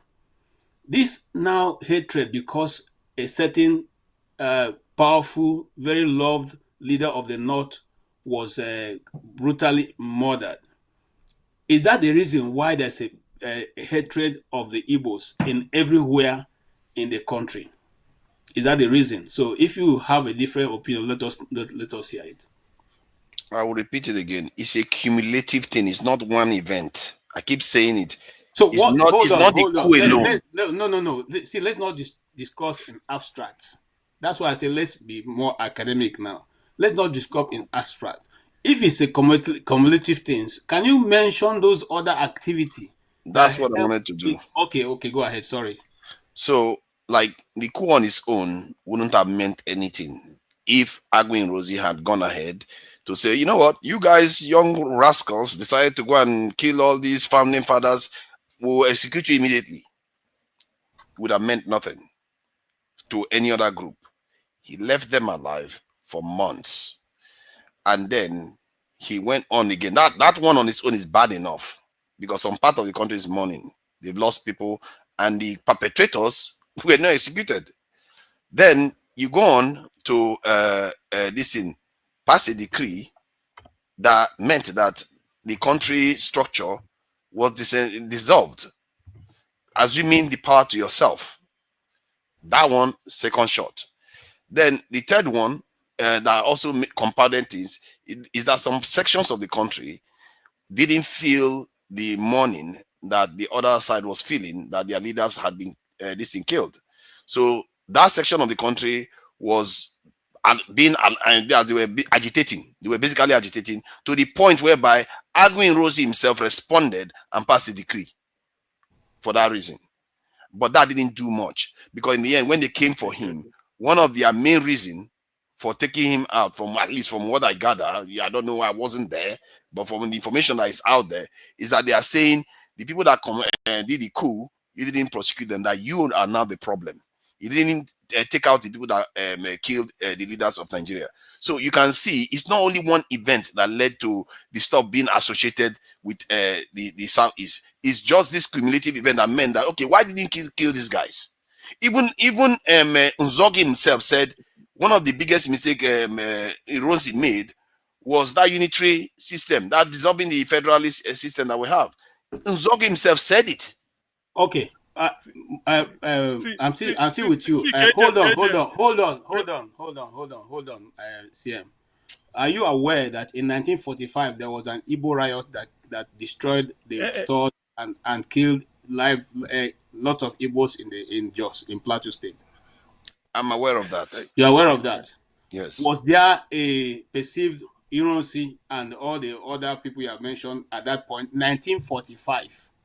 Are you also aware there was another one in 1953 of the massacres of the Igbos in the north? This time it was Kanu. I'm not aware of the 1953 one. I think I'm aware of the 1940-something one. Okay. It was in May 1953 when this happened in Kanu. There was violent clash between, out at the outer skirt of Kanu, where majority of the Igbo people there, in fact, were massacred. Anyway, why I'm just throwing that in because sometimes we want to limit the history, but it's not where it started. When if we go back a bit, we'll find out that this has been there on, and this one was just used as a window dressing to continue. But think about it though. By what you are saying that these people have always been tribalists there, and we know that because we saw the kind of statement that Ahmadu Bello was making. So we know that they've been like that. Then somebody decided to carry out a coup and take out some of those leaders, then left the coup plotters alive, and you expect the country to be united after that. You are making a mistake because you are still dealing on the premise of the fact that anyway. I don't want to get myself into it. Allow me to correct. Let me because this is still fresh in our memory. Forefather said you don't see a sort of alter the structure. You don't see what you mean by you see this is English structure. 4 regions. You don't see never altered 4 regions. It was still intact till he left. What you don't see did, what Decree 34 did was administratively. Northern region was still northern region at Kaduna. You don't see didn't alter structure. There's nothing called structure. You don't see didn't touch the structure. Even Gowon did not touch the structure. Listen, because you don't come here and bamboozle people. It's still very early. You should have waited till midnight when you people used to come and peddle your nonsense. Okay. You don't see that you people had he said talking about. Let's move on. Ironsi did not alter structure. So what I want people to convince me on is the fact that between January 16th, 1966 till 23rd May, 1966, what system was in operation then? Was it unification? It wasn't, because unification, until you promulgate a decree, then you start to make use of it. So unitary system. Between 16th January 1966, a day after the coup, till 23rd January, on the eve, till 23rd May, before the decree 34 was promulgated, what system was it not federal? It's not unitary. Unitary became effective on 24th May, the day Ironsi promulgated it. And that is what angered the North. That was what angered them. And then when Gowon came in, Gowon has to do something to repeal it. That's what we are saying. So but you agree with what I said. How can I agree with you? Let's move the conversation forward. You're treating me like the devil.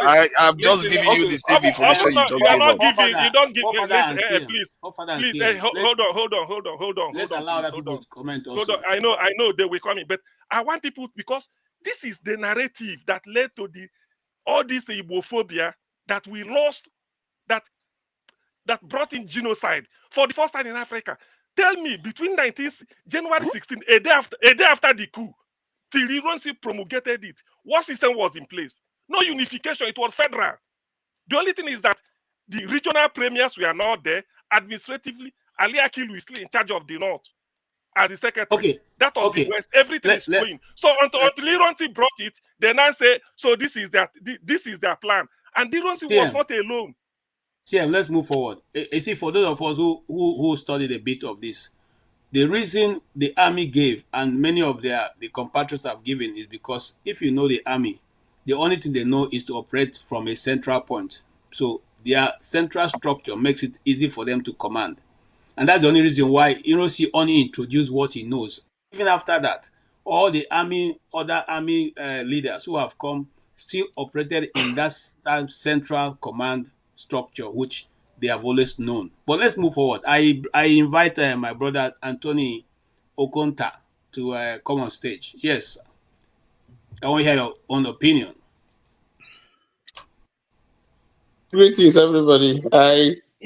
I missed the guest. I was coming in and on and off because I was on motion. But from what I hear, it does appear to me that he did quite a great job.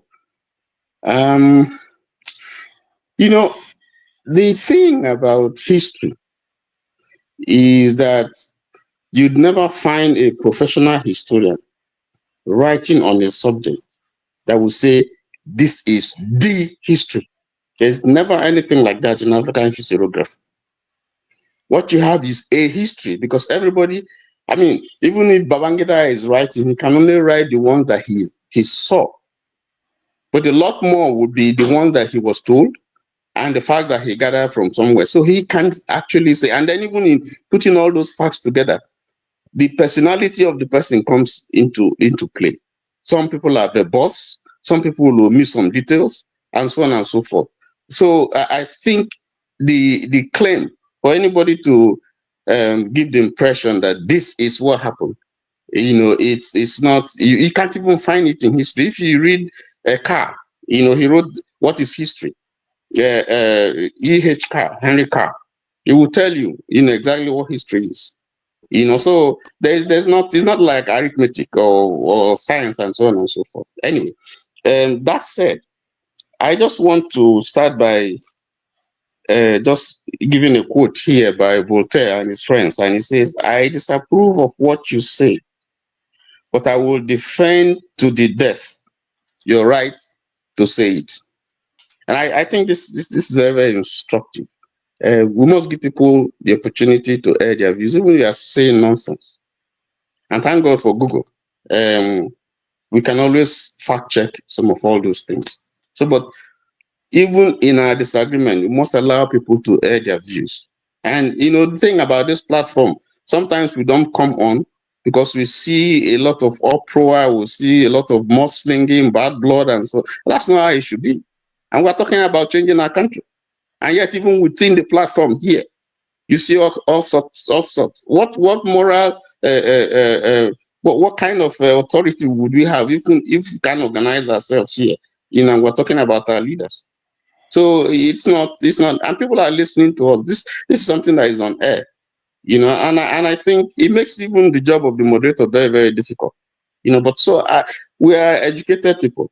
I think there should be some decency, even in an argument. Now that said, let me just. I have read quite a lot about the Civil War, and as some people know, I was a victim. My town was a victim. I've said it a couple of times here. And so anything about this Civil War and the coup and all that, touches me very badly. As an experience that I have been praying to God to help me to let go, because my family was devastated and we were brought down. We had to struggle. But that's by the way. You see, the thing about the IBB's book, coincidentally, is my in-law. Most of what he said, what we hear, what we read, or what we saw that was said in the book, are not basically things that I knew. In fact, before IBB wrote this book, I have heard him say that if he was around, he would have participated in the Nzogu coup. He had said that a long time ago before he wrote the book. And he had said that, he's not just saying it now, he had said it a long time ago, that it was not an Igbo coup. But that's by the way, that's a fact that we have always known. But you see, the things that happened after the first coup and the problems that were associated, the failures,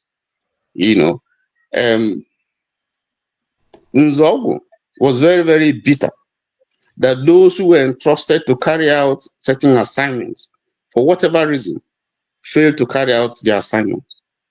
There were those who were angry with some politicians and they went for them. There were those who were angry with some military officers, and they went and killed them.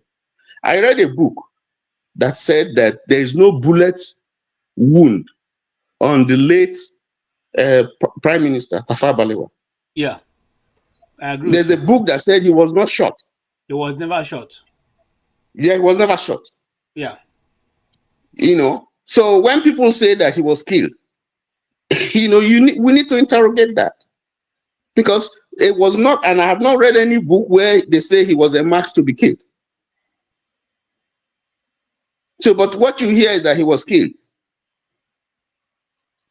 He was not killed. Tunde Bakare said they forced him to drink alcohol. Tunde Bakare said that. I don't make things up. Tunde Bakare said it. Was telling. Said they forced him to drink as a Muslim, forced him to drink alcohol. It's all lies. Just all these things, just to paint in the Igbo. Say he said it in his congregation. People had it now. I don't believe in. I believe in telling you. I look at what people. He said they forced him. Imagine just to paint in the Igbo black, and this was what made us to lose over 5 million people. Go and read that. Go and read books. I don't know whether you read in Biafra is Britain's shame. Go and read about it. Propaganda. We lost the best screen we had. People that Zeke sent abroad to go and study. All of them came back. We lost all of them. Igbo intelligentsia. Go to University of Ibadan. Where is Kennedy? Go everywhere. We lost them. Intelligent people.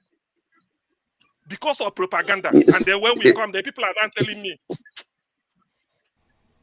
Sam, take it easy. Just take it easy. Okay. You know, there are facts. There are facts about you know, the first coup and the counter coup.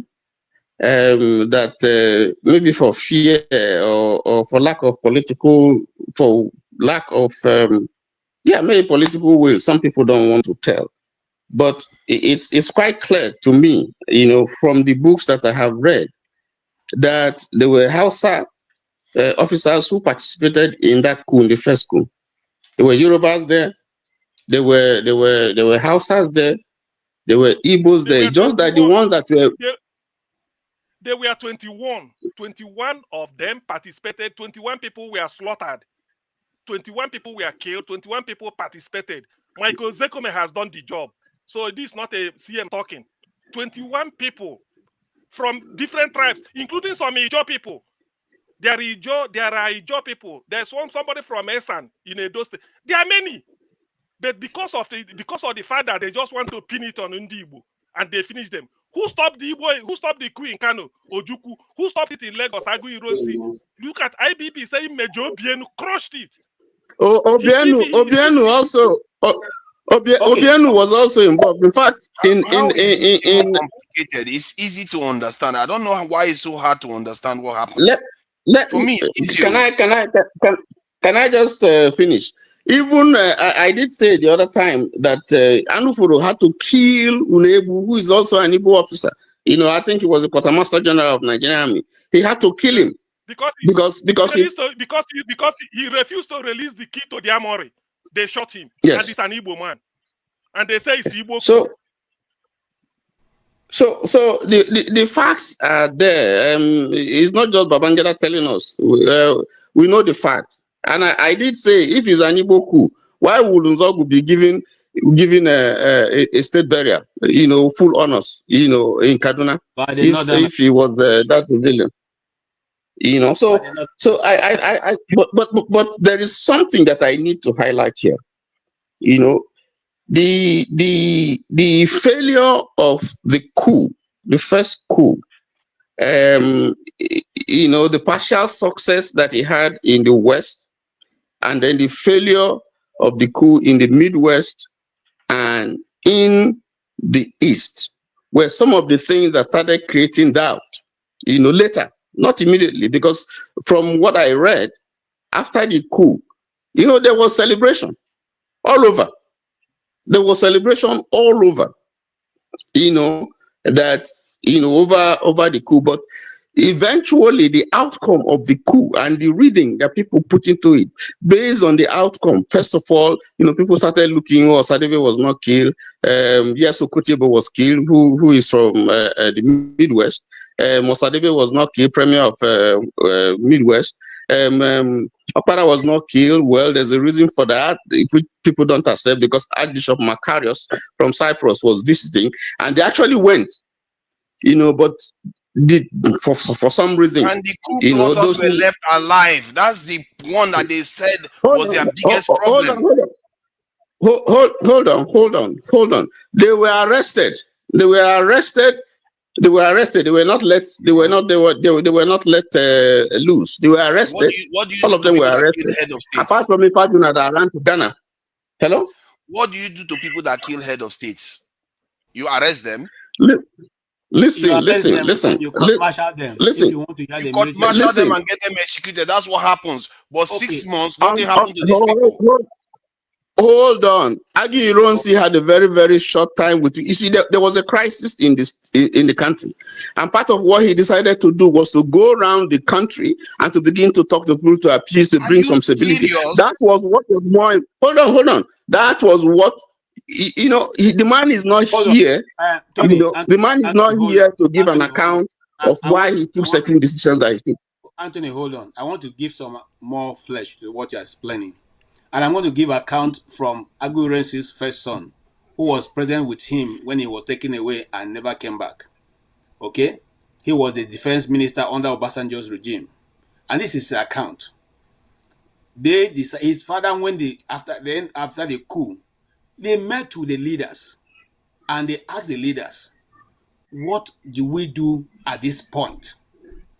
They said, no, go about strengthening the West, strengthening the North, and then. So they were the one who suggested to Aguiyi-Ironsi to begin to go from one region to the other to meet with the leaders. Exactly. To go around. Now, that is one. It was on that same tour that he was in. They came to meet him in Ibadan. And let me tell you how good that man is. When they were taking him away from his son, this is what his son said. I'm not there. Said his father told him that no matter what happens today, he should never hold it against them. No matter what happens. And they led him away and he never came back. So, gentlemen, when you say these things, I sometimes wonder whether or not the same people. What you are saying, you are making it look like what you said is conclusive. It's not even the reason why the whole problem occurred. If you didn't execute coup plotters, there are consequences. Stop pretending as if that is not consequential. It's a process for everything. When the coup plotters 6 months elapsed. Hold on now. Gowon, who took over, should have executed them on behalf of the North. Gowon could have Aguiyi-Ironsi should have done it. Why? Aguiyi-Ironsi had time. He should have done it. Didn't do it. Then why didn't Gowon execute them? I think why that time they transferred them to the east. What? Can we just allow the? They transferred them to the east. It's a lie. It's a lie. It's a lie. You're a bloody liar. It's a lie. Okay, let me find out when they transferred. I'm calling. Okay, let me move on. I'm calling you. You said this thing before you start telling your lies. You're a bloody liar. They weren't transferred to the east. It's where I know about Nzogu was transferred. Where listen. I don't know when, but I know Nzogu was transferred to the east. No. Listen.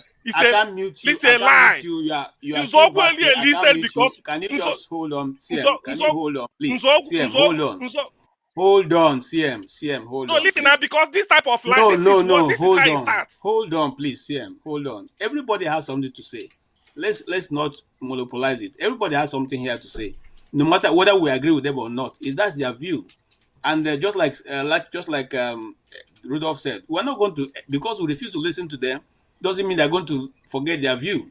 That's what they hold on to, and so that is the only way. Let's hear them out, and if we have any reporter, let's bring it. I'd like to move on to come to Mr. Ben. I've got precise date now. Nzogu was transferred to the east in March 1966. To the eastern region.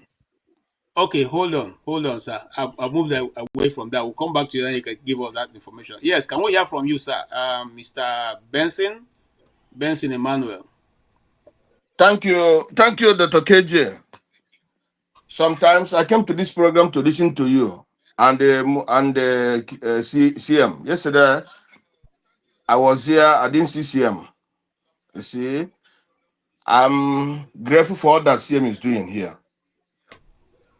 I'm very, very grateful, you know, with Kenya and all the rest. Long time I've not seen CM. You see, it's unfortunate, Mr. Two Niger. I don't know what the Igbos do to you or what, but all the same, if you like hate Igbos, if you don't like, don't hate Igbos.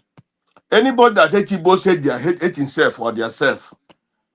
Whether you hate me, you hate yourself. Today, Nigeria, honestly speaking, is an evil country. If the whole people, all those people you call their leaders, yesterday, the other day, they came to listen to an evil genius. Somebody who's supposed to be in jail, and they're not jailing him. Somebody who's supposed to be tried, they don't try him. That shows that Nigeria is an evil country. Anybody who commits evil in Nigeria is being rewarded. All the Fulani herdsmen and so on and so forth, who are killing people and all the rest, they're rewarding them. So that's how where Nigeria is going. All those that hate Igbos, you hate Igbo, no problem. But today, go to Angola. Angola, about 15 years ago, we're not giving citizenship to Nigerians. But now, they're giving it to Nigerians now. They're giving it to Igbos now. Because of the business they're doing in Angola. They're helping them, their economy. The business in Angola now is being held by the Igbos. Before, it was not like that. Go to Botswana, the same thing. Go to Namibia, the same thing. Namibia, Nigeria, Igbos now have the type business in Namibia. That before, when you came there earlier, they were not giving no citizenship. We stay more than 10 years before they can give you citizenship. But now this time it's 1 year, 2 years, because of the business they're doing there. They're helping them. They're helping the economy so much. Gabon, all these places. So Nigeria is losing. Not Igbos that are losing. It's Nigeria that are losing. All these criminals who were there the other day, clapping for a big criminal who's supposed to be in jail, but Nnamdi Kanu is in jail, who didn't do anything. But somebody who annoyed the election, which if in another country he's supposed to be in jail, nothing is done to him. I want to ask you, if it was a Fulani that won that election, and the Satana and not that election, and today Satana is coming to confess, you think there will be peace in Nigeria today? There will not be peace. The Fulani is supposed to have revolted. They won the election and the Satana revolted and the council and not the election. Today it's supposed to be red in blood in Nigeria today. If you don't know. So you see, this about hatred, hating the Igbos and the hate, but it's them the same that are hating. You see, when I say Nigeria is an evil country, it's an evil place. That is where things are not moving. All this while you talk about why they didn't kill those that followed in the committed at the coup. Are you talking about Zeke? They didn't kill Zeke. Zeke was not part of the coup. Zeke was not part of the coup. So what are you talking about? Those that participate in the coup are not only Igbos. And in Babangida's book, Babangida said that Zogu is an adopted child. It's adopted by the royal father, by the Sultan of Sokoto or what? It's like their son, more than like an Igbo. So now the other man asked you before, why they give him national honor when he was killed, if it's an Igbo coup. So all these things are the same narrative that people are doing up till now, just to destroy the Igbos. But let them continue to destroy. They're destroying themselves. Anybody who think that he's destroying me or he's hating me for I didn't do anything to him, that person is killing himself. I'll give you examples. Give me one example where you can say this tribe is doing any good thing in abroad. Just give me an example. Nowhere. In Cameroon today, it's all Igbos. In Gabon, it's Igbos. In Angola, it's Igbos. In Namibia, it's Igbos. In Botswana, it's Igbos. Many other places, even in Zimbabwe, it's Igbos. The name they know there is Igbos. So we that we call ourselves Nigeria, we are losing. Honestly speaking, we are losing. They came and they killed how many? Okay, in the whole world today, the only tribe that have been massacred more than any other tribe is only the Igbos. But we still stand. Is it not shameful to how many Igbos we are killed during the war? At the end of the day, how much we were given to them? But even at that 20 pounds they were given to them. Today, Igbo is one of the richest people in Nigeria. So don't you think that the Nigerians are doing themselves? I don't like to also. You see what CM is saying is truth. You have why I don't come here most of the time is because of AY and you, and the other. But you see, I look at two people as people who are just growing. It's like when I was growing, I look at when I hear Ibrahim Gambari, hey, I'm shouting, hey, these are Nigerian people doing good. I don't know that these are criminals. When I hear some of these names, I be hear these are politicians. I thought that they are doing good for Nigeria. I don't know that. But that's the way you are now. So it's your time. If you like, condemn. If you every time I told you one time, I saw you in flip television. You left what you are doing just to call in the morning television, just to call in the morning that day that Nnamdi Kanu must stay in jail and die. I'd ask you, what did Nnamdi Kanu do? I continue to ask you that what did Nnamdi Kanu do to you? But many Fulanis kill millions, but they are giving bail.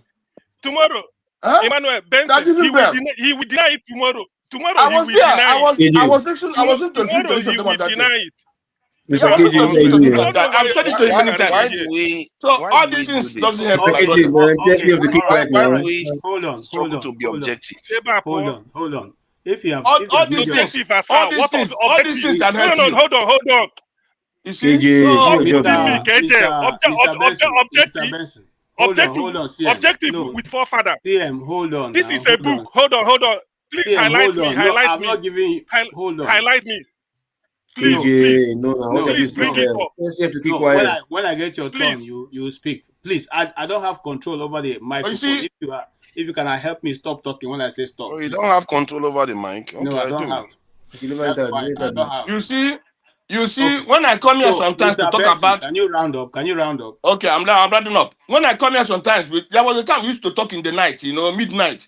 We'll be talking, me, him, AY and the Roko and some of them, and Jagun, the one called Jagun. You know what they are talking? You see what they'll be saying? When I said Fulani herdsmen are killing people everywhere, they will talk of what of IPOB. I asked them, where is IPOB killing people in Nigeria? Where and where? And they never ask themselves, this Fulani herdsmen, who is arming Fulani herdsmen? How can herdsmen be having guns, having AK-47, but you yourself, who is saying don't have? These people you are talking about, they are killing people from Benue State, keeping people of Plateau State, and these are visitors. And every day they tell us that they are being into the society, but they say they are visitors. How can visitors come to keep people in Nigeria and then they're integrated into the society? Can I ask you a question? These visitors who come to kill, why are they not arrested? Why are they not killed? So, my brother, I don't come here to answer your questions, okay? I will already say what I want to say. Thank you, Mr. Kelly, for giving the opportunity. Thank you so much. Yes, thank you. Let's go to Mr. Loco. KJ, sorry. I just wanted to say something. Why is it that they don't want to subject their views to just simple questions? Because it helps people to understand where they are coming from. Who knows? Maybe we'll all learn something from it. Mr. Fofoda, I don't want to talk with you. I've already said what I said. Don't go. Ask your question. You said in Nnamdi Kanu should. What is view? What view? Listen, CM, shut up now. You're control over the mic. I don't know why it's not muted. This is a man that said the essence of Aburi report was to say south to southeast. Can you imagine the nonsense? He said the Aburi report was to say south. I don't know why my system is not muting. You ask him, I don't know. who are your parents? So mute CM. For somebody who is criminally minded, can you mute your mic? His mic is immune to being muted. You can't mute his mic. I tried. I saw what?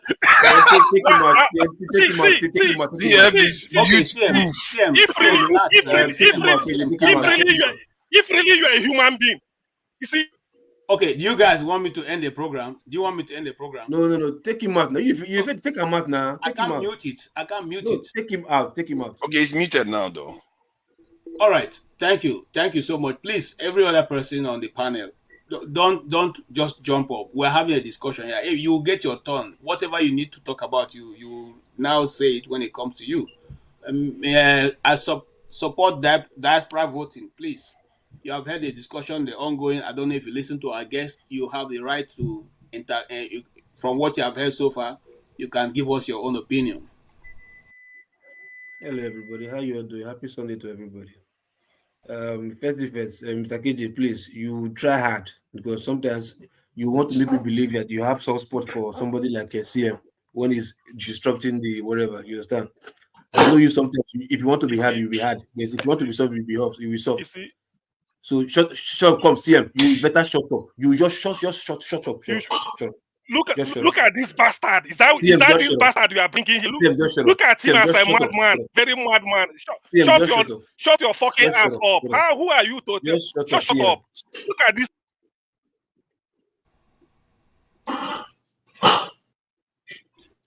Okay. KJ, what do you want me to do? Well, you want me to bring support diaspora back on all two of them? Yeah, bring him back. What was this insulting? Yeah, they were cussing each other out. KJ, Swearing. KJ, you people didn't let me finish what I was saying, but it's okay. Go ahead. CM, he seems to have disappeared, though. CM has disappeared. But this in diaspora voting is here. Can you hear us, KJ?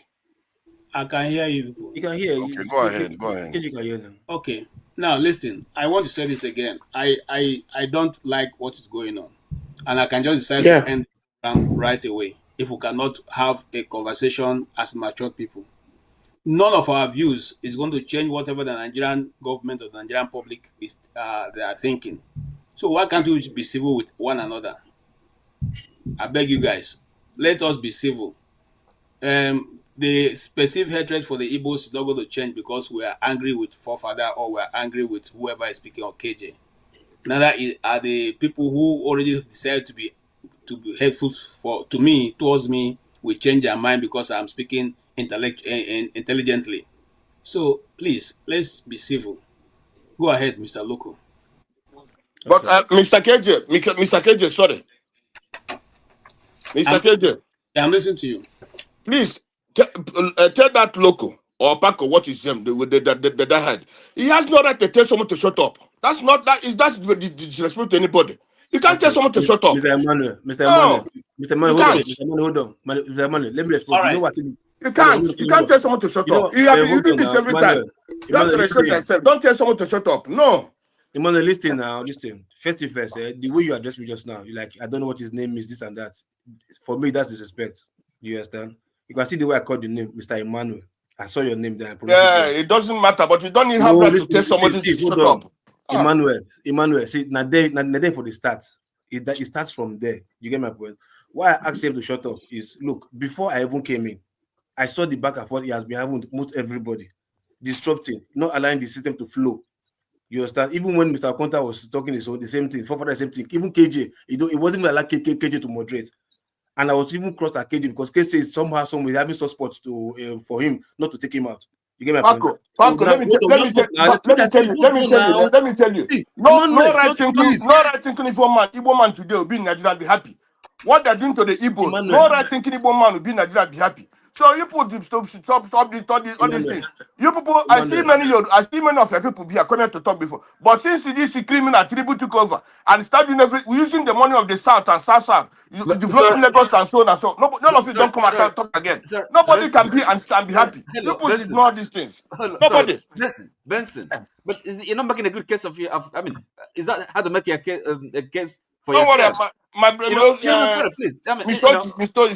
Hold on. No. Listen, just calm down, okay? What is going on? Oh my God!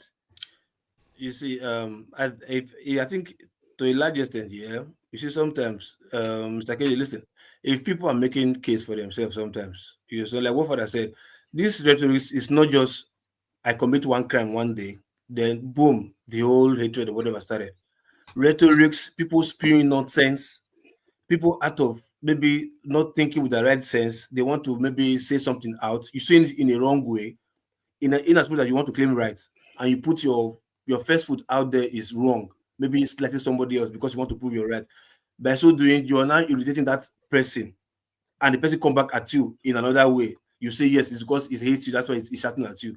Not knowing that it's your first, the way you put it to him first, that even causes an issue. I'm trying to tell Emmanuel also, like, look, the way you even call my name, whatever his name is, Mr. Poco, you can carry that, this and that. You don't insult me already. but you are trying to prove a point. Then when I react to you, you say yes because I hate you as an Igbo man. That's why I'm reacting. You get my point? So these are look, whatever you think is a passive Igbo or a certain Igbo hatred or whatever, I'll tell you the truth. This is accumulating something that have snowballed to what it is. The heat that the Southeastern got during the Biafran War, it's by 20%, it's 200 million% worse than what you think the Southeast is receiving right now. But the hatred that is right now, that is boiling in the mind right now, is far more than that the hatred these people have that time. So these are all different narratives. So I would try and tell everybody here, like you said, you'll be talking all these things back and forth over and over again. The issue that brought up this case is this Babangida book that I'm talking about. Whatever it is, for me, my own opinion, the guy should be in jail, even if he's dead body. He should be in jail. Because whatever he must have done, even the Abdullah whatever, or even the whatever with the coup he participated in, it's supposed to be in jail because it was one of the one who planted the seed to where we are today. You understand? Even if the whatever it has been before then. My own take is this here is simple. Look, whatever has been happening till now, nobody hates anybody. You understand? These are all rhetorics. When I listened to that the book launch or whatever that I saw everybody who were supposed to be enemy of each other, but they were friends. I discovered to myself, look, it's poor people like us that even insulting each other. If you have money and I have money and everybody has money here, I think our mentality will change. We'll be talking something different. Everybody want to need each other. You understand? For progress, because you cannot do it alone. You understand? You said, Mr. KJ, your wife is what? Ishakiri. And I believe maybe if you have married an Igbo woman, probably your marriage will have crashed. If you have married, I'm not saying, probably if you have married, it is what it is right now. And you married an Ishakiri woman and your life is better. So trying to say, look, point enemy at somebody, this is your enemy, everybody hates the Igbo around the world. Yeah. If everybody truly hates the Igbo, do you think the Igbo will still be existing today? So those are the rhetorics that I don't like to hear. Everybody hates nobody. People who are benefited, they benefited. People who don't want to benefit, they benefit. And I still tell you today, there are many people from the Southeast who see benefit in this so-called Igbo hatred. Many. Have you dealt with them? No. So why should we come here and point somebody as your enemy? Meanwhile, you have internal enemy that everybody's seeing you haven't dealt with. That means you don't know what you're saying, you don't know what you're doing. So I believe for us, all of us, at least we are still young. If it's so painful that as young as we are, we still think in this direction, it's madness. Whereas if you are older than this, you are thinking of togetherness, you are thinking of traveling from one region to another region to make friends with whoever you want to make friends with, not even dwelling in your own environment alone. You want to travel to deal with somebody else, but yet you are coming here, you are shouting, this one hateable, this one not hateable. Since you be saying it, how have your life changed? Since you will be saying it here, how has our life changed? You are still here. It has not duplicate, double your mansion in the Southeast or anywhere in Nigeria. You are still where you are, suffering, pain, killing yourself to pay your tax in the abroad that you are living in. So every time we do this here, this stop it first for now, because it's like people don't know how to handle it.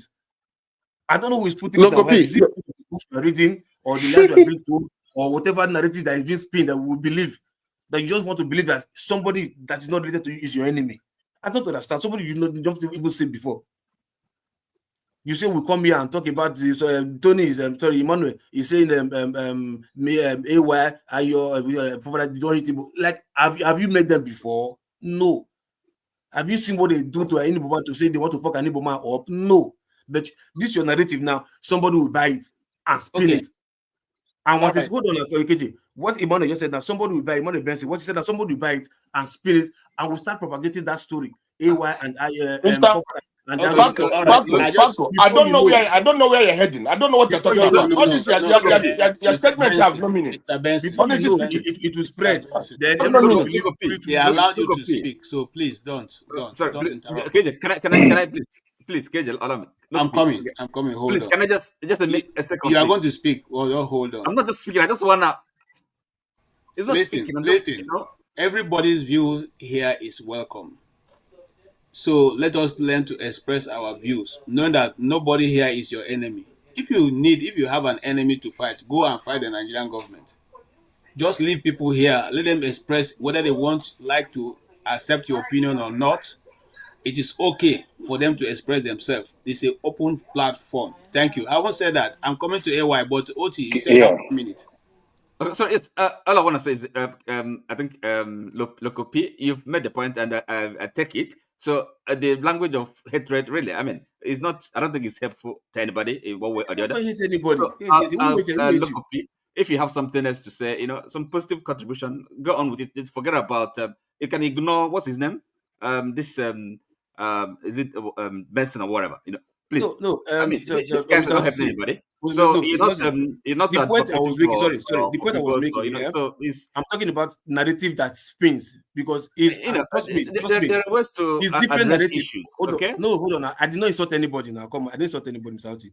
What I'm saying is like, look, where we are today, it is narrative that people are spin and overspin that got us where we are. I just give you an example. Look at what Benson just said just now, that AY and they hate Igbos. Now, trust me, he might say it in one style, but this what he said can be spinned and spinned over the years, and people in that future years will believe it's true. And they're ready to die for that truth. Meanwhile, look, I said you made the point, and I take I'm trying to say. Mr. KJ, sorry, I never said AJ. I never say AY hate Igbos. I didn't say so. I never said so. Don't say what I didn't say. Because for fathers, we call them. No, I said whenever they are, when I said that Fulanis are killing people, they will tell me what of the IPAB. That's what they said. I never said that. No. Don't say what I didn't say.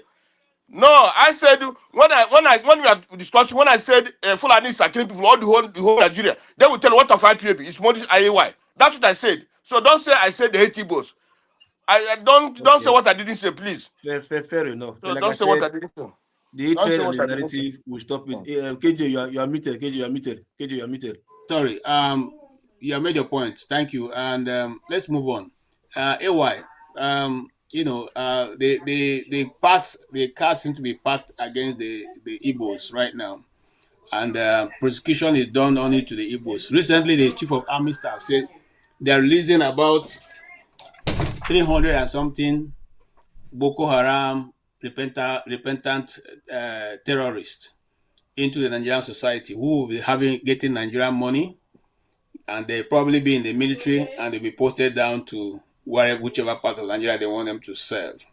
The question now be, with what have been going on now, and these repentant Boko Haramists, the people they maimed and they dislodged from their communities are still in IDP camps, while they be having money from government and having work, and they will probably also be feeding from government. Do you think that is a equal justice to all Nigerians? Hey, good evening, KJ. Thank you for recognizing me. Good evening, everyone. Actually, part of the reason I was here is because of my brother Bensi Emmanuel.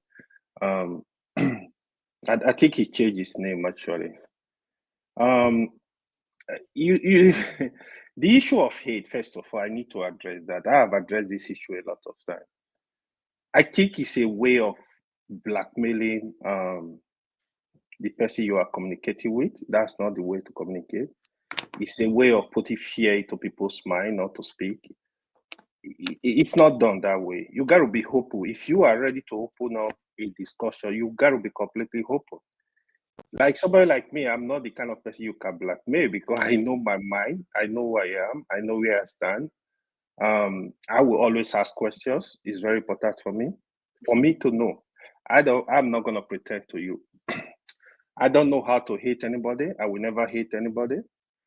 I used to defend myself with this kind of trash talk, but I don't do that anymore. I don't owe you any explanation. If we are different on topic, we are different, right? Even if my mother, we don't agree on everything. So it doesn't matter. However, the point you make, you're right. Yesterday, I also listened to some kind of conversation about the Buhari IBB book. The person that really spoke about that book that really like where I think I stand was Mr. Jonaba yesterday. He really hit the nail on the head because I feel this kind of stuff are just distractions. It's just like the issue, the stuff people are discussing here. Blaming ourselves, Igbo, Hausa, Yoruba, Kini. IBB that did all the dirty jobs that set Nigeria back to Stone Age, he was launching a book. Everybody was there. All the elite in Nigeria, they were there. They are not Igbo, they are not only Hausa, they are not only Yoruba.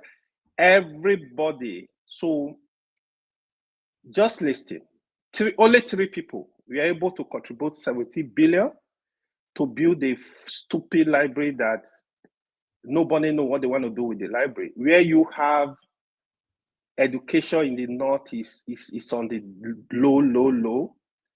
You see, the thinking is just kind of weird to me. And people are here discussing them, celebrating them. These are all bunch of idiots. Like, IBB is supposed to be in prison by now. What are they doing? But the president was also there. He was also, he was his tormentor too, like the former vice president said. They were all laughing. And we are here blaming ourselves again. Oh, it's Igbo, he hate Hausa, he hate Yoruba. We need to wake up. Our country is going. We need to wake up very fast. Go and check that table again. Check the people that were there. All of them, they gather. Those are the people we know. If we want to save Nigeria as a country, we need to face the reality and tell ourselves the truth, not listening to all these people that are just distracting us. To your point, Mr. KJ, the issue of Boko Haram, my position on Boko Haram, if anybody is found wanting, you've killed people, I don't see, in fact, the minimum they can do to you, put the person in life imprisonment. So I don't know how you want to rehabilitate these people and put them back in the military. In fact, in a sane society, if you even allow them, put them back in the society, you have to monitor them. You have to monitor them, not giving them back to the society to put them back into our security. It doesn't make sense. How do you trust these people? How do you think they are going to do? I mean, it's all absolutely nonsense. I don't support any group that have violence in Nigeria in form of this causing mayhem all over the country. I'm not in support of them. I don't care who you are. I don't care your tribe. I don't care your religion. I don't care what you belong. Okay. Question for you. For many years now, those actors in the coup had the opportunity of gathering again this week in Transcorp Hilton in Abuja. And that question was the launching of IBB's book. Now, IBB made it categorically clear in page 34 or 39, I can't remember the page now, that it was not an Igbo coup, but rather it's because of the failure of certain issues in the East. I would have thought, as a dramatic personnel, that he would have played out those things that happened while he failed in the East, which was that there was an international guest who was visiting the premier of the Eastern region. And so when the coup plotters got there, they didn't have opportunity because it would have been an international issue if they have killed that man. So, but he didn't put that in his book. He just said that was for certain reasons, for certain situation that was on ground, they could not execute. Now, he also went ahead to say, to count the number of people who took part majorly, who were either non-Igbos or Middle Belters, and also the Igbos there. Now, since then, there have been series of debate in Nigeria and also in the platform, especially on X. In fact, there's a X channel that I didn't believe what was coming out of the mouth of those who were discussing there concerning that issue. And somebody went on to say, even if IBB has said it, they insist that it's an Igbo coup because it was meant to eliminate their northern leaders. Okay, let's assume it's an Igbo coup for which one northern leader was eliminated. Do you think that the number of Igbos that have been killed so far, starting from 1945 to today, is able to equate that northern leader? or should they keep on killing the Igbos? Again, this is another distraction. Just like you said, I'm going to pick one line from what you said. Even if this coup was 100% Igbo people, the Igbo that are living today, they didn't participate in that coup. If my brother commit a sin, are you going to use the sin to come and hurt me? No, I'm innocent. Even if it's Igbo, is it okay? You are Igbo. Did you ask them to go and carry out a coup? So even if people call it, to me, these issues, they are past already. We are just grumbling around them. We need to move on as people. I don't think even if that coup, even like I said, even all of them were Igbos, you should not. I should not use it to say to hurt you because KJ is Igbo. Somebody committed coup 30 years ago, then KJ is going to pay for it. It doesn't make sense. It's foolish. We got to move on. We got to move on as people. IBB, believe what IBB wrote on his book at your opera. If you study IBB, I was a little boy when IBB was president. If you study that man, what the name they call him, that name starts so strong. He's an evil man. People call him evil, he's an evil man. He's the real Maradona. I will never believe anything. Look at the election he annoyed. Now he's blaming Abacha. He completely isolated you. Said, no, it's not. It was not involved. You were not involved. You were this is a military head of state that have the power to call the shot. IBB was in charge. He's telling, forget about IBB book. Whatever, like issue of Igbo or no Igbo coup, to me is irrelevant. Okay. Even if this coup was 100% Igbo, Igbo people should not pay for it. Period.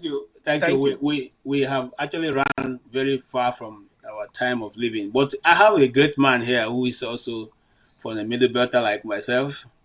We know that during the second coup, which Babangida described so very well, many of the people from the Middle Belt were the ones who were casualties of that coup, the Oka coup. Major Gideon Gwaza Oka.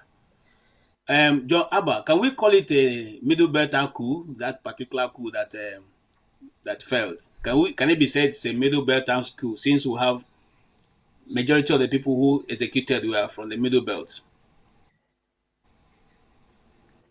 Good evening, fellows, KJ and the rest of them. You are trying to continue the path of distraction by your question. I'm not careful to answer it because all those things has nothing to do with the progressive life we demand to live henceforth. And this buy into the narrative that we're rambling and all of these name calling, hatred and all that. I'm not ready to go there. We should learn that we cannot do nothing about the past, but we can learn from it and move forward. But to bring past to make it an issue, it takes us nowhere. So I'm not careful to answer your question. You know you are my brother, but I'm not answering that in that way. It's going to take us to another talking, and somebody that put on the hat like a cowboy coach that was fired, it will come up again with something else. I don't want to get into that. Okay, Jonaba, you are welcome. And well, the truth of the matter is that, part of what we do here is discuss the current affairs and what is going on before discussing. Yeah. So let's go to another part of that book for which you that's maybe not very controversial. Okay. He talked about a particular individual whom we know very well. His name is Brigadier General Mamman-Vasa, Major General Mamman-Vasa. And at the start of his book, he said that Mamman-Vasa had always been jealous of him and consequently organized to hold a coup against him. Don't know what I have to say about it yesterday. It's only a country of ours and people like us that think that way. Babangida have done his own evil to the country. He committed crime, he admitted it. He was celebrated and billions was raised. And Dele facts with me that exposed the corruption that brought Nigeria to her knees today, went to jail, but he raised billions. This is the country we have, and I am not careful enough. I don't, Babangida, if you ask him to be telling you story till tomorrow, I don't think that man have a way of telling truth all his life. And he has served his time, and history will judge him for who he is and whatever he put in that book. I'm not particularly about him again, but how do we move forward knowing all of this, and how do we live for our children, and how we work together as a people to build the society that we deserve. Also, he said that it was Mamman Vas. Sorry. He said it was Sani Abacha that advised him, that forced him through Tunde Irabo, who is the PA to Augustus Aikomu, that announced the nullification of the election, that nullified the election. He's not man enough in his age to take a full responsibility. Now, I want to find out, did you watch the broadcast of the nullification of that election? Yes. Was it Augustus Aikomu that announced it? It was announced by, no, Abacha did. No, but it wasn't. It was. I thought that broadcast was made by Babangida himself. No, it's not. The point is that at this time, whether it's him or at this point of his life, he should not shift any blame. He was the commander-in-chief, and he has the power to do whatever he wants to do. When things like that happen under you, just like we are here right now, all the noise going on that you cannot control it, you don't have control over it, it is you that will be whole responsible. That is how life is designed. If you are not in charge, then you are not in charge. And it will be cowardice of you to be blaming somebody that is dead, or to say somebody that is dead that cannot defend him or herself.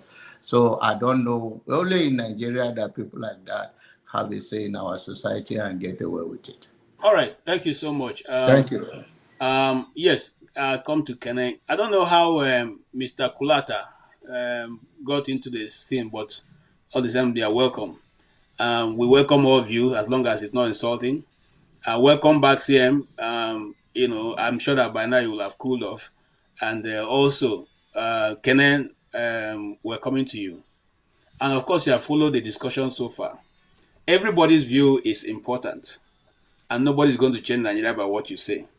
So let us just calm down and discuss like civil people, All right, so Kene, you had all the discussion so far, including our guest, who was able to lay out what has become, of Nigeria from the beginning to this time.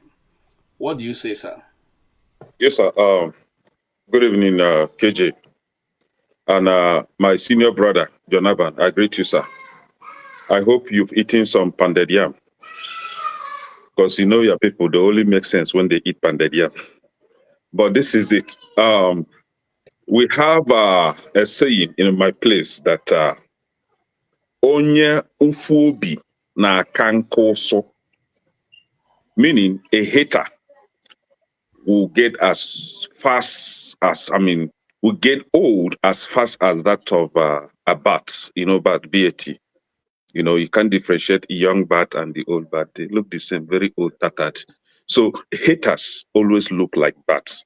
And if you watch out, I don't want to call anybody's name, you see that they have something in common. They grow older than their age. That is what you find out. See, you can't force anybody to love you, right? Even with IBB's confession that the coup wasn't an Igbo coup. T.Y. Danjuma's confession that the coup wasn't an Igbo coup. And a lot of other confessions. The people that actually were active participants of the activity were telling you that the coup wasn't an Igbo coup.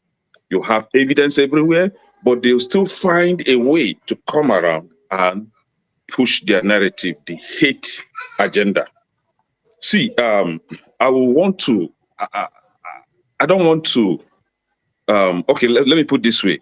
I can have a conversation with somebody like Loco, with somebody like AY, because I know that AY is a Nigerian, right? But you see, somebody like Forefathers, And I not be Nigeria. no, yeah, somebody like forefathers and local, whom their identity is not known. See, me having Nigerian conversation with non-Nigerians is very difficult because they are not Nigerians. And I will blame you, all of us here, for even allowing, especially forefathers, to be discussing about our country that he is not part of. You understand? So, and I think forefather is a foreign spy in Nigeria. So we should try to know his identity before we can maybe give him room to discuss about Nigeria. But that is it. See, our guest today, just like somebody earlier said, is a walking historian. He was there before all of us. You know, I don't think these Gen Z forefathers and AY were not. I don't think they were born when these things were going on. But we have our guest who was there, and he was telling us a clear account of what transpired. Still, they will not believe it, you know. And I don't want to say that, you know, sometimes if I look at people, at the way they think, the way they hate on their fellow human being, I will just feel pity. You know, I will just feel empathic on these people because it's not their fault. You know, it's what they were taught to believe. And I don't want to say, oh, it was the fault of their parents, because their parents don't know better either, right? It's either they don't know or they are just pure wicked set of people. And they try to transfer their wickedness to their children, and their children will go on with it. But I think if I should advise this set of people, my advice, you know, for them will be, please, let that wickedness end with you. Do not transfer it to your children, because it will be very harmful on their life. So please, let the wickedness of hate, right, end with you. Do not transfer it to your people. On several occasions here, when things come up against any ethnic group, somebody like me, somebody like CM, somebody like Pansat, somebody like, where's this guy? Oh, I don't think he should, I've forgotten his name, will always come and condemn that, regardless of whose ethnic group it was, meted on. But we have one particular set of people with common identity. They always hate on Igbos. That is fine. It is not their fault. Last time, the military invaded some communities in Delta State. We all condemned that. We've seen where the military invaded the Hausa community in South Kaduna. We all condemned that. That guy is from is a Nigerian mother, Ghanaian dad. I've forgotten his name. Is a ardent follower of this. Osoja. Yeah, Osoja. Yes. Yeah. So we all condemn that. And when it comes to Yoruba, like the one that IBB now confessed, for example, that Abiola actually won the election and he nullified the election. We're talking about Abiola. Abiola should have been the president because he won the election. But when it happens to Igbo people, we don't receive similar treatment from our so-called brothers. The same people that will come and say, "Oh, let's be one Nigeria. Let's forget about the past." No, we're forgetting about the past. Like Peter Obi, everybody supported Peter Obi. Hold on, we're forgetting about the past. We are talking about the present now. The present is that you are still not giving me the same love. You are not giving me the same love that I've given to you, that I always give to you, right? But like I said, I wouldn't blame AY. He's just a baby they're parading around. And I wouldn't blame Loco too well. You know, he's informed Nigerian. But you see this man or this guy, forefathers, he's not in Nigeria. Like, so we should learn to live. Me, I can live with any type of person. If you're good, I'm good to you. If you're bad, I'm badder. If you're a devil, I am the Satan himself. So I can live with anybody peacefully, no problem. All right. Thank you so much. Thank you so much. Loco P, it's not your turn. We have a special guest. KJ, before you do that, if I don't know whether you want me to show you the decree that Ironsi passed during that period? I don't know. You were asking for it before, but if you can ignore it if you don't want to. Okay, we'll come to that. Let us hear. You know, Kulata has come with a lot of information. And the last time he came here, he brought some. So now he's also here.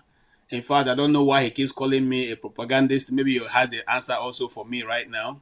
So Kulata, you're welcome. Can we hear from you, sir? You have been following up. I don't need to. KJ. Oh no, my best friends are here. KJ, CM, even two Niger. Anyway, so let me talk about this. First things first, this coup, because I'm just going to go straight to the point. It is not an Igbo coup. Being that I don't believe anybody consulted with KJ's grandfather or CM's grandmother that Igbo people, let's come and plan coup.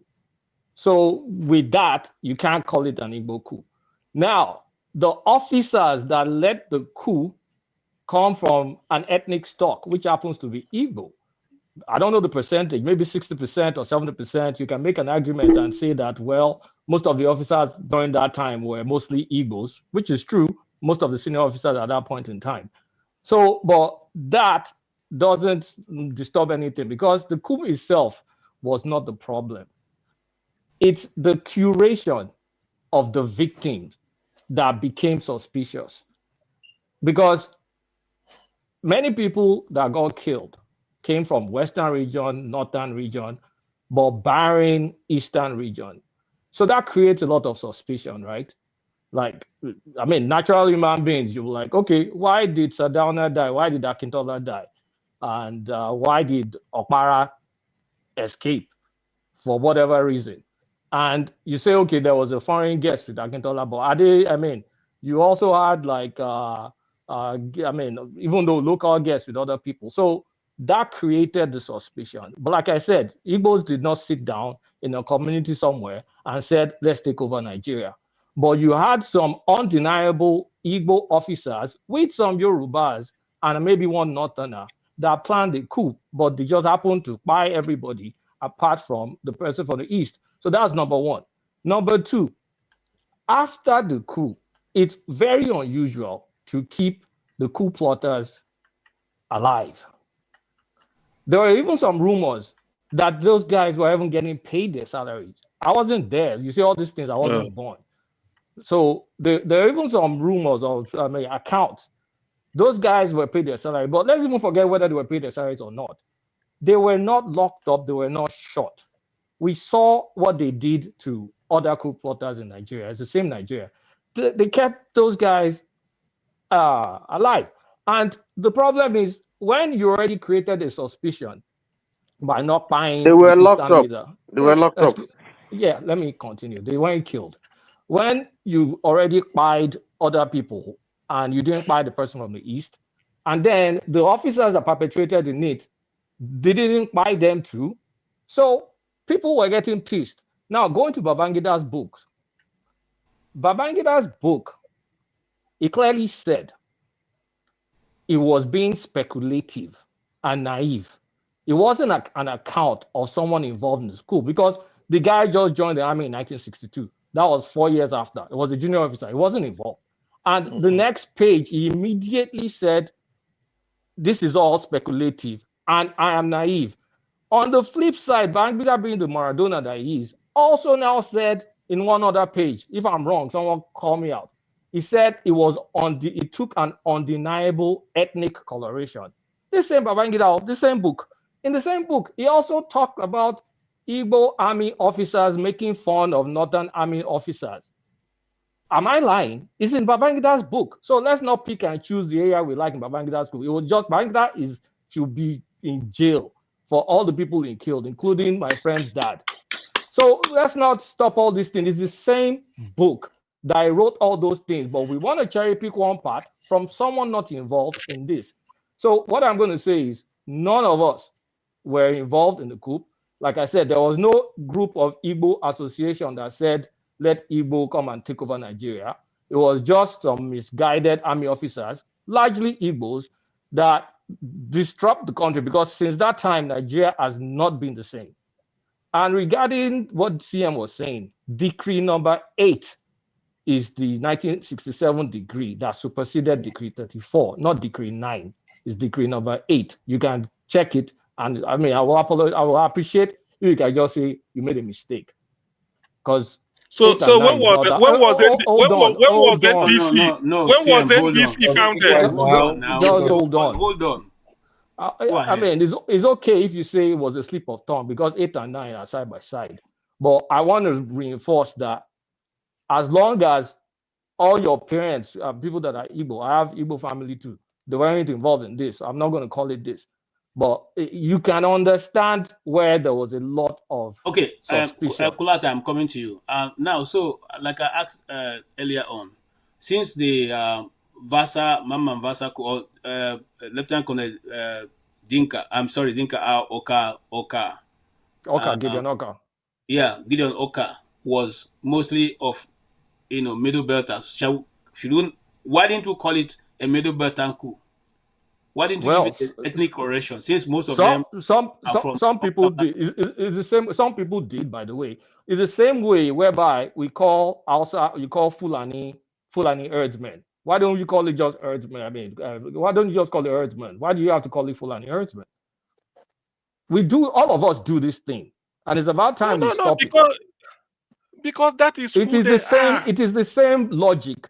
People that go into the farms, is it all Fulanis that buy people? Is it all Fulanis that are Bororo? What about city Fulanis? How do you think they'll feel? Hold on. How long did it take from the time of that coup and the time of the execution? How long did it take? Do you remember? The time of the coup, what execution? Execution of who? The execution of the coup. The planning of the coup and the execution. Yeah, not the execution. No. When they caught them and when they executed them. Hold on. I want to give you. I want to clarify now. Okay, hold on. The coup plot and the time it failed, and from the time it failed and to the time they were taken to the firing squad, how long? Do you remember how long it took? That was in the 90s. I was in university then. I can't remember. If you can remind me, I can't remember. But I know I can't remember. But there's none of those things that took less than 6 months.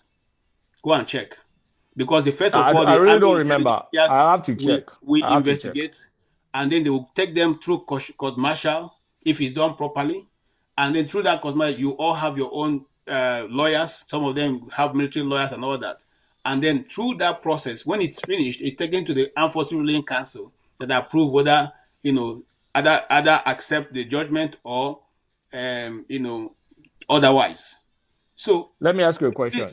I'm simply saying that if you say that some forefathers kept saying that Aguiyi-Ironsi didn't take any proactive step towards left them alive instead of immediately executing them, you have to first and foremost give them a fair hearing, and that's what all of them that I know have that through the Dimka's coup, they are all taken through fair hearing. The second coup were all taken through fair hearing. That is the one that didn't succeed. The ones that can I ask you a question? KJ, please, can I ask one question? Yes. Let me those who killed the head of state. Hold on, those who killed the head of state, what was done to them while he was on official duty? They were giving. Let me answer that question, please. No. Let me answer it. Let me answer it, please. Let me answer it.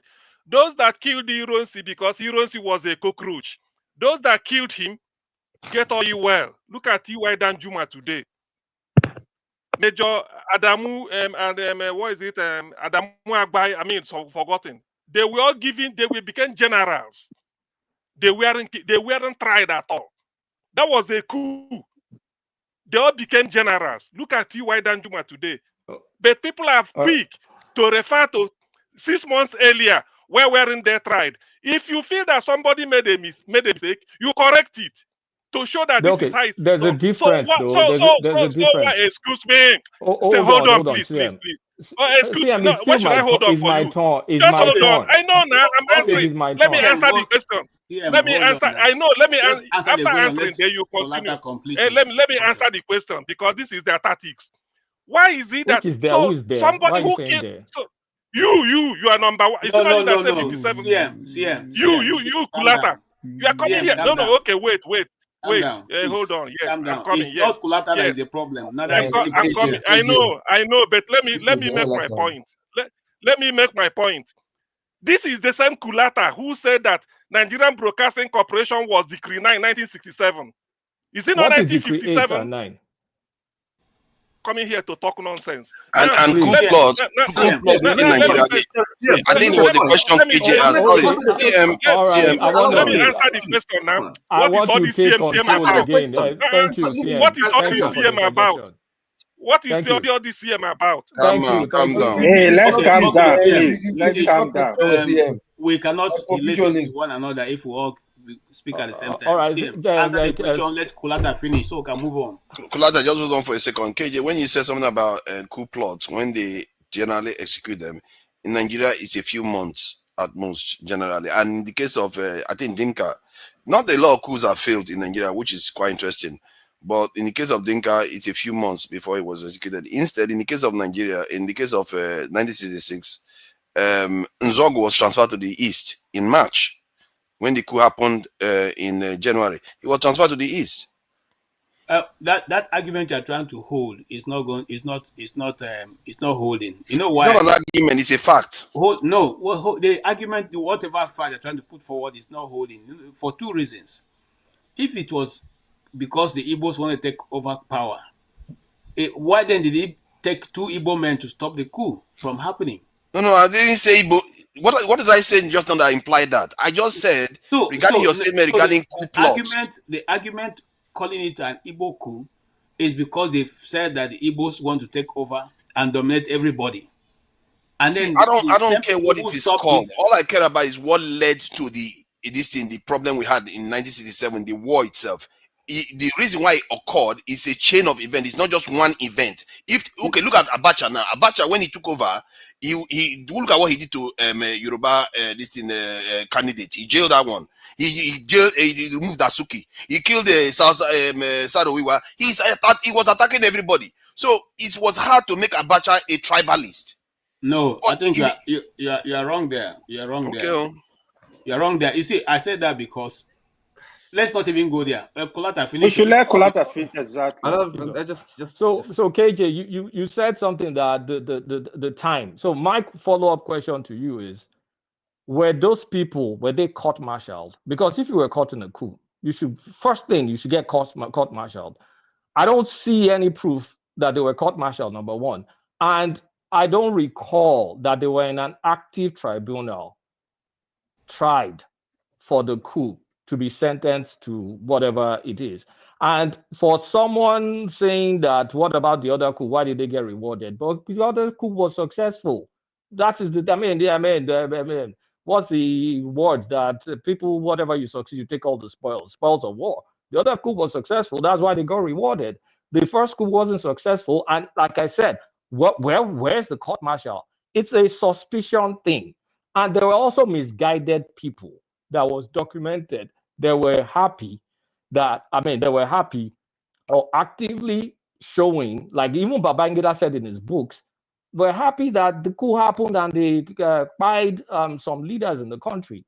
So that is what really happened. You were not involved, KJ. Your family hopefully was not involved. So why will anybody put it on your head like it's an Igbo coup? No, it's not. It's a group of army officers for whatever intention, mostly Igbos, did a coup and failed. You know why some of us sometimes discuss this thing to an extent. And I'm lucky. I say I'm lucky because I was able to meet certain people who took part in the war and who gave me a lot of literature to read. I give an example and a blessed memory of Kalu Okpi, who is a writer, a well-known writer. If you used to read Pesetas, you know Kalu Okpi. I know Kalu Okpi, yeah. Okay, and then he gave me the one of the major book I have on the war. It was given to me by Kalu Okpi, which is The Dogs of War, which was Frederick Forsyth. Frederick Forsyth, we have that book in my house. It is as big as I'm sure you know how big it is. Yeah. So he gave and like he said, an unbiased analysis of what happened from both sides. But that's not where my question is. Where my question is this: was that the first time the Igbos were killed in Nigeria? No, No, there were those pogroms people in who 1940, in 1945, in the 40s. Yeah, those are 45, 45, and 53. Those people who were killed at that time, was their life worth anything? Well, Was anybody people, court-martialed? Was anybody put in prison? no, because the Was death anybody that taken to time, the court to be prosecuted? the death that time was mostly a civilian affair, right? In Oh, the okay. So 40s. in the civilian, So it was affairs, hold on, it were not arrested. was a civilian affair. Now, whether the British were under control, even in the northern region then, so I don't know if they prosecuted people. I want to believe any law enforcement person, British or not, should have done something about it. But did it happen in 1945? Yeah, it happened. Now, in the same 1950s and 40s, I'm trying to bring out why you have this suspicion. Zeke said he wanted, I don't know, I'm just paraphrasing here. So if anybody has a correct phrase, correct me. Zeke did say he wanted a one Nigeria, whereby the Igbo race will dominate, will rule over it or something. Like I said, I'm paraphrasing. So anybody that has the correct phrase can have at it. But that happened. I'm just trying to show where there was suspicion. No, So I'm not. you are wrong. You are wrong. I'm not wrong. I'm not no, you are wrong. wrong. And Anybody that has that. What did the Sadwana say? Hold on. What did the Sadwana himself say? We know what the Hold on, Sadwana said. hold The on, video is out hold there. on. I have a video. Sorry, I have a video. KJ, Hold on, Oti, hold on. I have a video. And like I said, as a little child, I met most of the northern politicians by providence, not because anything. I met most of them. I have a video of the Sadana talking to Hausa students when they, Awolowo, Nnamdi Azikiwe, Sadana, they went to England for the conference of the independence. At the break, while the rest of them were busy discussing at that, the Southerner went to schools to meet with the northern students who were there and was telling them in Hausa what they were supposed to do when they come back. I have that video. So it's not what you're saying is not true. No. What I'm saying is true. What you're saying doesn't mean. Right from that time, they already said what they wanted. Here's the thing, KJ. Two truths can coexist. No, okay, so let me ask you a question. Hold on. Let me make this point quickly. Saldana said nasty stuff. There's a video that everybody even seen talking about. Why are you not saying it? Why are you concerned with what Zeke said? Excuse me, please. I can play that video, so don't push me to that video is there. Why Everybody do we always knows that want stuff. to hear only one side that we like? But Why do you want to hear the other side? At the same time, Zeke too made some statement that made people suspect because he alluded to Igbos kind of like dominating the space, and people had some concerns about it. Both can be right. From what I gather, that statement it wasn't true. That it comes from a thesis that he released in 1933, if I'm not mistaken, where he said tribalism is a harbinger of national disintegration.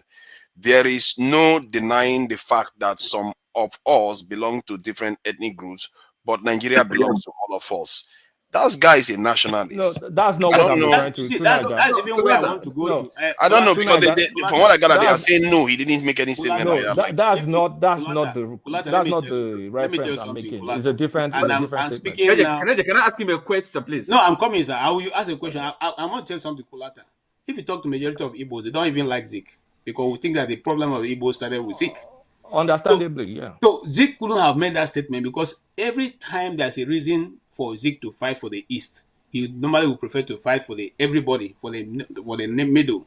When Awolowo approached him to form a government, he said, "No, let us not leave the Northerners out. Let's rather bring the Northerners out." That's the reason why he would rather align with NCNC and MPN than to align with Awolowo. So for the Igbos, those who study the history and what has played out, most of us end up not even liking the man, So that's my own opinion. Why would you like a nationalist? Tribalists always hate nationalists. That's not because he's a nationalist, but because he preferred. I really don't like. I don't like Zeke either because. Well, I think Oti has a question for you. So let me. Okay, Oti, sorry, go ahead. Sorry. Now, with all this, you're referring to if like questionable, references, quotations, and statements. But what exactly, is the conclusion you're trying to draw from all this? Okay, the inference I'm trying to draw. Hold on. I'm trying to replay the events of 1966 that made people suspicious. I first started with the nature of the coup. Whether you had more Igbo officers or whatever, the fact remains that when they executed the coup, we know the victims that got spared. We also know that there was no court martial. There was no court martial and there was nobody got killed. Whether it was justified is a different question. Hold on. You asked me a question. Let me answer. Yeah. And I'm trying to replay that. This is why people felt the way they felt. Okay. And KJ also brought the fact that pogroms already added in the 40s. So that means we weren't really united as of that time. So any little trigger, especially killing the Sardowner, will make them flip. And that's exactly what they did. They flipped. Okay, so the question for you now is: are you saying that given all this, all the suspicions or the grounds or lack of grounds for all the suspicions, are you saying that what happened, the war that was waged against the Igbos was somehow justifiable? The people, I've not even Okay. Let me read. I think Kulata has a point. I just found information. Let me just share that information. This is very quite. Let me answer the question you answered. Okay, Hold on, OT. I have not said a word about the war tonight. Not a word. But so what is it? Don't put words in my mouth. No. But you see, continue. I didn't say anything about the civil war. Okay, I think this is the quote you meant. Excuse me. But we don't make statements. No, don't excuse you. Let Tunaja continue. What is the reason? Anything about the war? So don't push the war on me.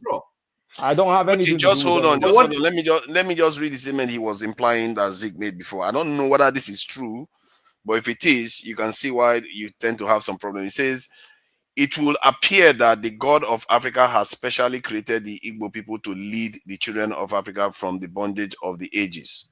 Now, there is another quote in 1940. This one was the first one I just read was from 1949. In 1940, it said the Igbo people travel far and wide and adapt to their environment, making them natural leaders in various spheres. I don't know whether that one is anything. What's wrong with that? There's another one again. Tribalism is the main obstacle to that was the one way. Hold on. Tribalism is the main obstacle to the country's progress. Nigeria belongs to all of us, and no ethnic group should dominate another. So he did balance it out. And that one is 1953. All these things, kind of looking for references, sources, to justify something. That's what the inference. What exactly is the inference? I don't know why you are making an inference that anybody. Okay, let's KJ, let me say something, please. We have discussed this enough. Let's move on. No, but see, I want to know what point are we trying to make? No, we have exhausted all the points. Let's move on. We're analyzing. Nobody's justifying any war, so don't put it on anybody. Let's move on. But somehow it seems to be the project or it's okay now. Gentlemen, let's move on. Azoti has his turn. Sorry? Oti, as he has his turn. Yes. Oh, okay. Unless you want to speak again. You have had just kind of KJ, 30 seconds, please. Why? Don't go and bring another thing now. No. What I wanted to say, right? Honestly, I would have really loved Kolata to give us that reference. Because in my understanding of Nigeria, right, the forefathers, I think Zeke was the only nationalist I know in that country. To be honest, I'm saying it without no apology. But if I would have really loved if Kolata can reference that book, because you heard KJ now. I know a lot of Igbo actually hate Zeke, and that was a single reason. What KJ said, because somebody like KJ will not like Zeke. No way, it's not. A lot of people that hate. Somebody like KCM will not like Zeke. It's not gonna happen. No, I'm not like somebody. It does not equate to hating them. They may not like his politics, but it doesn't mean they hate him. Listen. And I say this with somebody who. I usually say it. He's the only nationalist I know in that country. And then. Yeah, but if he made this statement, that is then you can question a lot of things. Yeah, exactly. It's a very what statement? Yeah, that first one is the one I consider quite what the other two is not very consequential. The first one is very. Let me tell you something, forefather. All these things are just kind of I don't know. For Zeke, why are you dismissing it? For Zeke, no, but it's not worse than what others said. Yes, for Zeke. Yeah, ask yourself. So come on, Zik, wouldn't you have to be honest and fair-minded? What are we talking about? You see, if I pull out that video, those videos I told you about, I have those videos. I'll be journalist. I have so many of those videos. Please play So those I videos. can pull Please play them those out videos. We're learning. where you can Play hear the them videos from the people who You know Amadu Bello, nationalists. Amadu Bello says certain things you don't want to hear with your ear. Don't bring it out. Don't bring it out. So let's not I've seen that video. Let us leave it and move on. Now, KJ, please 1 minute. KJ, please 1 minute. You asked a question about Maman Vasta. Yes. There is I saw I saw a caption. I saw a caption on the news magazine where Donkat Bali was saying that Babangida lied. I mean, you know, Donkat Bali and Babangida, they're never in good terms. Donkat Bali said that Babangida has had hatred for Maman Vasta, and that, you know, he was kind of exonerating Maman Vasta. It's on the front page of the news. Maybe you can Google it. It's there. Yes, So, I agree with you that I also know when that rumor was carried that Mama Vasa, Donka Bali, who invariably I don't like very well for one reason. Yeah, I said that because he was one of those who edged out a bit OQA. Anyway, Donka Bali made it very clear at that time that there's not enough evidence against Mama Vasa.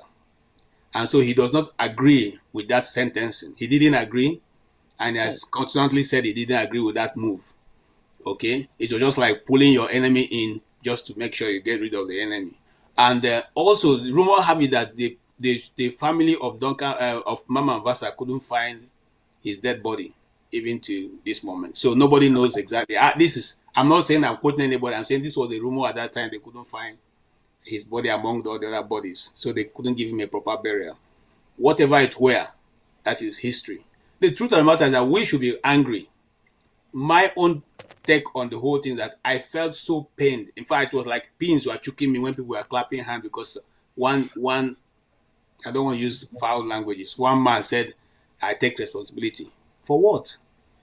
Exactly. What does that even mean? Are you gonna commit harakiri? What does that even mean? I take responsibility. I go home and sleep. What does it mean? What does that even mean? I take responsibility. Kulata is here. Bestly, he's an Englishman. Forefather is here. Please tell us, what does it mean? I really don't like that term. What do you mean take responsibility? You waited until you are old age. You are about to leave the world, and you say take responsibility. What does that mean? Sorry, Forefather. KJ, ask yourself, if Abacha was alive or dead, will he say Abacha?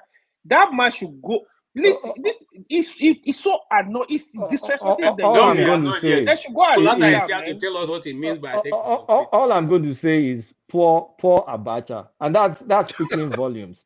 Poor Abacha. Everybody is dumping on Abacha because all the refugees on Abacha said, but not like Abacha was not a bad guy.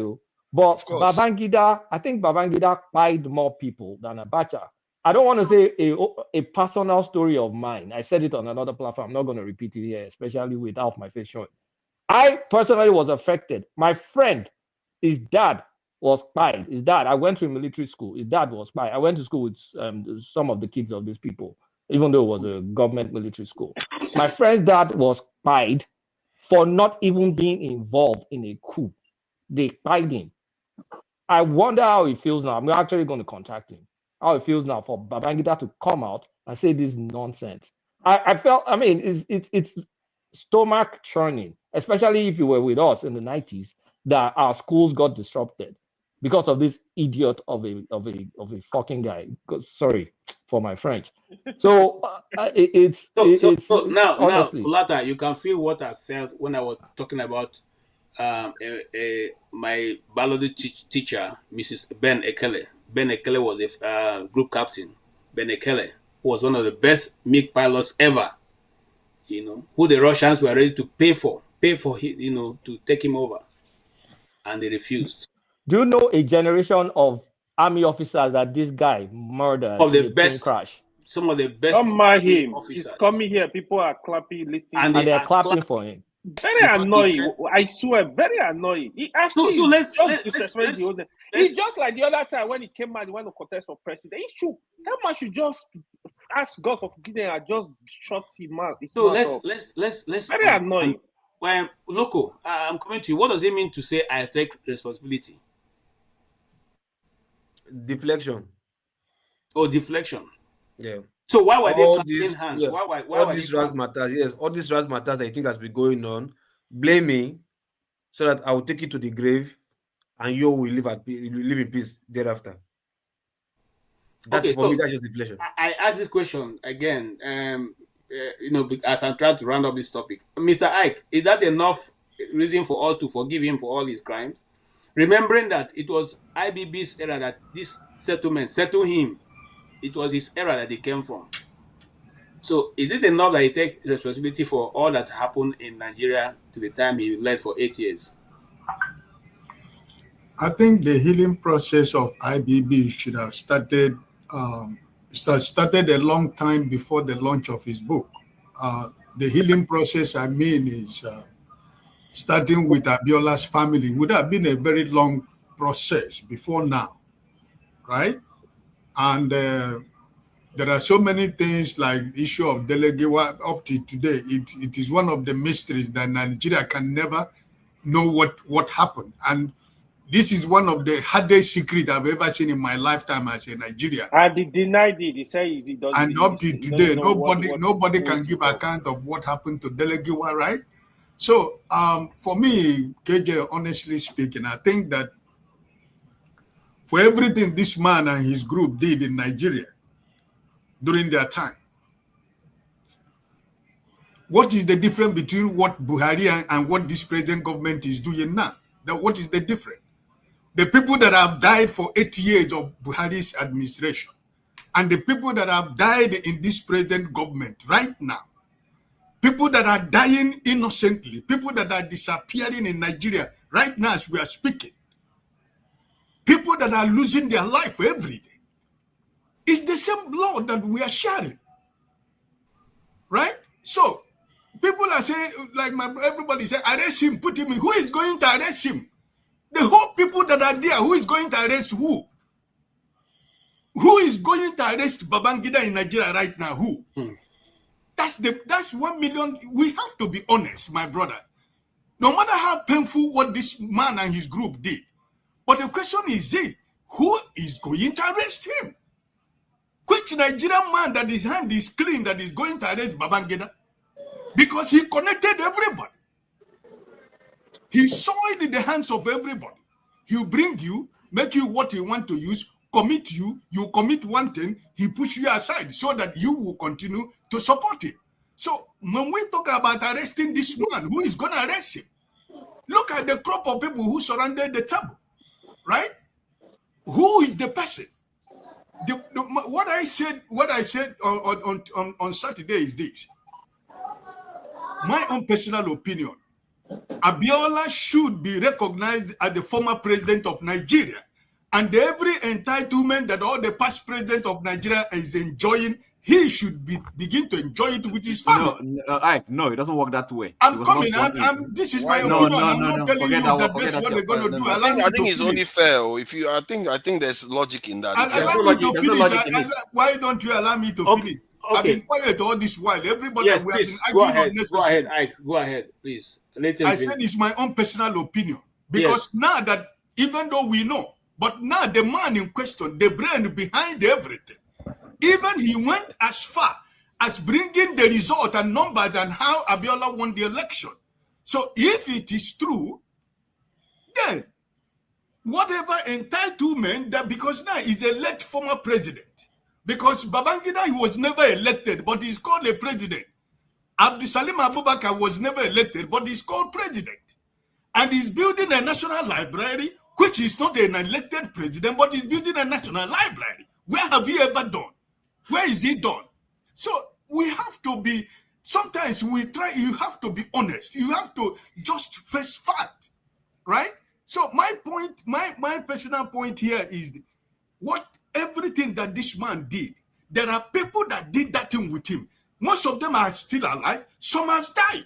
Where do we get the fact? Now he pushed it to Abacha. Abacha is gone. Where is Abacha to defend whatever this man is saying?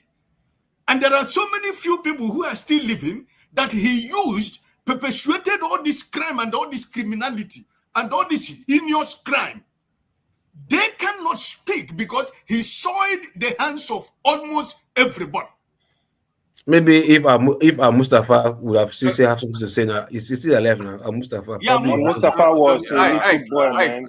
I think that point that Ike made is a very powerful point. If he was made the former president, that would be a very good way of. Okay. Can you guys allow Ike to end, please? He has been very quiet. Let me ask you a question. Let see. Now, if you met... hold on, Oti. Let Ike finish. Ike, finish your point. But I have a question for him. I have a question for him, please. Okay, ask him the question so I can finish. Now the question is this. Because I have something to add to what you are saying so that it will make more sense. Let me ask you. Okay. Now, if you make Abiola former president, for what period? If you're writing a history, president for what period? For the period. The period during the election to when. It doesn't make sense. You actually, I think Buhari recognized. Even if you make him president for an instant, it's still presidency. It's a symbolic gesture to say that breach has to be recognized because it was denied. No. They gave him GCFR already. That's the highest honor. It's only president that has GCFR. You can't make him a president. No, it's a symbolic thing. It's a symbolic thing. It's not like it's real, but it's a symbolic thing to say for denying him what he actually earned. Let me ask you this, right? So we had he said he's gonna get all his entitlements, okay? Family. So that's the question. Then they deserve it now because it was denied them. And then he said symbolic. Yeah, KJ. No, symbolic in the sense that even if it's not the real president, in terms of actually run the country. He won an election. He wasn't sworn in as a president officially. Okay, but symbolically he did win that election. All right, guys. He got the highest honor already. I don't know. Hold on. We can't be talking. How is honor the presidency? Let's hold on. Okay. Ike, I'm coming back to you. Yes, Mr. Can you have 30 seconds? Okay, thank you. So a coup that was led by Major Chukwuemeka Ojukwu was named Igbo coup, and people were still in denial that it wasn't Igbo coup. But let's put it this way. Chukwuemeka Ojukwu led the coup with other military officers. Among the list of these coup plotters, I could only count 2 Igbos, Chukwuemeka Ojukwu and Major Ifajuna. These are the 2 Igbos in the coup. Every other name there aren't Igbo names. We have Adewale Ademoyega, is a Yoruba man. We had Adeleke, Yoruba man. We had Fola Oyewolo, is a Yoruba man. We have Lieutenant Ebiko, is an Isan. We have Tijani Kastina, is an Hausa Fulani man. We had Olafe Miyan, is a Yoruba man. We have Captain Gibson Jallo, is a Bali man. We have Captain Swanton, is a Middle Belt man, John Abbas' brother. We have Hope Harris Eyaya, is an Irubo man. We have Dag Wariboro, is an Ijo man. We had Sela Dambo, is an Hausa man. And we have John Atom Bera, is a Tiv man. So of all this list now, this coup was tagged an Igbo coup. But after this coup, we still had many other coups. I think we had about 9 coups in Nigeria. One that was led by Murtala Mohammed and Buhari. Can we now say that it's a Fulani coup? The one that was led by IBB, can we call it Gwari or Hausa coup? You haven't been listening. Hold on, listen, please. We had the one from. It's like you don't learn anything. Hold on. You are very slow in learning. Hold on, right? So we have Buka Tuka Dinka. No, hold on, please. Can you hold yourself? Control your emotion. Control your emotion. We have. Please, can you mute forefathers, please? Can you mute this man? This man that don't have respect for people. So we had Buka Tuka Dinka. Can we call it a Plateau state coup? We had nobody says Gideon that Oka. coup is Hold on. This your nonsense must stop today. We had Gideon Oka. Can we call it a thief coup? And we had one that was led by Abacha. Can we call it a Kanuri coup? Why I decided to make this is to let us know that in as much as we are pushing that narrative that it's an Igbo coup, there were other coups led by people from other ethnic groups. So if you call it Igbo coup, can we now call it those other people's ethnic group coup? Please, let's So move please, on from this. if you are very slow, if you are very slow in learning, if you are very slow in assimilating information, please, I think this will help you. Okay, thank you so much for that You had contribution. CM. And that we will conclude. Okay, can I share that this is so that you can see it, KJ? So Yes, for please once you can share see it. that. Okay. Let me just share that because I think I'm surprised that everybody hasn't seen that actually. KJ, sorry, I want to sign off because I'm in the office. I want to go. I wish everybody the best of the new week and God bless you wherever you are. One love. Thank you so much. Thank you. Thank you so much, Mr. Ag. God bless you too. You know, when he says one love, he's not joking. He's a lover man. It's all right. It's all right. It is what it is. All right. So that's the coup. That's the this is the Gazette there. This is the actual document. I think some people did the work to scan it. So that's 19 Decree 44 was about. If you read it, it says something about sounds recorded and everything. It's about discrimination and this stuff. Look at when he passed it. 1st of June. Just not very long before he passed. Okay. That's where was his preoccupation because there was division in the country. He had to pass a law for discrimination against other people. Okay.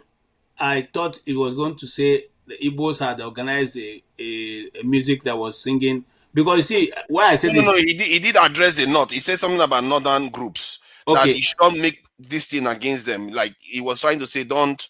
But he didn't address why would he put Igbo in the decree like that would be because okay. it's You know why I said that forefather is because yesterday I stumbled over. I'm not a member of that thing. I was going through my my X and this group popped up, which was a Yoruba group, and the guy has played Lawson Kanu. That's the name of the. Is it Rex Lawson? Yes, Rex Lawson's music. And was saying because somebody called something one Hausa name there means that they were talking about the Sadana, they were laughing. But when you listen to what the man was saying, the man was talking about goat and cow that are crying or something like that. It was an Igbo proverb. Well, I listened to it. Igbo on the chat have attested that they were doing it and they are not sorry. I've heard them say that. Hold on. It was Tafawa Balewa they were referring to, not Ahmadu Bello. Tafawa Balewa because of his features. If they were referring to Tafawa Balewa, I have it on good notes. The Tafawa Balewa assistant who was there when he was killed or when he died said there was not one single bullet. Nobody killed him. Nobody shot him. Yeah, but he was taken away because he of wasn't taken away. You mean he was in office and he just died? It wasn't in his office. That's my point. The thing is this, my brother. Could I be hard, KJ? You guys been going on and on about this. Let me be hard and I'll be out of here, right? Okay, you can be heard. So you can, yeah, you can be I want to heard. say Let's that hear you. you are not speaking for me. I'm an Igbo man, right? Okay. And those times, people were people of their time. A lot of these people deserve what they got, right? We don't have to apologize to forefathers. A lot of our people were killed in the North. We went to war. We have Ahmadu Bello on tape talking nonsense, and everybody knows that. So now you don't get upset about that. What you're looking for is to see if there's anywhere where an Igbo man did something, as if we're sitting on an edge. We're not sitting on an edge. Our people were killed, and a lot of people are going to pay for that. Some of these people deserve what they got, and more, even more than that. Don't apologize for me. We brought independence. You never call it because Nnamdi Azikiwe brought it. You call it an Igbo independence for Nigeria. During that time, a lot of your people didn't go to school. So a lot of Igbos feature in whatever it is you do. If you bring independence, it'll be a lot of Igbos. If you commit a coup, it'll be a lot of Igbos. Now, somebody said, AY, I think I corrected him on this many months ago. Even if all the Igbos soldiers commit a coup or kill people or do something wrong, what does it have to do with Nigerians who are in Lagos and Kanu doing their business, who are not part of the military? They have nothing to do with the government. You could say the Igbo soldiers committed a coup. You'll be wrong, because now IBB, a great guy, has corrected all the nonsense. It's now that IBB is a bad guy. Now that he's confessed and he's he's a good citizen now. Just like Amechi, when we said Amechi is no good when he was an APC, you say, oh, he's good. You embraced him. Now he comes out and says, you know what? I changed. I'm now on the side of the people. It's now that you hate Amechi because he's telling the truth now, right? But a lot of you, like forefathers here, AY, a lot of minorities, including my friend Tony, you have to understand that there's something we call Wazobia. If you're Nigerian, you have to believe in Wazobia, else you'll be a Biafran like me. You have to cut your coat according to your size. Remove your mouth from all this stuff that we're trying to get straightened out, like Loco P over there. You think that Igbos are your mates. Every time you don't fight the Fulanis with your small numbers. Tony is Igbo, he's not minority. He's a minority. He's from Edo State. So what I'm saying to you is that who is a minority? Don't call anybody minority. I am not from Edo State too. Who told you I'm from Edo State? I know you're from Edo State. No, you are wrong. Don't call anybody minority. Okay, where are you from? You are very wrong. No, where are you from? You know what my name is? You know what my name is? Where are you from?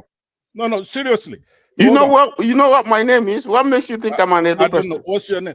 No matter. My surname is Okonta. Is that an Edo name? Hey, look. You're damn wrong, bro. Tony, hold on. Let me land. I'm almost done here. You are the one causing the distraction. I'm not. Okay, let me land this way. Okay, Igbo is all over the place. Cameroon, Kaduna. It doesn't matter. It's just that they've been whittling away our stuff. Remember, we're gonna come back to get our stuff back. It's our country. That's the difference between me and Nnamdi Kanu. I want the whole thing. Right? We're gonna get the whole thing. So all I'm saying to people like forefathers, because every night in the last couple of years, you come here, you're talking about Igbo coup. So today, we're talking about, we have IBB with Opa, right? You don't want to talk about it anymore. But what about the ones that we already know the solution? They killed a lot of our people. Fellow Nigerian citizens doing business in Kano. Their neighbors who have nothing to do with government. They massacred a lot of our people. And during the war, when we were fighting their soldiers, they were busy killing civilians, talking nonsense. So if they buy the Saduana for running his mouth, when our people came there face to face, mano a mano, he couldn't back it up. So I'm supposed to feel bad about that. What about those people that got killed, our people? We came over to AY's place over there. And one day we took it over, removed the monarchy there. But we didn't shoot everybody we see there, because they are still our brothers. All right, so right now Pastor, try it again. Come again. I see what you will do to you see, the thing is that you're so backwards. You think we'll come again? We're gonna come with rifles. You never did it before. Don't mind. If we come again, we may have to split the atoms when we come. We split atoms, and we may come down there with things that you don't know about. So it's not gonna be the same way we came before. We're gonna come now because you're ready for us, right? So you're not going to school, right? Listen to me. You're not going to school. You want to make people like forefathers your hero coming here talking nonsense. But Panza, you're making it sound like that decree was passed for people like you. You are the ones causing all the trouble. At your age, it should show you that the people from your generation, they always saw things like that. And you force people like Aguiyi-Ironsi, a military man, to go and pass a decree like a social or a social care worker or something. You turn a military man to let me say this. I don't want anybody here apologizing on our behalf. I believe that a lot of our people were killed, right? And somebody's gonna pay for that. It's not over. God forbid. So I want you to know it. Every time you want Igbos to be to be producing nice guys like Peter Obi. You want nice KJ, guys, can I now gentlemen have like. my turn? Hold Because on, if it's CM. me, now everybody will Not shout, CM. take him out, take him in, take him out, take him in, disband him, slaughter him, take him out. I kept quiet since, and people I were don't think you can doing hear us. all manner Hold on, of I'm coming to you. I innuendo. don't. I'm coming So to what you. I'm saying to you is that every time you want Igbos to produce gentlemen like Peter Obi, KJ here, and Rudolph, who are basically Eflefus, right? You're gonna set up a channel, then you're gonna have forefathers prominent on it. You're gonna have So AY. you call me a KJ Flefu? No, you're not a Flefu, but KJ is. They're nice guys. I know. Okay, Wow. while you're trying to produce killers, you're trying to produce people who are destroying Nigeria. You want us to produce nice guys. So everything that were done in the 60s, you don't look at cause and effect, right? There has to be a cause, and then you have to check the I effect. think we need right? another decree 44. So- The people like this, you can't just be insulting people, even Okay. including All right. Igbo people. You are insulting. Thank you done, so but much. go ahead. But No, don't forget, we need I'm past saying. that. He brings fun into the Thank you so discussion. much. We need past that. I'm glad he came back. We need to move forward. Okay. We need to move Bye. forward. Nice I say talking good to you. night, good night. Thank Go you. and have fun. Bye. Go and have Thank fun. you. All right. Thank you. Yes. We have more people joining us on this discussion, and CM, let me come to you before I come to Mr. Omori. Welcome, and Odi, welcome also. We will come to you, even though we want to move away from this topic, but we'll give you an opportunity to make your contribution before moving away. So, CM, please, you have 3 minutes, not more than 3 minutes. Thank you, KJ. There are a lot of things to correct, but anyway, the thing is that one thing this IBB's book, I've told it to a couple of people. As an Igbo, we have our own channel to correct all this historical nonsense. It won't be here. Take it from me. We go there and enlighten our people. It is not IBB again to come and be telling us. Maybe Gowon we write, say it's not Igbo, then we start jumping up. We know all these things and we tell our people. Before, if you tell them that the people that planned the coup at 21, it cut across all parts of Nigeria. Their argument is, Ndi Igbo are in this percentage, 60%, 70%, 80%. That's why it's Igbo coup. You now tell them that Ademola Adegboyega, who is one of the key planners, wrote a book, Why We Struck. You can't be more Catholic than the Pope. He stated it there clearly. The book was released 1981. People are not going to read that book. They will, if you defeat them in that argument, they will not say, but Nzogu then that planned it, they didn't buy them. They didn't try them.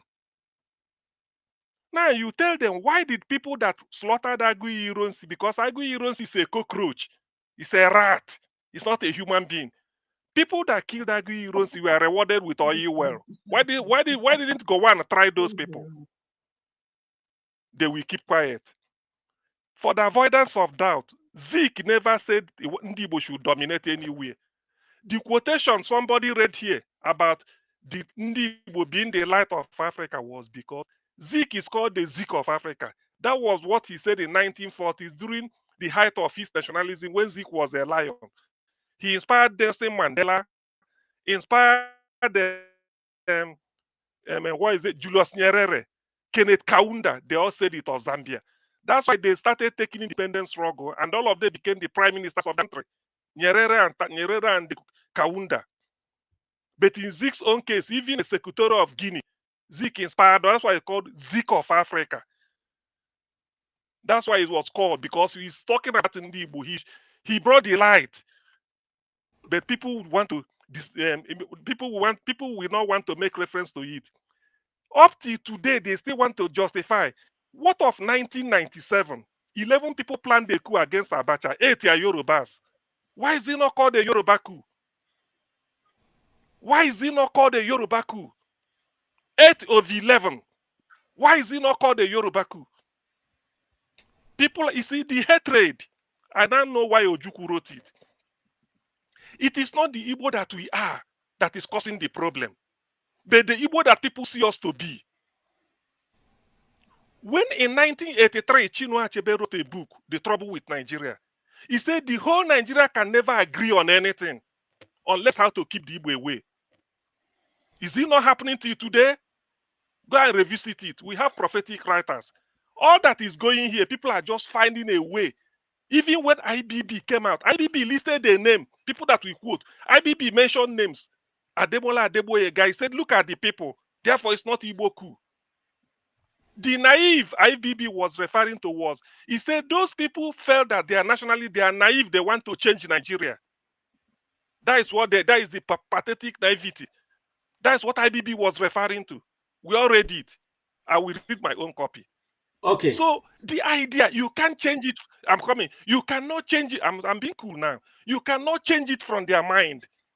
It is that hatred, that innate hatred. Even people who are too criminally minded, like forefather, we never tell you where he came from.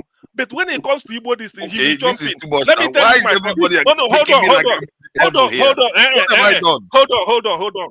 Listen. You see, what is this now? If I start my own, people will say, What did I do I that don't keep you my are making me people look like Listen, I killed somebody? yes, let me tell you, I've encountered forefather here. No, After the don't go election there. of 2000, No, just hey, listen, no, just make hold your point. me, I gave please, you 3 please. minutes. You have taken 4. Yes, just make your yes, point. I'm coming. The last minute. Let me make my point. So, Yes, KJ, my moderate. point is Stop him. this. KJ, I moderate, encountered please. him, please. You see it? Is I enough. encountered him. He said, excuse me. He said after the January 1966 coup, by February, Ndi will release the music with which to laugh at those people, laugh at the people in the north. I now asked him, which music is this? Who is the artist of the music? He couldn't say. It was then I have to inform him that it was Rex Lawson, Rex Lawson, a Calabari, who is not even Igbo. And the music was released in 1963 or 64. 64. That was when it was released. So if today you see somebody playing Sonny Okosun's music, Nigeria now or never, is it today? It reflects what is happening now. Does it mean Ozidi released? But it was released in 1983. I told him, I said, okay, now tell me. He couldn't answer. But he don't ascribe to Nibu. So all these revisionists, him and KJ and maybe Lokopi are doing, it's just because IBB released. I know what is in their mind. But don't worry. Some of us went to school. These lies, it can never fly. We open a special channel where we educate our people and tell them exactly what happened. God, yeah. Of course, you should know who the audience will be. Thank you so much, CM. I am also working on that to open a channel. Oni is going to be discussing only Igbo affairs and how to move the Igbo Only or this the Southeast. this January 1966 coup is what we have to discuss. That is a special channel. No, a special channel for January 1966 coup and the Ironsi and Decree 34. We will be analyzing it every week so that people will know. Because all these poisonous snakes you see now here, this is when they rig out. Forget about, go and look at what father was saying 2 years ago. Okay. I have to call him to honor. I say, look, and for the avoider, and let me repeat, let me say this and then go away. It is not that what I cannot say and stand by it. It is not me. I told forefather, I say, forefather, given the choice between you and suicide, I will take suicide. Okay. Given the choice between you and death. So let's move on. Thank you. And we're not going to have that choice because forefather is in far away and you're also far away. We are here to rub minds. None of us, no matter what you say, even the powers that be, when they gathered in Transcorp Hilton, they chop their salad, they drink their wine, they congratulated each other. All of them have stocked in their pockets millions of dollars that belong to Nigeria. They're not daggering each other. In fact, the man who reviewed the book, somebody said he was disappointed his professorship for even going to try and review that book. But he was happy doing it. These are people who ordinarily would not have accepted to do such a thing, but he was there. And the man who ran away because of what he was doing and the overthrow of his government was also now president. And you are all happy together. They were rejoicing among themselves. They've stolen more than enough from us. If you all know that Babangida's house is 50 bedrooms. Even though in the last interview he said he doesn't even know where the other bedrooms are. He's only managing one room and parlor. So whatever it be the case, gentlemen, it is not AY that is the problem. So if you like insult AY from now till tomorrow, it will change the situation. Let us just analyze our situation and find a way to help our people understand the metrics that are being used against us. And that's why you see, majority of Igbos do not want Biafra. But they've come to the point to say, look, if this is how we're going to be continuously being treated, maybe it's better we shift to where we can all accept that we are not Nigeria. But that's not the discussion for today. The discussion for today is, how do we find a group of people who have maimed and done all kinds of things to Nigerians, and a man is sitting down and say, I take responsibility, and we're all clapping for him for taking responsibility. And with that, I want to welcome Maska. Maybe Maska can tell us what it means by taking responsibility before I come to Odi. Maska, all right. Good evening, my friends, my fellow compatriots. Long time, Maska. I actually, yes, long time. You know, when you find yourself in a place where the music is the same, you need to go out and take a smoke and come back to the same music. I actually came just to greet you guys, say hi. I see AY, OD. I can't, you know, even with my glasses now, the eyes is failing. I can't see the other people. But it's okay. Okay, Tony. Yeah, Tony. I just come to say hi to all of you. Also tell forefathers that don't mind the haters that are complaining about hatred. Meanwhile, when they talk, I ask myself, like, this guy is not hating this guy? Isn't this really hatred? Like, to even say that between suicide, you rather commit suicide than take. Anyway, forefathers keep doing the good work. People, we black people don't like drill down. We don't like people asking us questions, but that's what you do all the time. I don't totally agree with you, but I think what you do is what we need. We may not like you, but it's a good thing you're doing. So I close my mouth at this point. Maybe in the course of the discussion, I can be moved to speak again.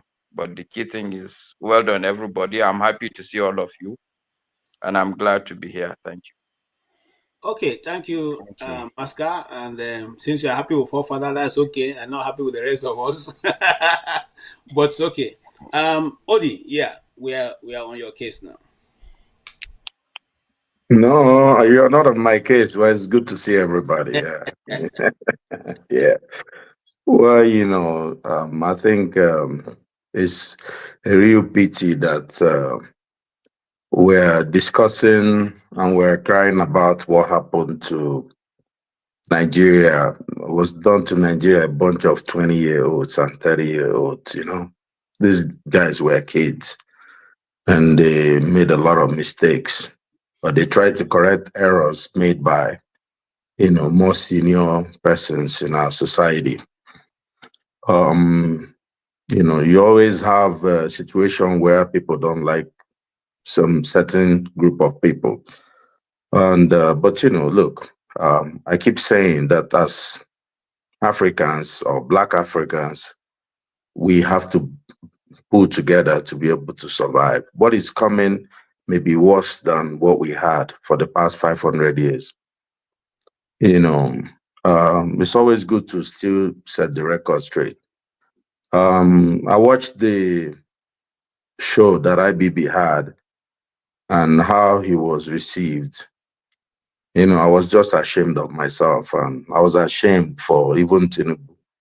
These are people who say they loved Abiola and all that, you know, and they were all busy jumping and clapping, all of them. And we're here some people are, or people who have my Igbo ethnic stock, well, we have indicated now IBB has no right to write history. It's not history, though history is up to the winners of any conflict, right? People have already shaped what we know. They took history, that was how they wrote it, and they left us to figure it out. Some folks like Dele have come to give us that. But the problem is that we have short memory. Most of these things were staged by the British. And we are crying, oh, it's not Igbo, it's Igbo, it's Igbo. They told us how they manipulated Zeke. Some people say, oh, Zeke, it was off, he wanted to bring the North, or, everybody has, but we already have heard from the MI5 what happened. They said, look at what the British asked these people to do. And if we don't know our common enemy, then we'll continue to make the same mistakes all over again. Most Igbos don't like Zeke. Maybe they did. But, the idea, I was seeing some people try to, I don't want to make this like ethnic in any way, but we have to clean ourselves. There's united we stand, divided we fall. If we continue this hatred of the ethnic stock called Igbo, we're in trouble, man. Because the problem is that you can't wish Igbo people away. They're not going anywhere. There's already been, people try to call Gaza ethnic genocide, we'll cry over that. Well, there was a genocide, but the people are still there. They've even grown stronger. It's like, if you read the Bible, Pharaoh tried to kill the Jews, the Israelis, and they kept growing and growing and growing.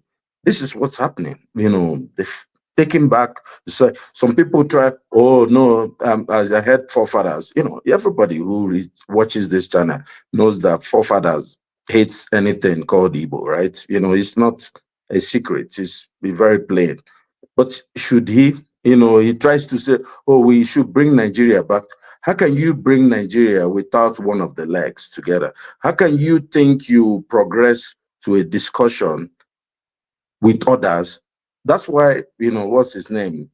Many people, many Igbos feel, when people are saying, Maska could say, oh, I like what you're saying. But all these people are saying, no, we actually do hate what you're saying. And you keep saying it. And you say, oh, we need to come together.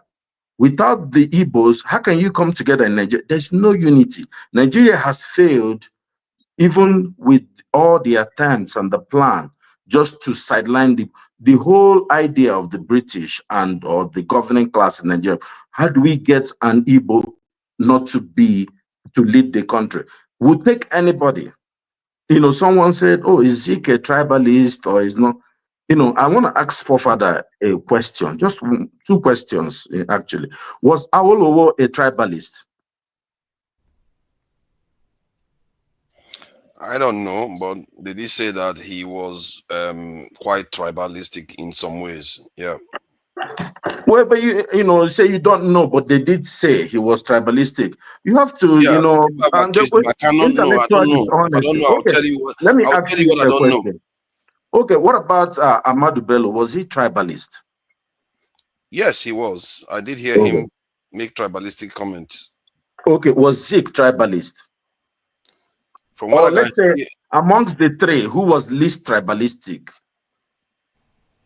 Zeke, let's not be. Zeke is the least tribalist. Let's not be. Is the least tribalistic. That's the forefathers. We all know that Zeke is the least tribalist among these three you mentioned. He's the one who clearly is not focused on his tribal enclave. We know that. So why, Maska, thank you. Why, when we are having these discussions, why don't we just say it clearly? Because we know the truth. Why don't we said it clearly now? Let me say, no, you're not hearing it. That's why. No. Well, that's fine. Let me just land on my point. See, look, what I'm saying is that we are all suffering in this country. What about IBB is just a greedy guy that just came in and just said, whatever he said. He dribbled Nigeria. I think most people here, well, maybe not everybody, many of us here were really maybe in a primary, secondary school, maybe some people may have, during IBB time. It was a time of uncertainty. The man crashed our currency in 1988, right, with SAP. The currency was doing well. He's the one that actually led us to the cliff that we are on. And some people are saying, oh, he brought in 3 banks. He built this. This man was a thief. Everybody knows in Nigeria that IBB was stealing in billions of dollars. Now, some people are kind of watching the man to become what he was never. Oil with Ford, they are seeing his pocket. This man should be, who are we really? So a thief is coming to write our history, and we are cheerleading for him. We should stone him. We should chase him out of the country.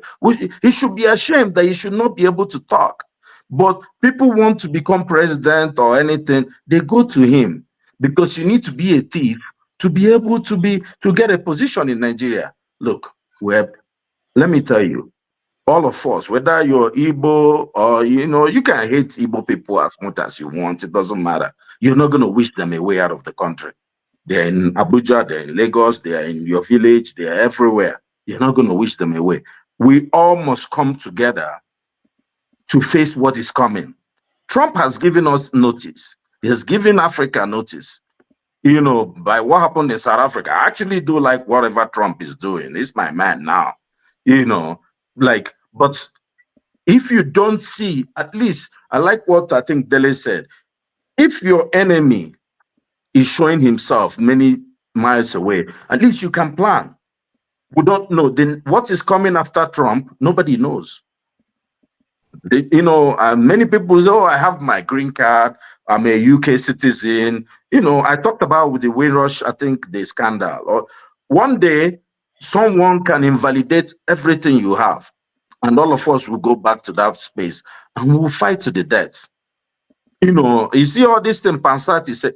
Actually, I don't agree with Pansati in many things, but if you are an Igbo man apologizing for, please, stop the nonsense. What do you have to apologize for? I thought Zogu was from the Midwest. It wasn't even from the Eastern region when this happened. Many people said, oh, these people are not Igbo people. Oh, now they are all Igbo people. Most of the people that did this, oh no, but when something good happens, they are not Igbos. When something bad happens, but it's just about, I just learned that it was the BBC that first said it was Igboku. We are all dancing around, oh, is it Igboku? What these people are setting at the agenda for us, we should be ashamed of ourselves. We need to focus on moving forward with us, people who are fairly young, and directing the future for our children. Because our children, what we have under that piece of real estate in Nigeria, it's huge. You have the capacity to maybe treat this question. Why is it that everybody that seems to support your opinions of these events always fail to hear when people talk about that coup itself is not the real reason on its own? If AY said it, Kolata said it, I said it, but why is that none of you hear it? You keep going back to that. You keep going back to Nzogo and all those things. It's the events that occurred after that. And that is why you are wrong, forefather. But he asked me a question. Let me address it. Even Babangida said it, that then the stuff took on a tribalist coloration. No, you are being KJ, can you allow me to take my question? Okay. Let me take my question. Okay. Because you see, this is where we get deceived in words. We're talking about, why this? See, look, whatever mistakes, let's even give it to you that Aguiyi-Ironsi made mistakes. Many people believe that he made mistakes. He should have been more Jagaban. Including Nzogo himself. No, yeah. If you don't remember what happened, I don't like to talk about it. It's a painful period for most Igbos, and remembering what happened. But let me tell you something. You know, did you know that Nzogwu, Aguiyi-Ironsi had to negotiate with Nzogwu because he had control of a huge part of the north. He had to negotiate for him to surrender and come down. They made a deal, but Aguiyi-Ironsi reneged on the deal and arrested him. I'm not saying that whether Aguiyi-Ironsi, everybody believes that Aguiyi-Ironsi made mistakes. Nobody is saying that's why he died after. He was very smart. He wouldn't have died within 6 months. He should have rounded up many people and dealt with them. And that was the first coup in Nigeria. There was no precedence. Even all these people talking about, did it take 6 months, 3 months? There's no precedent. So my point is this: whatever happened after then, let's move forward. Okay. Let's stop crying over whether it's Igbo. We all suffered. What we're still suffering. Look, many Igbo towns, cities are still better than the people who supported the war or who fought for the war or who did that. So what are we talking about? We're all suffering from the consequences of the decisions made by these 20-year-olds and 30-year-olds. Let's move on. Thank you so much. Thank you so much for your contribution, and we appreciate it. Christian, you have followed us. With your Christian mind, can you tell us what your own views are on these issues? Thank you. I've been following you all this for a long time now, and I didn't want to come up, but I wanted to answer a few questions. You know, I brought up there. When Dele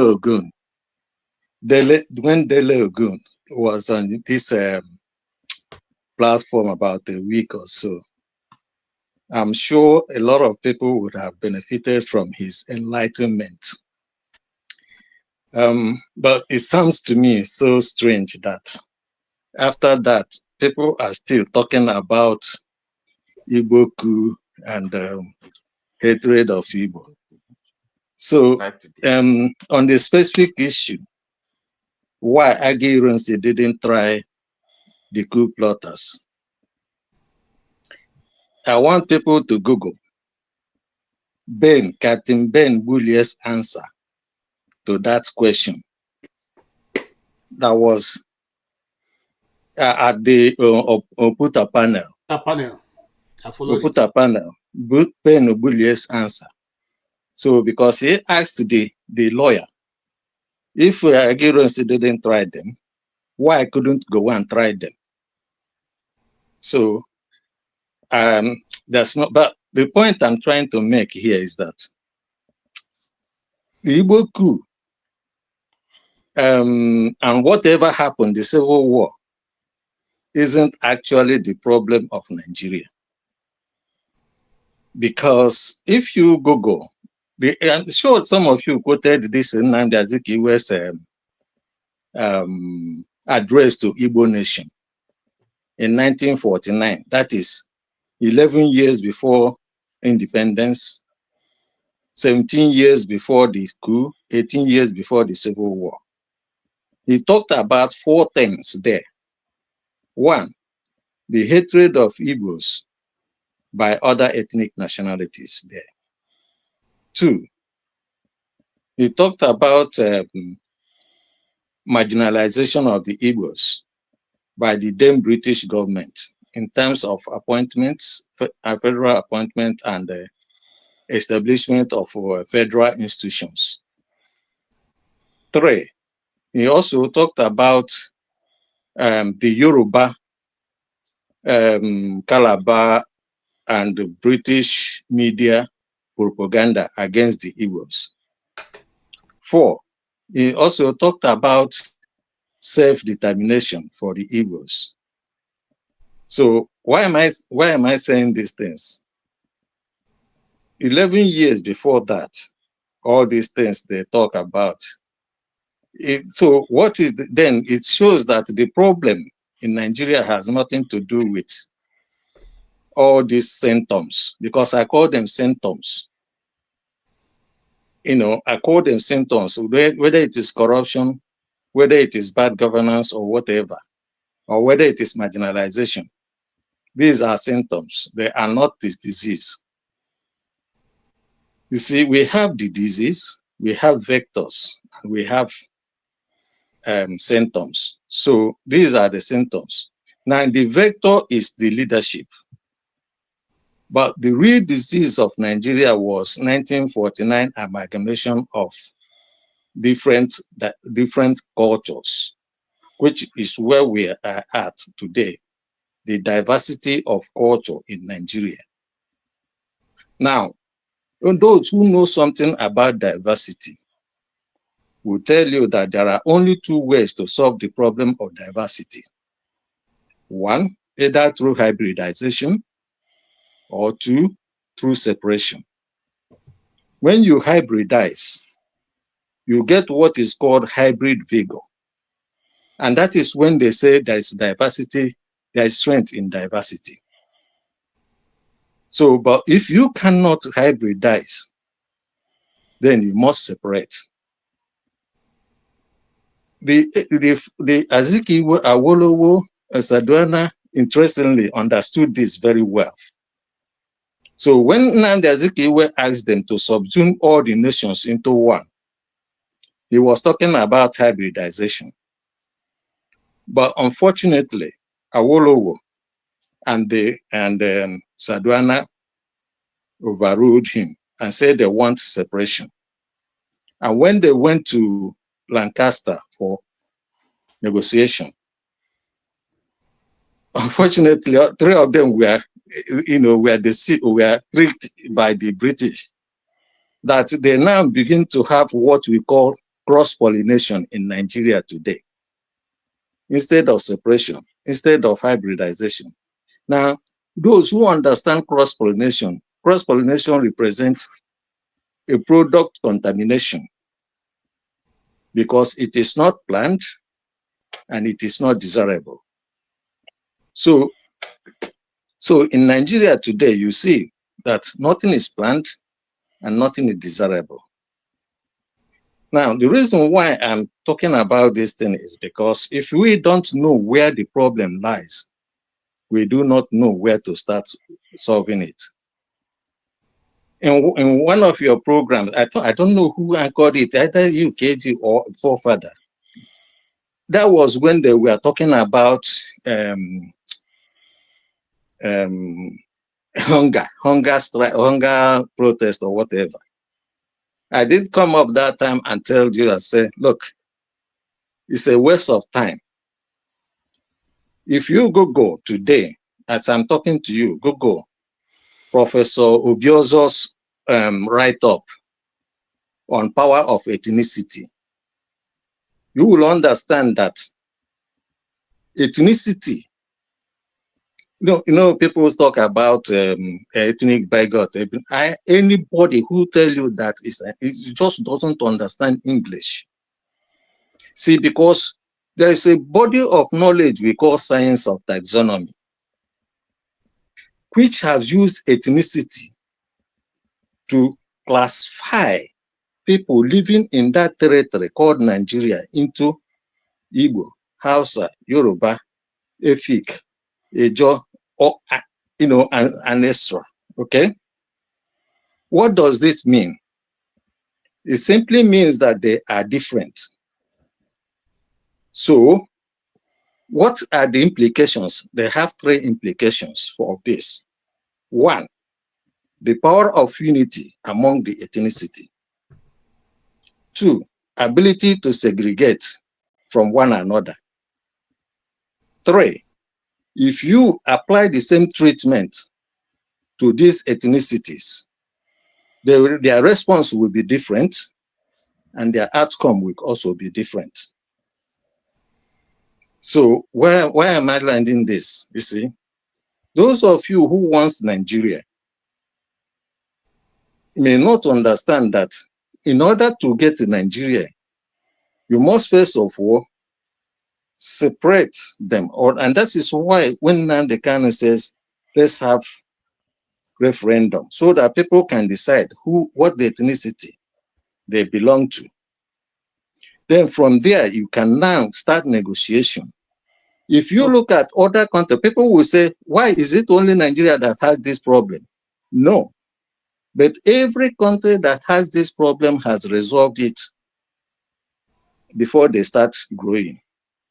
Whether it is Malaysia and Singapore, they resolved it and then they started going. 1 minute, round up, son. Okay, so the reason why this is a long this thing, but I don't think I have time. You have questions. Thank you for the lecture. Because he's given. You see, this is kind of, when Dele came here, when they talk, they are very, very hypnotic. But in reality, what they are telling you, can I say my piece, please? You think you know everything? Yes, because there are people. Hold on. See, there's a reason why when I came into the Nigerian space, what I saw with Nigerians was I saw people that were doused with flame, waiting to be lit by foreigners. Hypnotic means what? And the reason, can I finish what I'm saying, please? Can I finish what I'm saying, please? You don't understand anything from what he said? You're talking about being. I'm not even asking any question. You won't let me talk. Okay, Fofana, just please, Oti, allow Fofana to say what he has. We will get to you. You can say your own opinion. Let him ask him a question. When you hear people talk and they will sound very hypnotic and touch all the necessary buttons that most Nigerians have been conditioned to believe. Ask him the question. But in reality, it doesn't deal with any of the questions that you face today. Now, let's start with the idea that people are different.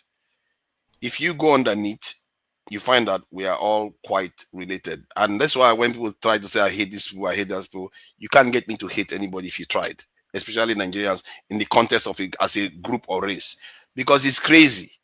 I gave that example of the Lagos Labour candidate that was Igbo and Yoruba, but he is going to go on to have children. If he has the children with Hausa person, that person will still be Yoruba, but yet the blood is mostly this is foreigner, not even Yoruba at all. The point is that we've always been mixing here. So that analogy that I gave, it doesn't even hold water. The secondly, regarding the point about the fact that when we are separated, we are going to be stronger. Clearly, we were separate once. We were colonized and conquered. The rest of the world has gone since that time. And this is a part you never tell people. Since that time, what has the world become? Do you think they become smaller? They formed groups of billions. And your argument is, let's fly apart as if other nations are like that. That is your argument. Because that's why I consider it extremely dangerous. Because, and I said that to Dele too, because the future we are facing here is when we fly apart, it's going to ensure our demise. There is no, give me a path forward to deal with the world that is coming. No, I'm asking, the question is coming now. Give me a path forward to deal with a world where people have become so sophisticated that they have nuclear weapons. They form alliances of 1 billion people. Some of the countries are almost 1.5 billion individually, technologically more advanced than us. You are asking, give me your scenario how we can deal with that world, because in time we'll have to face that reality, and the consequences could be even worse than what we've experienced in the past. So give me how that path you are walking can smoothly get us there. But forefather, sorry, sir, sorry, Mr. Christian, before you let me answer I him. want to push back on forefather's position. Can I answer him? No, sorry, I just want to beg your indulgence, sir. Before you answer him, I want to just make a counterpoint to forefathers. Christian, hold on. Let's No, sorry, before you answer, let me, you were giving examples, okay? Let me continue. No, Oti, I beg, KJ, before Oti, let me just make my point. Okay, Master, go ahead. See, forefathers, your question is a valid question, but I think it loses sight of the basic fact that even if, yes, the world is nuclear, it's sophisticated. I think the point that he is raising, or the point about the point he is making, is that, look, Nigeria will have to deal with Nigeria itself first before it can even attempt to deal with that nuclear war. I don't know if that makes any sense. No, I hear what you are saying. Okay, now hear what I'm saying here. The future is the consequences of now. The reason why that is important for us. Let me answer you. Let me answer you. Your behavior now should be altered to meet that challenge, not to deal with the past. Okay. Forefather, are you listening? I don't understand. You want to listen. Now, any society, development in any society is directly correlated. Development in any society is directly correlated to the legal system. That is the legal framework of that society, right?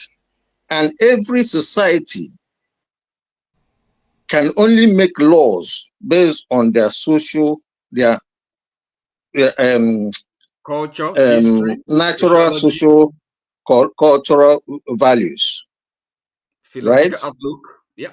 Now, these cultural values, these laws, if it doesn't reflect their natural social values, they will tend to disobey it. That sounds familiar with Nigeria, because this doesn't reflect their natural social values. So that is why they don't develop. Now, I want to let you know that if I give you an example now, say like during the time of Biafra, it's the only country in the whole Africa that actually was able to develop technological, had a technological breakthrough. It's simply because they have the laws, their system or their value system allows them to do so. Now, in terms of whether the countries are small or big, doesn't really matter, because the state of Israel is no more than Edo State. State of Israel is no more than Edo State, but state of Israel can wipe the whole Africa. Okay? And again, when you're talking about big, when you are talking about big, now when I look at West Africa as bigger than Nigeria, right? But what it means is that if you have people growing according to their cultural value, because no society develops without its culture. If you look at Asia and look at Africa, Africa has a problem because it left its culture, while Asia didn't. Right? So because we left our culture, that's why we are finding it difficult to develop. So in other words, Asians left their culture. They didn't. Why do we say these things? The communist regime is not the emperor the socialist movement of Lenin is not the monarchy and the serfdom of the past. The revolution that happened under this in France is not the same as the monarchy that they destroyed. I don't know Listen. Let me say this to you. They didn't borrow it from America. They didn't borrow it from India. They borrowed it is something that they developed by themselves, right? So it is still their culture. Now it is still their culture. And again, you made mention. Say, listen. Okay. Hold on. They didn't borrow it from anybody. Don't say stuff that you know is inaccurate. It's not right. Don't say stuff that you know is inaccurate. So Forefather, listen. When you talk about this cross-pollination that is going on in Nigeria, that one man, Babangida married Okongu, daughter of Okongu. Okay? It's not anything it's not to Okongu, not Okongu. Oh, well, whatever. So it does not have anything to do with the ethnicity. Can I advise? It is individual. Can I advise? Excuse me. You have explained this well enough. Excuse me. You have explained it well enough. and it's useless. The waste Christian, of time. Christian, please, Christian, in case of next time. Really, what I'm saying please, to him is Christian, let me finish. Christian, listen.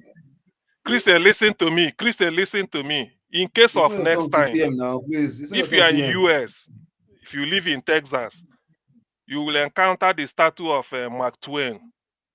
He said, never argue with a stupid person because he will bring you down to his level and beat you with experience.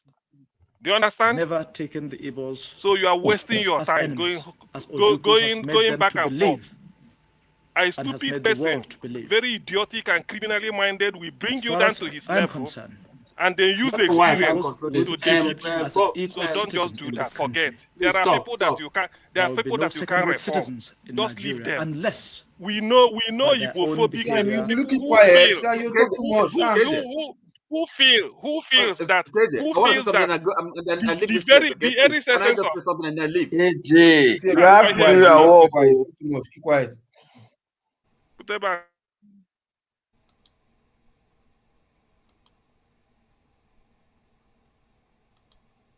KJ, please, can you please moderate, please? He is trying. KJ, we can't hear you too. I can't hear the audio. I don't know why the volume keep going back. Let me see. I can't hear the audio. I don't know why I don't have control of the volume. I can't control it.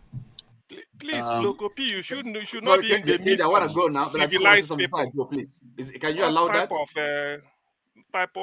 No, you guys are refusing to listen to me, so I don't want to. I'm going now. The other option left to me is to shut down if you're not going to follow the simple. It's because of CM. Please.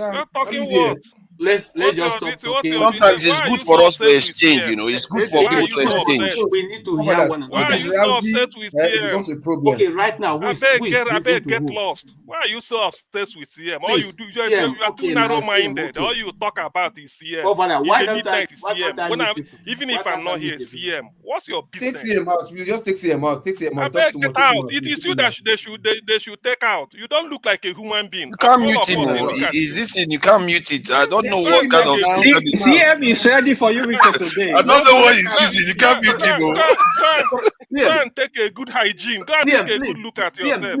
What is wrong? Can you come on? Is it I don't know what CM is using. You can't mute him. I tried to mute him. I can't mute him. Very empty human being. KJ, do you want to take him out? Do you want me to take him out? Okay, it's quiet now anyway, so I can't mute him. Come midnight, I'll be able to rubbish.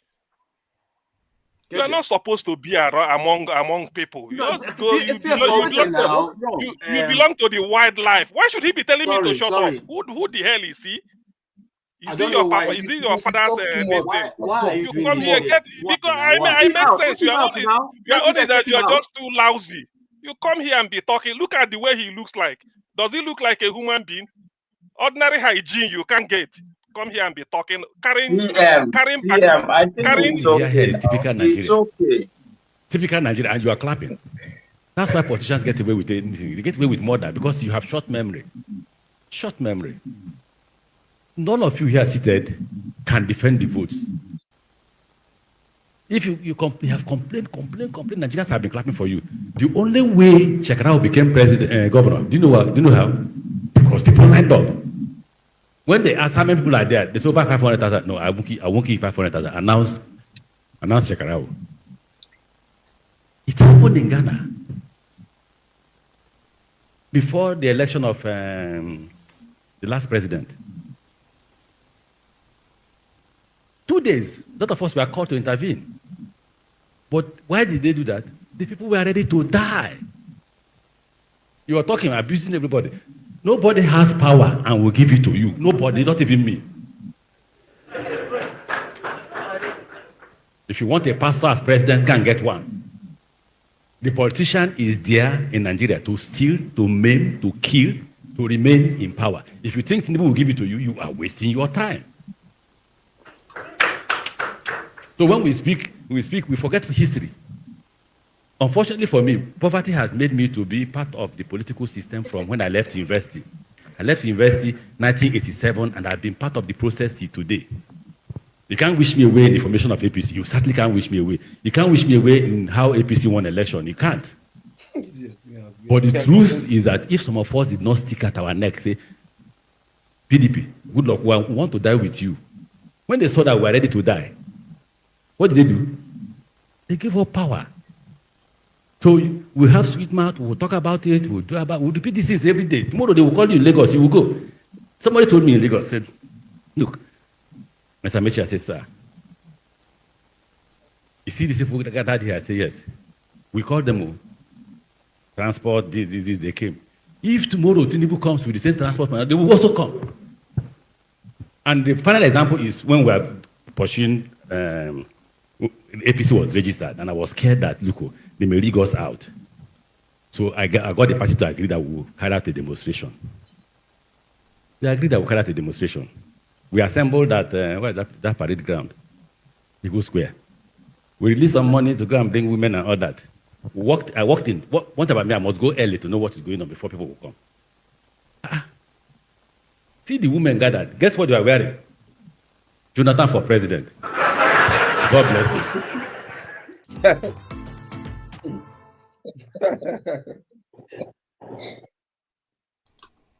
Okay. That was refreshing. Yeah, okay, drop microphone. Continues more. Okay, I wanted to say something. I said I'm going to bed. Okay. I mean, before I go. Okay. Say something, Mr. Oti, and go to bed. Oh, that's fine. That's what I want to do. Okay. Now listen, Christian, thank you. And the advice I will give to you is this. Okay. I listened to you very articulately. You're making the point.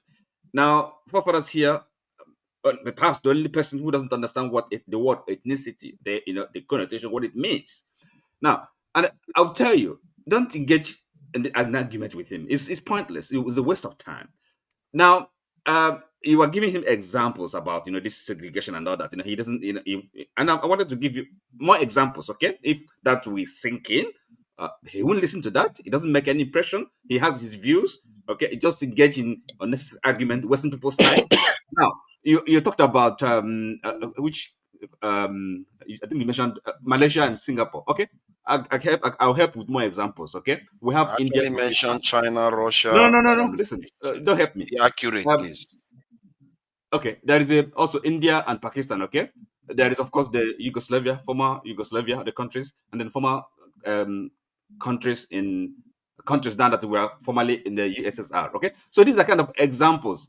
And then you don't understand what ethnicity means, what culture and all these things, cultural homogeneity, and the benefit it can give to having a nation, a nationality. It doesn't mean anything to you. So really, it's everybody talks about it. Only you who doesn't understand it, and you think you know more than every other person, or the political scientist, or the legal constitutional law experts, and all the sociologists that know these things and talk about these things, and you know more than everybody. Come on, it's a waste of time. You shouldn't be wasting our time. I have to go. Good night, everyone, and have a nice week. Okay. Good night, Mr. Oti. You two have a blessed week. Thank you for your contribution. It was good while hearing you and all that. Yeah, everybody's contribution is valuable. As long as we accord ourselves respect, we can be able to listen to everybody. Nobody has it all. And, just like life is different, we all have taken different paths to get to where we have. And so there's different experiences that we can always benefit from if we listen to one another. Now, I want to digress a bit. Mr. KJ, can I just say something about this? Who is talking? It's Benson. Okay, Benson, you have 1 minute. You see, forefather, it's not everything you have to argue about. Yeah, it's not everything you have to argue about. That man, Mr. Christian was telling you that the Asians are still retaining their culture, but you say it's lie. Asians are still retaining their culture. If like in Japan, since Japan was created up till now, they are still the same culture they're having. It's still the same culture. Even in Malaysia, the same thing. Even in Singapore, the same thing. That's why they're moving forward. Africans, whatever the Africans are doing, are borrowing from the West, which is bringing us back. It's difficult for you to, you see, in Japan, when somebody is corrupt, you know what happens? It's better for him to go and commit suicide than for him to go to jail. They will try him, but in Africa, they don't. It's difficult for you to see somebody who's driving 2 or 3 cars in Japan. Only 1 car. Upon that, the one making the cars. But you don't see them driving 2 or 3 cars or 4 cars. You don't see their women behaving like the way the Africans are behaving now. We left our culture. I've been there. I was in Japan, I was in Malaysia, I was in Thailand. All the same culture up to today. But Africans left their culture. Even in terms of religion, they are still present that the religion up to today. Okay. But in Africa, left their own religion. Thank you. See, so there are many things that are different. Africans borrowed what we saw killing us today. That's the thing. Mr. Benson, thank you for your contribution. And then that brings us to, that just dovetails us into what I'm trying for us to touch before we round up for today. The Professor Soludo, have said to do away with native doctors from Anambra State. And the question is, he has left the act of governance as now chasing after native doctors and the question I want you guys to weigh in is, should we now say that Anambra State shouldn't practice native doctors should go to hiding? Or what is the reason for his... Well, hold on. Is this real? KJ, hold on. KJ, you need to break it down because people are watching. You need to explain the reason why he's exactly, because those the way you are doing you are attacking Please, let's well. This is my challenge. I'm the one moderating this thing, and I don't know the way I want to ask the question. Mr. Moderator, please, before you move to another topic, can I just say 1 or 2 things about the last points of discussion? Essentially, talking about Igbo hatred. I'll give you that, this thing. Go ahead, sir. All right, thank you, KJ. See, you have moved from taking my mic to giving me opportunity. Thank you. See how progressive people can be. All right, so I think the argument about the coup, whether it's an Igbo coup or not, I think Nigeria completely is wasting its time and people try to rewrite history. There's one fact that nobody can argue about. After that coup, there was a counter coup. Yes or no? Yes. It was very clear the coup plotters reacted to an Igbo coup. It's evident that the people, the propensity of the people who engineered the July coup were northerners. I was very clear to everybody that they did that coup in reaction to the first coup. Nobody can argue. These are the military people inside. Who are we civilians to start arguing whether it was an Igbo coup or not, when there was clearly a counter coup in reaction to that coup? In that whether it's an Igbo, but I'm just saying that we need to stop arguing about things that are very clear. Whether it was a misconception or not, it was a valid misconception because military people inside military itself did a counter coup, which brought Gowon to power. So that's my take on that. It's not for IBB to come and whitewash things. We know that these are people who are always whitewashing things. It's not for anybody to tell me now. The fact that there was that counter coup, and if you go and read all the things about that counter coup, tells you that the military people, especially the younger northern military people, this is how they saw it. They are inside the military. The coup is a military affair. So civilians, I think, should just focus on other things. And the idea that we are going to argue whether it's an Igbo coup or not, the essence of it, I think, is the fact that that is how it has been perceived. Okay. And they say perception. No, hold on, KJ. This is just the first point. Perception is reality. The second point I want to make, and I think this goes to my brother Odi. I'm a bit older, so I've seen a lot in Nigeria. I tend to agree that yes, there is some sort of sentiment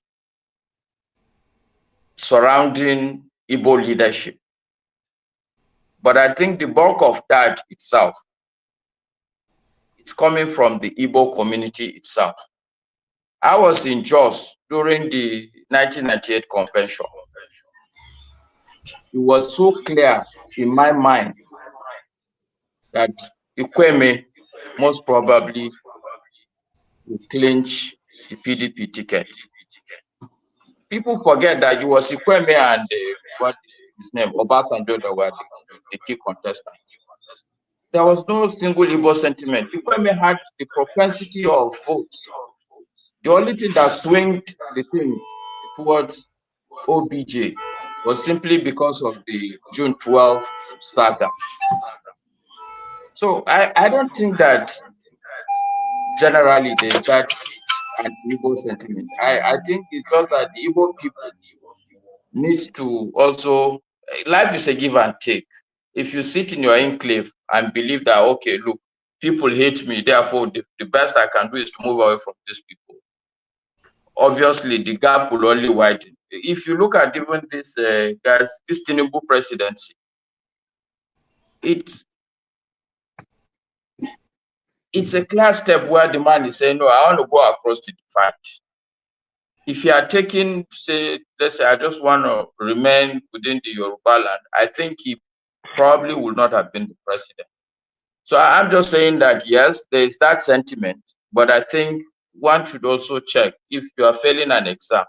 Maybe the teacher don't like you, but you need to also check whether you yourself, you're actually reading and attending classes. That's all I'm saying. Thank you.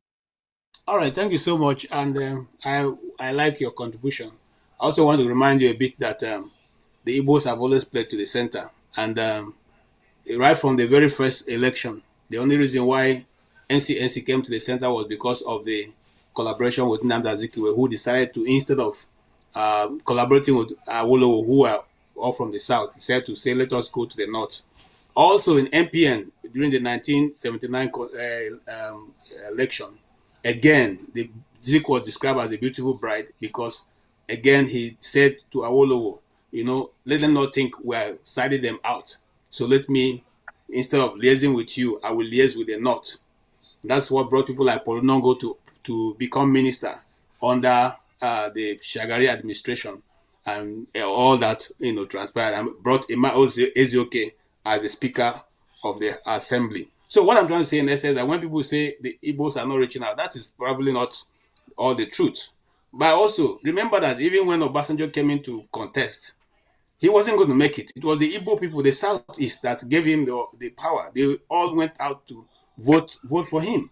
I, for once, I voted for Lufalae at the time of that election. And, so I'm simply saying that they have never looked at tribe as the reason for voting somebody or the other, and we have always reached out to the center. But even at that, we can equally say that not every other group have done the same thing. So that notion of trying to always stand at the center, I don't totally agree with you. But KJ, what do you mean that Obasanjo was not going to make it? What do you mean by that? Yoruba not going to vote Obasanjo. No, Obasanjo. No. Kai. Obasanjo was. What are you saying? Election. Sorry, am I the only person? 1999.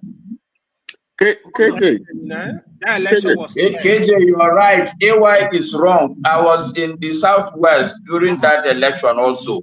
I was in Lagos. There were a lot of meetings. The Yorubas were not supporting OBJ. Hold on. Obasanjo was not Yoruba candidate, but Obasanjo was not a candidate. He was the Southeastern other part candidate, basically. Yoruba never wanted Obasanjo because they don't see Obasanjo as a Yoruba. So if the Southeast have voted for collaborative vote for the person the Yorubas are supporting, will he have become president? That I don't know. But ordinarily, it was only. I think KJ let him now. Okay, let's move on. Let me just ask KJ one very quick question. KJ, did you vote for Abiola? I wasn't old enough to vote at that time. Abiola was listening. We just Abiola, you were not. You were, of course, you were old enough. To support KJ's point also, Abiola couldn't have won if Igbos did not vote for him. KJ, can I recommend? KJ. Yes. Can I recommend a book? Anybody who is interested can read it, and I think it throws some light on some of the issues that we're discussing. Okay, please. Now the book was written by one of Nigeria's foremost ambassadors. So he is not a military person, but these are recollections that he had from his experiences in the Congo. He was in the Congo, representing Nigeria. So he was with Aguiyi-Ironsi, Ojukwu, Nzogu, and some of the military officers from the north when he had the Congo crisis. And then he was in the UK, also representing Nigeria. That was shortly before the coup. And then he was the ambassador in Germany, and then ended up What is his name, Tony? Now, the book is... Can you put it on the private session? No, put it out. The book is In the Shadows. In the Shadows, Recollections of a Pioneer Diplomat. In the Shadows, Recollections of a Pioneer Diplomat. And the author is Ambassador Olujimi Jola-Osho. Ambassador Olujimi Jola-Osho. If you Google, you'll find some details about the book.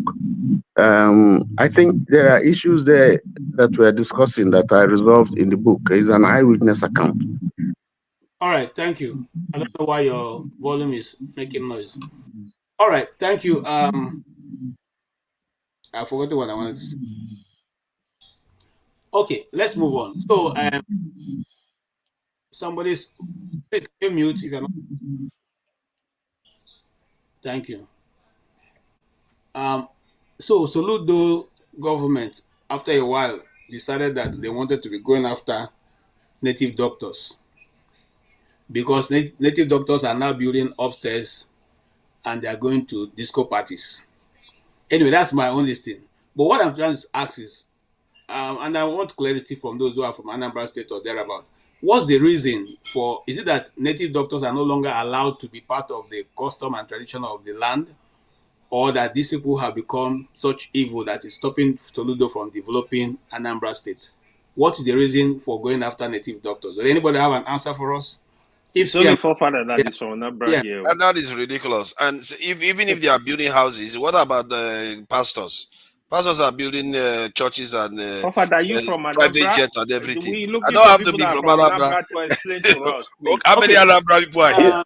Okay, we have a guy who has been patient here since. Let's give him a chance to speak. His name is Jerry.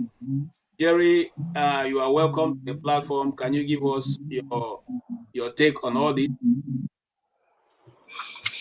Yeah, thank you very much. I greet every one of you. And, I've been listening to the program for quite some time now, and but yeah, I happened to make a stop and thought I should just make quite a few observations. And I think just before I come to Soludo's own or Anambra State issue, generally going back to what you guys were talking about before, just a little bit of something on it. It's like I think to me, based on listening to you guys, that there have been Nigeria have been having these ups and downs of killing. In fact, since I was a little boy, I've been hearing about killing. Maybe I should tell you guys that, since I was a little boy, I've been hearing about killing here and there. In fact, my mom told me stories about it, even about a lot of killing before the Civil War and after the Civil War. So I think every one of us, or someone like me, have been tired of all these killings. So now, what am I trying to say? Some of us here, I live in Texas. Some of us here, I see a lot of Nigerians married to Kenyan, a lot of Nigerian married to Ghanaian, a lot of Nigerian married to Indians, Americans, blacks, whites, and South Africans, and people from everywhere. So being intermarried in our Nigerian environment, I don't think is our problem, because I have someone that said, we are one people just because we intermarry. No, that being intermarried did not make us one, because we as an individual have refused to accept each other. And I think we're tired of the killing, because listening from you guys, talked about some killing that have happened even in the 1940s, 1950s, still continue to today. Now, even though we're saying it here, I wish somebody can hear us, but again, sometimes I just feel like, who cares? These are in the hand of government. But if we have an opinion, I could just say, maybe what we have to do to help ourselves is come together and just go our separate ways. Still become brothers, still marry, have nephews, and visit each other like somebody can go to Ghana, Kenya, Ghana, Togo, Benin, and all that of them. Marry from there, visit our families, visit and all that. Than forcing ourselves that these things started since 1940s, 1950s. We've been fighting, killing each other, still continue to today. In Borno, in Benue, in Kaduna, killings every day. Why? Because what do you call it? The governments refuse to secure our territory, our territory. They imported Fulanis from everywhere, or people from everywhere, and they come in Nigeria and cause so much mayhem. Now, of course, again, from what we are understanding, they're taking money from US aid. Instead of using it to help the people that need it, they are using it to sponsor terrorists. So these are all because they want to show, or certain people want to force themselves into the country. So I think if I have my way, I would just say this thing is what we can come back together, instead of trying to say, okay, we must be one, we must be one, we must be one.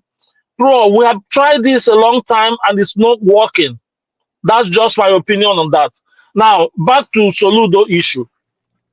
My dad, when he was alive, my dad was a native doctor, I'll put it that way. My dad treat malaria, typhoid, all kinds of things, even including I can't call it PAFOR. I think PAFOR probably will be fibroid and so many sicknesses. People come to our house, my dad treated them. In fact, there was a time my dad treated a mad woman, one lady that was mad, and we were small then, and other. My dad treat all kinds of sickness. My dad never kill a cow or a chicken. He uses roots and fruits. Mbogu. He go to the bush and uproot those roots, use them and leaves and bark of trees. Use them, make the get them, however, but give it to people and administer and treat them.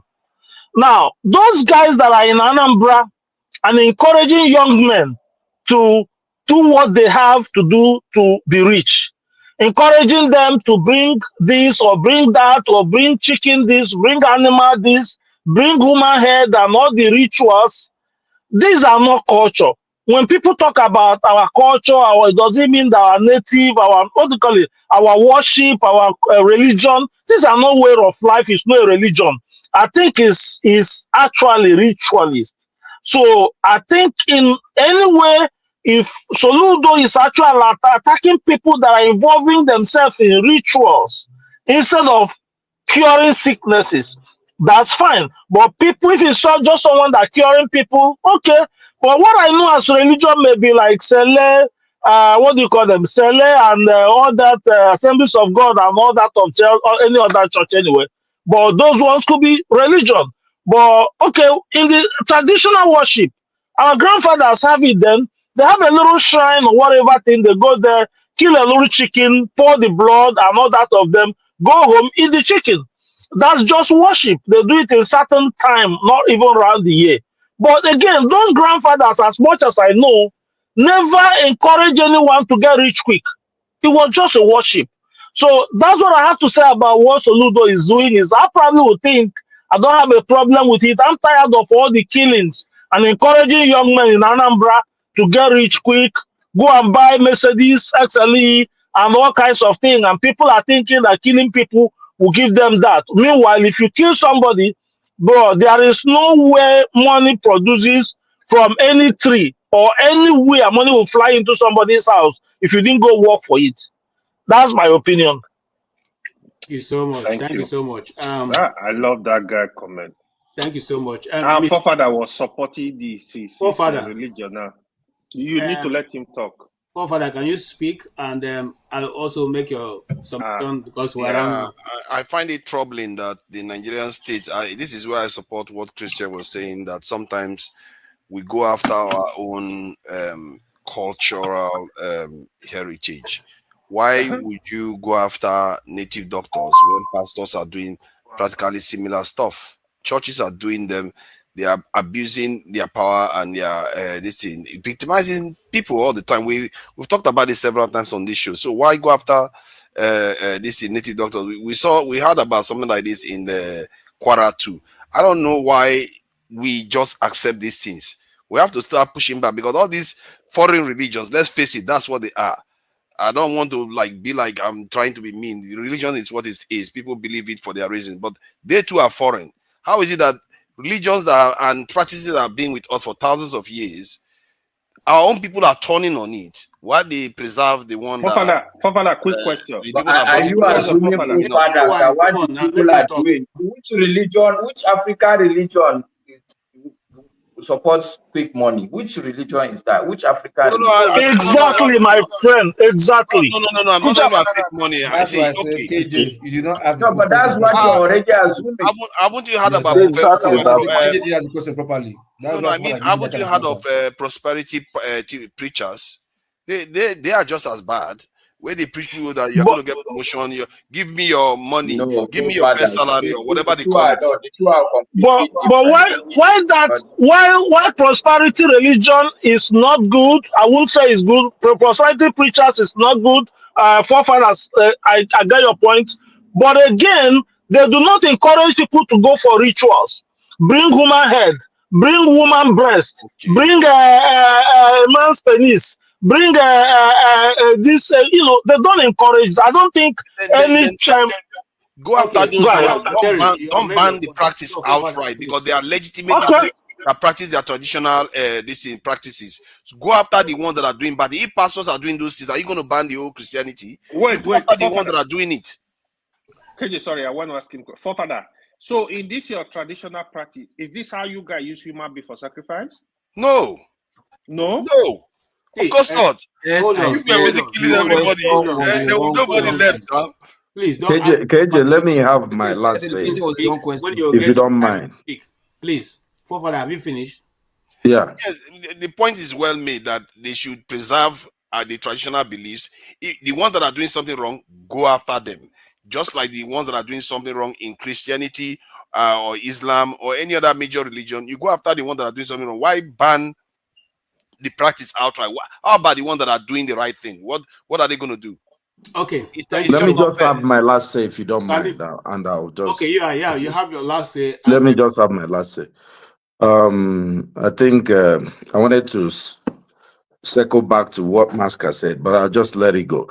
The Soludo and Anambra, again, were at this security issue. We know Anambra has a problem with security. Soludo is doing this because of election, right? There's election this year or something in Anambra, which, look, anytime somebody wakes up is their morning. Actually do support him to do this. I don't really like to. I had so much hope for Soludo, which he has really failed mostly. But look, for this one, if you're in and around Anambra, you understand there's a big problem. And maybe it's the way KJ presented it, but the law, there's no law saying people cannot practice their traditional whatever religion. If I remember very well, the law says if you want to practice whatever, come and register. They said, present yourself, come to Oka, and say, this is me, this is where I practice, and register. Is it, the problem is, this is more of using, they are going to catch the people giving whatever these kidnappers and these criminals some type of morale, courage to do what they are doing. Everybody knows, have you seen those videos? It's shameful. People are lining up with big pots and they are putting all sorts of funny things in it, and they are naked, some of them are, and it's not just the traditional worshippers. These days, there's no difference between the Christian and the traditional world. They're actually the same. I tell you, they are priests. If you go back to the Igbo, history, you discover there was a young man that talked about his dad and what they did. There has always been fake Dibias and the real ones. From time immemorial. The problem we have is that these guys are just chasing money. And actually, there's no difference between many of these guys and the pastors, whether they are in any church or not. They're actually the same people. They're just exchanging suits for being naked. My point is, Soludo didn't say you cannot practice whatever. He said, come and register. If you don't register, we'll come and bundle you out, so that we'll see people coming to your church or your shrine. And what are they doing? And look, everybody can see that the insecurity in Anambra the security level has improved, situation has improved. So whatever he's doing is good. Because these guys have run down the whole state. Okay. Thank you. Thank you so much for your contribution. Thank you also for being here. Forefather, I'm sure you've made your own distance. So let's move on to Maska. Maska, is it against the Nigerian law for you to be a native doctor?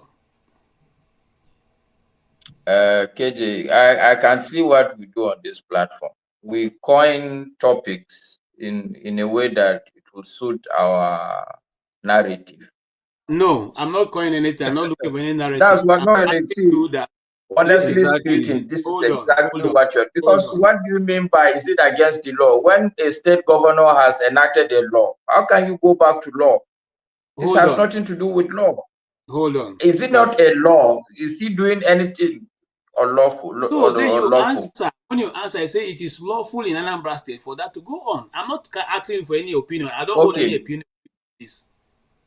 No, but you hold opinion now. Okay? No, I don't have any opinion. I know I'm that not against them. I'm not a native. I don't practice native doctor. I'm not against them. I'm not for them either. Okay, people have the right to make their choice. I'm pointing to you that from your statement, it smacks of opinion, but it's okay. So let's leave that to rest. I've made my point also. My point, my response to that is, I don't know exactly what's happening in Anambra State, okay? But I can tell you one thing for sure. It's not too long I came back from Kanu. I spent some time there, and I really am not happy with some of the things I see that relates to something like this. The kind of advert you see on telly, people telling you that they can cure this, they can cure that. And I could see clearly these are fake people. You don't need too much intelligence to understand that this thing that this man is saying cannot be true. I was actually telling my mom that, look, I think people have to do something about this, because this is how bad things start. When you see somebody do something, he gets away with it. Tomorrow, you also go and set up shop. What does it cost to advertise on TV? And people will be trooping and paying you money. You don't care whether they are dying or not. And nobody is putting any structure around this. This is exactly what I was saying. And I'm happy that Soludo is doing it. If you say that you can't open a hospital without registration, you can't open a school without registration, why should it be different from the local medicine people? Okay, that's good. That's I mean, that's the why should this even be a subject of discussion? This is what everybody should be happy about. No, it's a subject of discussion because it was what was actually turning the southeast, that have been going on in the southeast for a while now. So we can actually look at it, and you have brought a point right now that it is part of the law which the man has enacted, and that means that it's against the law if you're a practicing native doctor and you don't go and register. So I don't have that information before. Okay, and I'm sure other people listening to us don't have that information also. So we know that the man is No, not being. I don't have any. I'm not passing any information, or I don't know anything that's happening in Anambra State. I'm only assuming, but I'm using my state, Kanu. What I have seen, I'm just simply saying that this is what Kanu should also do. To say that if you are a local medicine person, come and register, and there should be a body to come and be supervising you. Okay. And I'm suspecting this is what we're talking about. That somebody is saying, look, if you are a local medicine man, just like a school, a primary school would need registration. I agree with you. I would also want you to come and you can't open a restaurant without NAFTA coming to look at your restaurant. There should be something for the local medicine people also. Okay. All right. Thank you. Tony. Yeah, I think the issues here for that decision is slightly different from what we are saying. My state borders Anambra State, and currently we have a problem because there's a spillover. Some of those native doctors have crossed over the Niger to our side, and from a couple of arrests that were made, some of those native doctors and some of those perpetrating crime in Anambra State were apprehended by the police. Now, the whole issue, the reason why is that Soludo is trying to tackle the security problem in Anambra State. And some of those native doctors have been fingered as offering some, whether charms or protection or whatever to some of those criminals. There are evidences, videos of things that they have done. In my town, the state capital, the traditional ruler has actually, summoned a meeting, and it was decided that no native doctor, is allowed to practice without registration, because it was found out from the arrests that were made, in Delta, that a lot of them were, came over relocated to the east as a result of the heat that has been put on them in Anambra State. And they stay there and perpetrate the evil, and then they go back to Anambra State to do all kinds of crime and all kinds of evil. So I think that's the intention. Is well intentioned. It's not just that Soludo is trying to get at native doctors, because they've been there practicing and doing their thing, their stuff. But the point is that a lot of all those bad boys, Yahoo, kidnappers and so on and so forth, have some arrangement with these native doctors where maybe they give them charms or they give them some cover and so on and so forth, and they're making money. And so that's the issue here. Okay, thank you so much. Yes, Lokopi. Anyway, probably I guess by now you not get the message when I say you didn't ask the question properly. No, there's no proper question. I'm just listening. When a question comes to you, it's your opinion. I'm not giving you time. Explain and take it and deal with it. I don't have any parameter which I'm setting for you and how you should answer. And anything, and there's no right answer. No agree. I no agree. There's no listen now. No be exam now. No be there for WAEC, bros. No, because you don't really cast. If let's say you cast aspersion to Ludo already say they do wrong thing. As I say, you ask the wrong question. But nevertheless, like I said, most people here they've already probably almost buttressed what I was trying to say anyway. Like, look, I don't know why humans are afraid of laws. You understand? If something is becoming a menace in a place, hence laws are made to stop or prohibit it from becoming maybe additional menace. You understand?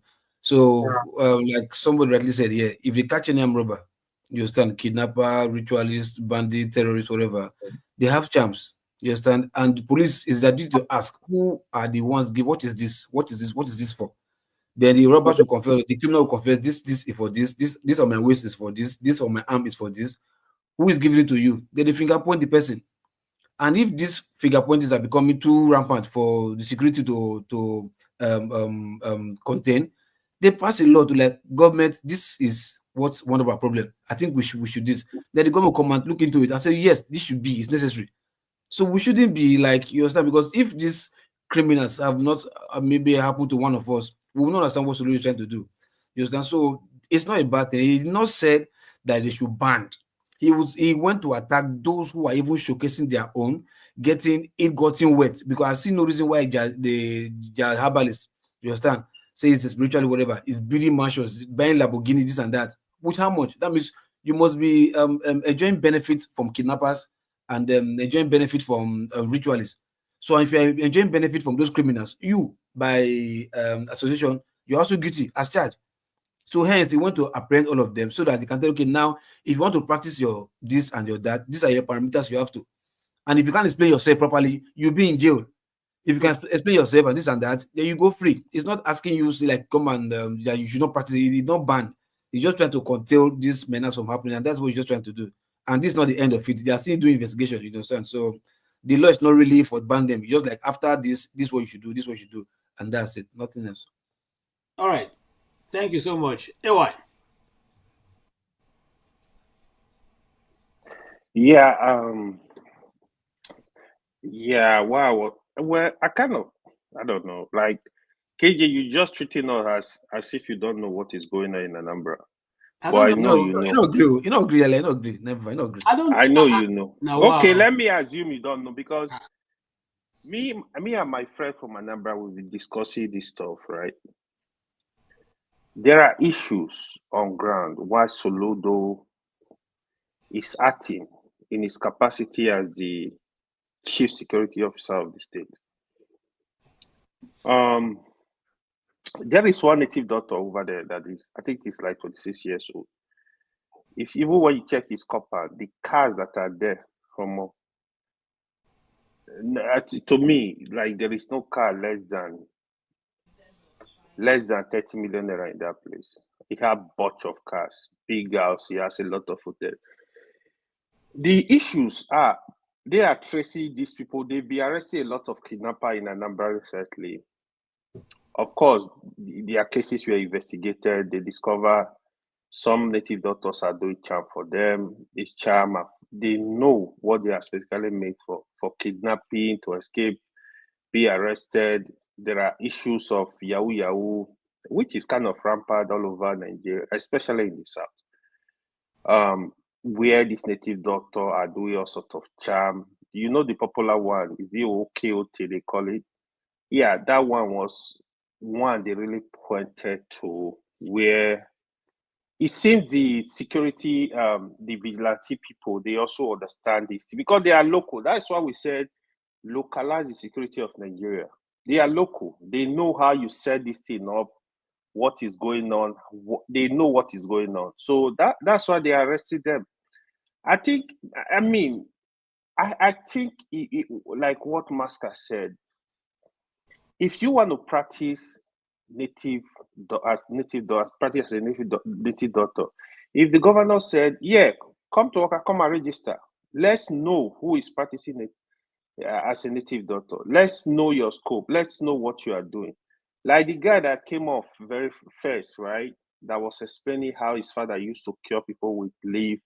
I know this kind of cases where native doctor used to be like, give people, just go to the bush, get some leaf to cure people. But now it's money grab. They've turned it to something else. They tell you they are involved in rituals, they are involved in all kind of funny stuff.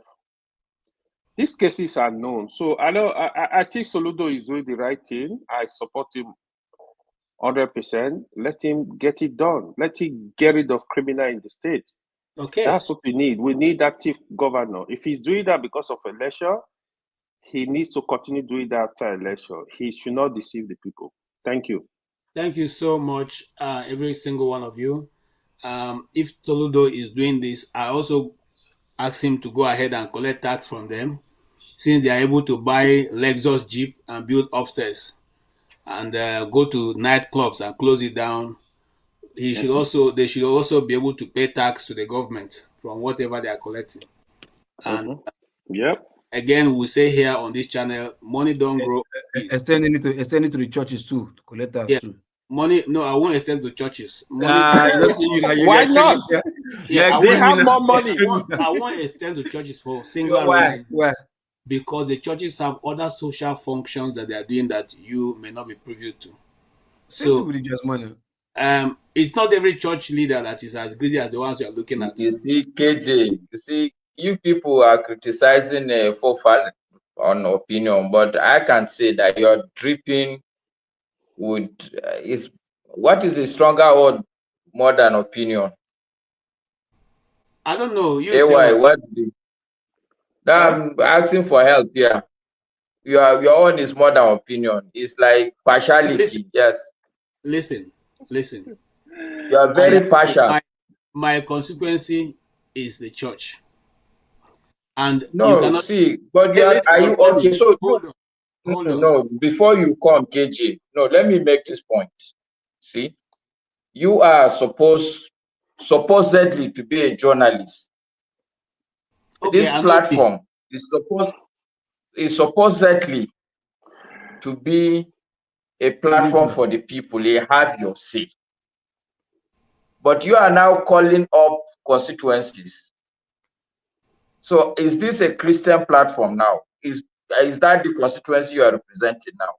Or are you a journalist? I think you are being biased sarcastic by your yeah, I think so.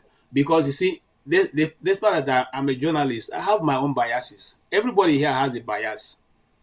Even for those who are writing in the papers, they all have. There's no way you can write without having a form of bias. I totally agree with you, KJ. Yes. So in this case now, go ahead. I have chosen on this part to put my bias right ahead of me. And that is simply that there are many false people who are claiming to be what they are not out there. The church is not an exemption. So when I said that with all sense of responsibility, because I know there are people who are doing good work that you may not be privy to. Just like I said, I'm not saying that people out there, some of them are not fake. I'm not saying some of them are not deceiving people.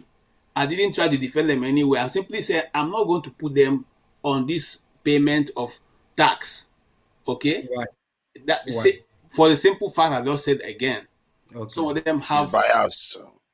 No, some of them have NGOs and all that are doing a lot of work that you may not be privy to. What about the DBS? What about the DBS? They do there's also NGOs. Okay, let the native doctors also open up places where they help people with the money that they're getting. Then we'll all leave them out. They're helping people now. How about so are you saying they should go after Islam too? Because it shouldn't be only for our own traditional religion. Muslim, there is no money in the mosque. You will not see money. Trust Islam me. has a way of helping their people. In fact, most of them. What I mean is like sometimes they too encourage people to go and do bad things because when those people still come back, they will praise them. God has forgiven you. No. Go and do more. And pay your tax. That's what they are saying. No, because AY, what you did there, you see, you said when somebody he goes robbery and they find something on the, you find out where the native doctor, but because they found artifacts on them. However, the one that go to church and more, they don't find the artifacts because they have given them Holy Ghost blessing. Holy Spirit artifacts. Hold on, everybody. That's the difference. Hold on. I need to end this broadcast. I'm sure Forefather is back, so he's going to start another one. No. No, we have already done 8 hours. I mean, that's crazy. So we need to end right away so that Forefather, please stand by to start another one. Because I think Master is here. We don't have Master every time.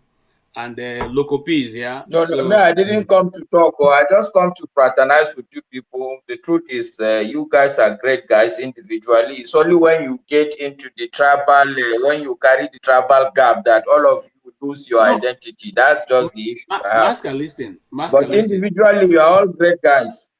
Master, listen. I have, as a man, as I am today, I've never lived more than 6 months, maybe. In Igbo land, maybe if I've lived too long in Igbo land, maybe 1 year. I've always lived in the north, so my bias will always be to the north. But I try as much as possible. Your bias is to the north. You sure? No. I think I have a question. So I'm not trying. What I said is sorry. Are churches and this in mosques required to register whenever they start? Start what? Yes. Whenever they start business, I or don't know about not mosque, but I business, know whenever that they start their church and churches business, have to register. because they have so many of them in different properties, so I don't think those ones are registered. No, Muslim You are not, the way you are going forefathers, it's like you are asking. Okay, well, the truth also is you are No, married. what I don't like is you know what So you're I'm right. seeing in Nigeria, we are killing all our traditional stuff, and while preserving the ones that come from outside. That's my I'm just trying to slice level playing KJ, you field. need to know this is a topic for father is passionate about. He love these juju people. He love it. It's not So, about I love our own tradition too, because our own tradition Which deserves tradition? peace. See, Who gave you I think the some people were just here arguing that we should preserve our own way of life, but yet when it comes to doing it, we want to uphold the truth foreign is, ones. Mr. KJ, truth is, yeah, for me, I think English What is do you also mean our with problem. you are supposed to be one of them because you have signed up to foreign religion, you're not putting yourself as one of them. Mr. KJ, Start I another thought show. Let's the discuss problem this. here. Look at Start that. Look at another that. show. Let's discuss Look at this. that. You're happy. You're happy. No one is supporting 100%. Because you wanted to destroy the traditional. Forefathers. Here, when you are going back to the UK, it's broom you carry, not aeroplane. Is it broom you fly? But they never said broom, they carry us fly anywhere. So my point is No, that if they that's are required culture to now. register, That's all of them culture. should be You should required to go back register. and be flying broom. To It's fly not broom, fair. not It's aeroplane. not fair. Because aeroplane is unfair. I boring. don't like the way they are targeting our traditional practices. They are Yes, targeting them one by one. See, look, we should stop demonizing this thing because when you think you say culture, tradition, we just look at it as one local and one demonic sort of you understand? And I think that's the number one problem. It's your culture. Your culture is a way of life. Your tradition is your way of life. You understand? Okay. And when it's your way of life, there's nothing wrong in doing your way of life as far as you don't commit crime. We need to end. We need to end. All right. Good night, guys. So much. Thank you so much. Thank you. You're gonna start Nice new one one? to see you Every here one of today. you No. It's been a long one now. No. Please start something because people are ready to talk and they still have so much. KJ, I need to been a long appreciate you. Actually, today you were very much. Yeah, I think he did. He tried today. I need to appreciate KJ today. You know when you do good, especially given the topic was quite. Yeah, he was able to manage the topic today. To be and honest. he barely has control of anything. No. Yeah. You know why? Yeah. You know, a lot of people like CM and Pansat infect them.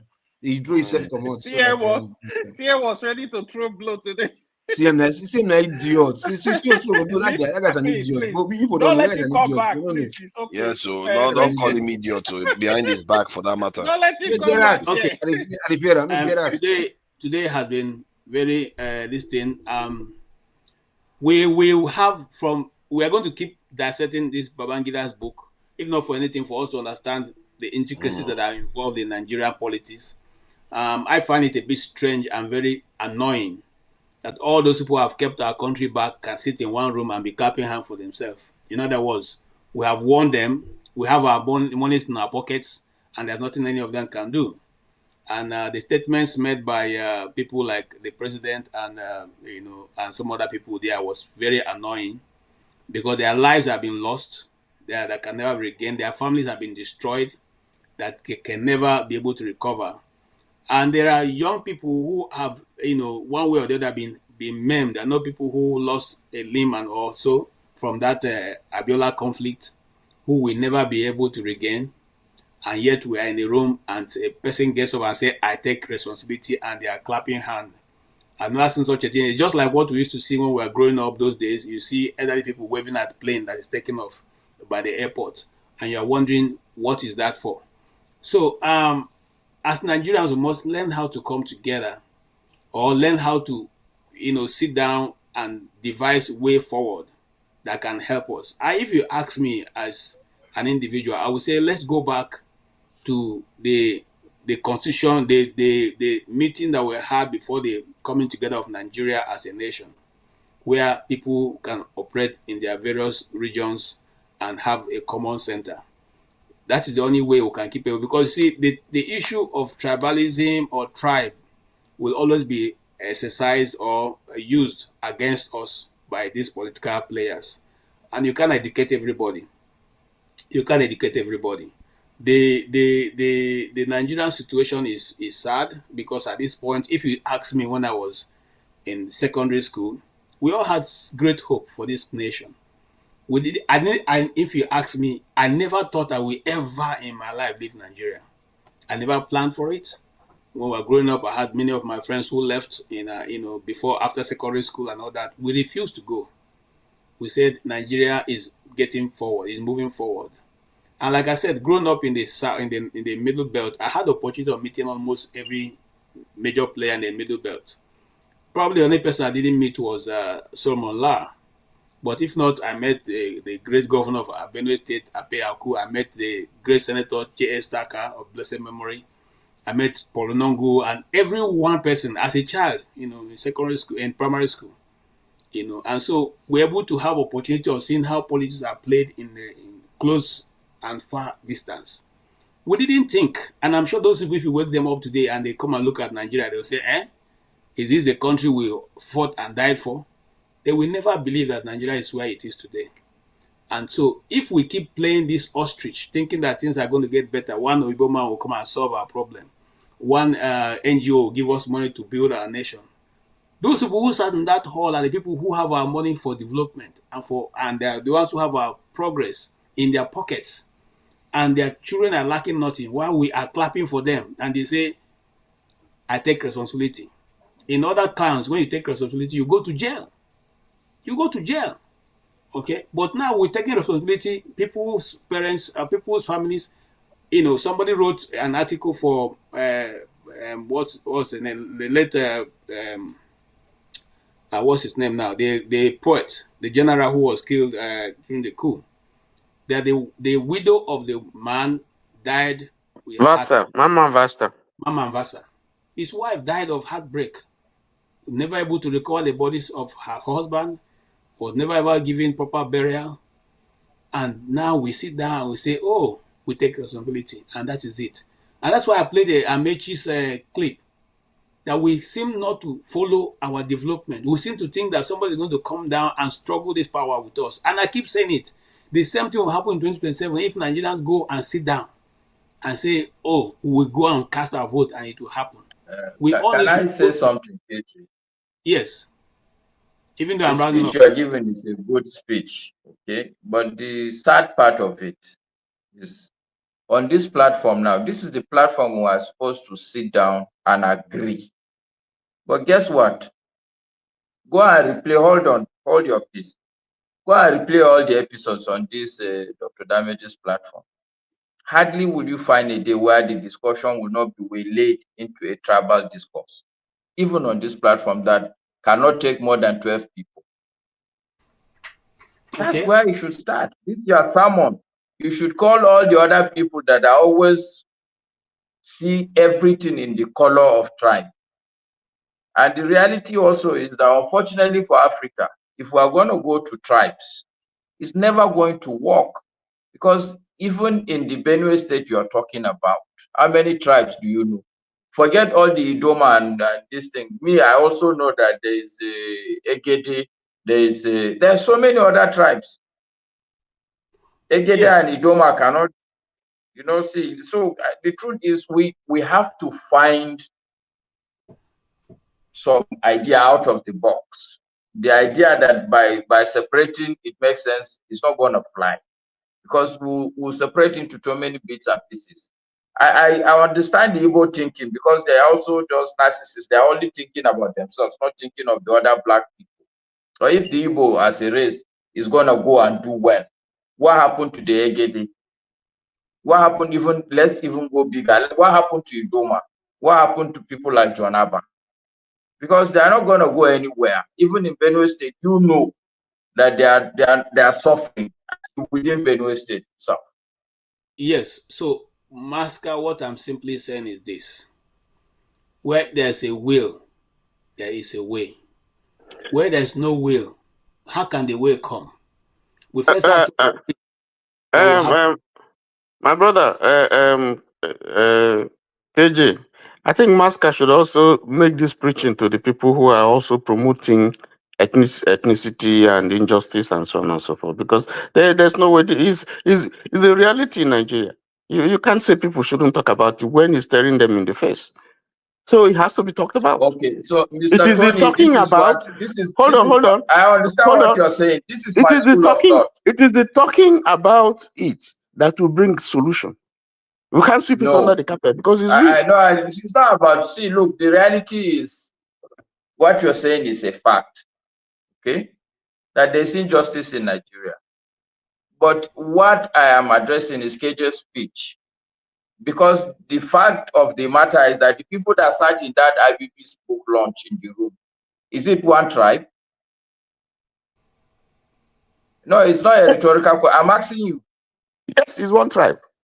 It's a tribe. It's only one tribe that sat inside. Yes. It's one tribe. What Now tribe is that? let me explain it to you. Let me explain it to you. Okay. It's a tribe. It's a political tribe that has one interest. So it's a tribe. Okay, fantastic. So what I'm saying, so that is my point, that the other tribe should aggregate itself. If that political tribe can go beyond its ethnicity and see itself as a tribe, the other tribe that is being exploited also should go beyond that ethnic divide. Because the injustice that is happening, I can tell you that if you take Fulani or you take Hausa, they are suffering a lot of injustice. Yes, but they are not willing to cry out. So because they're not willing no, to who cry says out, people are not crying? But the issue is, I don't like the idea that I will cry out as a Fulani man. I should cry out as a Nigerian. But this is what I'm saying. You see, well, Masca, so this question, I will raise the topic and we'll come back and discuss how should Nigerians go about dealing with this issue. And then we'll make it a raising topic. their issue. The way you raise an issue is very important. If I raise an issue now as me or as a Fulani man, chances are that I'm not going to get the backing I deserve. But if it is an issue that I can get the buy-in of every other person, and we agree at a common ground, I believe there will be a lot of progress. There's no doubt that the Igbo person is suffering in this country. But the truth is that the Igbo person should not expect the Hausa person to drop his problem and deal only with the Igbo problem now. There is a general problem across the land. Let's all agree. Let's deal with that. Masca, you are making a very good point. You're making a valid point. But I have to see Nigeria first. I don't see Nigeria. I don't see it.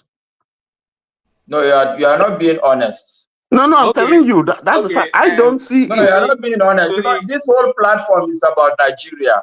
No. I don't see it. You have to make me see it. Then we can talk. Okay. All right. So KJ, just in 1 minute, let me try and make Tony see Nigeria. You have only 1 minute because I needed 1 minute. Yes. You see, Tony, Nigeria is the reason why me and you and KJ are talking now. And that Nigeria, for me, is the sheer fact that there is a conglomeration of a lot of Black people who are very confident in themselves. You can't deny that. Like, if when you say Nigeria, I'm sure Nigeria as the concept has expired. But that means you must have seen it for it to have expired. What doesn't exist cannot expire. No, it has expired. Because it was a document. Okay, guys. As this discussion will continue, like I wanted to round up, and I keep saying this: we need to. It's time that we decide whether we want to be a nation or want to be continuously doing this. But if we are going to be doing this, I'll let you know that in the next 100 years, we'll have maybe this time to be KJ sitting in a hall with a group of my friends, Masca, and they are saying, I take responsibility, which will mean nothing to anybody at that time anyway. Let us now that responsibility have been taken, let's form a new pathway that can bring about the development of Nigeria. And then if we have decided that there's a particular group of people who don't want them to be part of Nigeria, let us also decide in that conference. We have had so many conferences that have discussed Nigeria, and we have these conferences, their papers lying there in the office. Nobody can say we don't know what we can do to develop Nigeria. And like somebody said, if Nigeria gets it right, every other Black man will get it right. That's Mandela. Yes, we are the only hope, not because of our size, but because of our confidence, KG. It's the only Black country in the whole world where the citizens really believe in themselves, rightly or wrongly. This is what I've seen. we are the hope of the black man, not because we are many, but because there is something about us that there is a ginger in us. Okay. Thank you, guys. Good night, everybody. Thank you so much. Thank you so much.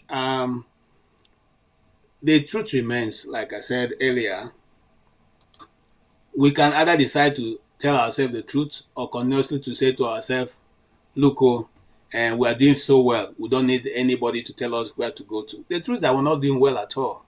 For our size, for our intellectual capability, and for our resources, we are not doing well at all.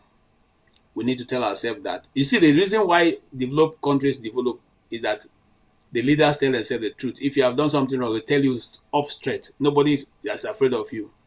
They tell you that straight up, you have done wrong. I'll give an example and I'll close with that. Trump was having a meeting with the governors, and the governor of Maine have said she wouldn't follow the directive given by the president, the executive order. And he was addressing them. I said to the person, is the governor of Maine here? They say yes. And she said, I'm here. He said, I heard this. You say you won't follow the executive order. The governor said, yes, we will follow the orders for the federal government. He said, we are the federal government, and we have said that no man in women's sports. If you're not going to follow that, we will not send you any federal money. That is how people who want to go go further, build their country, develop, do things. And the woman said, we'll meet you in court. Trump said, I'll be happy to meet you in court. It's not a question of, oh, you're the president, you have said so, we must follow you. It doesn't happen like that.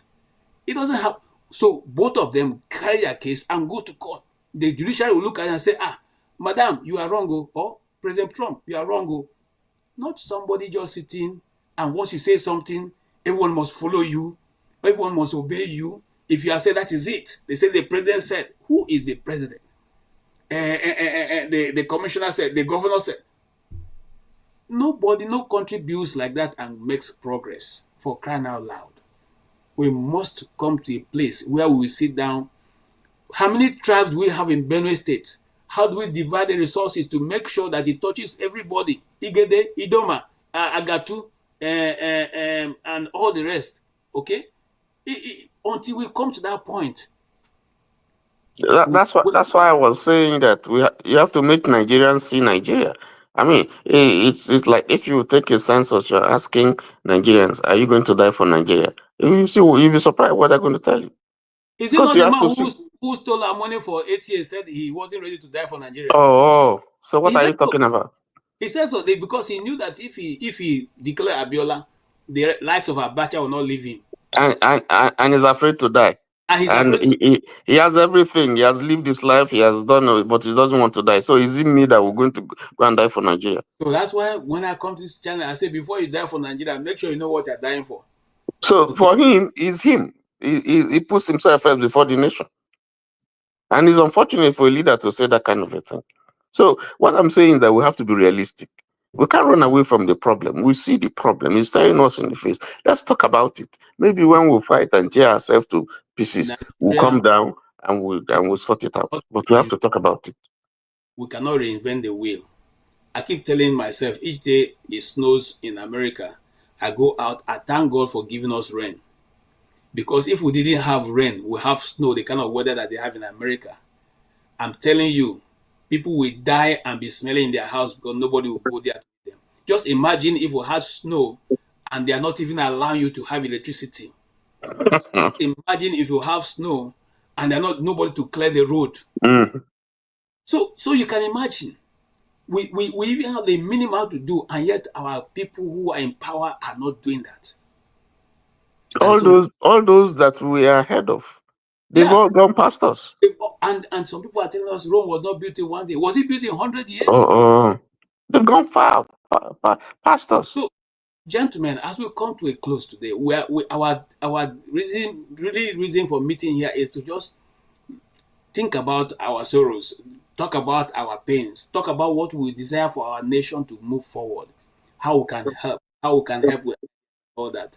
And we so much thank everybody who has been part of this, those who gave, and there are many of you. And we have overshot this program. It's supposed to be 3 hours, but we have gone all the way to 9 hours, which I didn't believe myself. I didn't think I would sit down for this long, and so we thank you for being here. We thank you for spending your hours, your time and treasure, because it's your data that is burning. We thank you, Mr. Tony, for always being available to give us, your ideas and your thoughts, which is very, very valuable. Support diaspora, voting, and that is my man Lokopi, and also Maska, who has not been here for a while. We thank you all, those who are on the keyboard, Boom Boom Ray, and the rest. All my friends, those who love me and those who not. I celebrate all of you, and we welcome all your thoughts and comments. God bless you all. Have a good night from here, and we'll see you on Sunday next week.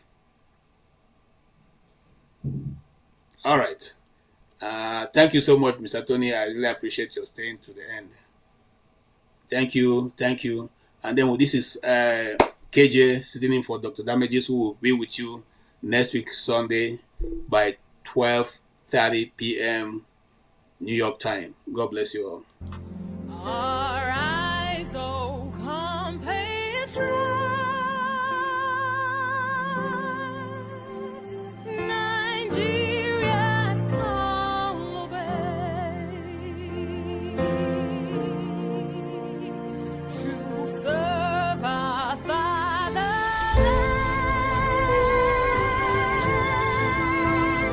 We love and strength and faith. The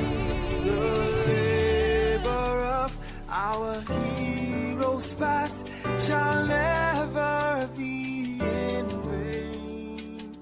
To serve with heart and might, one nation bound in freedom, peace and unity. Hey, that's all. Oh, yeah.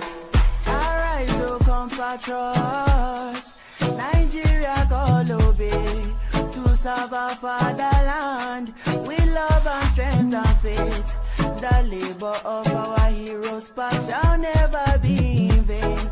To serve with heart and might, one nation bound in freedom.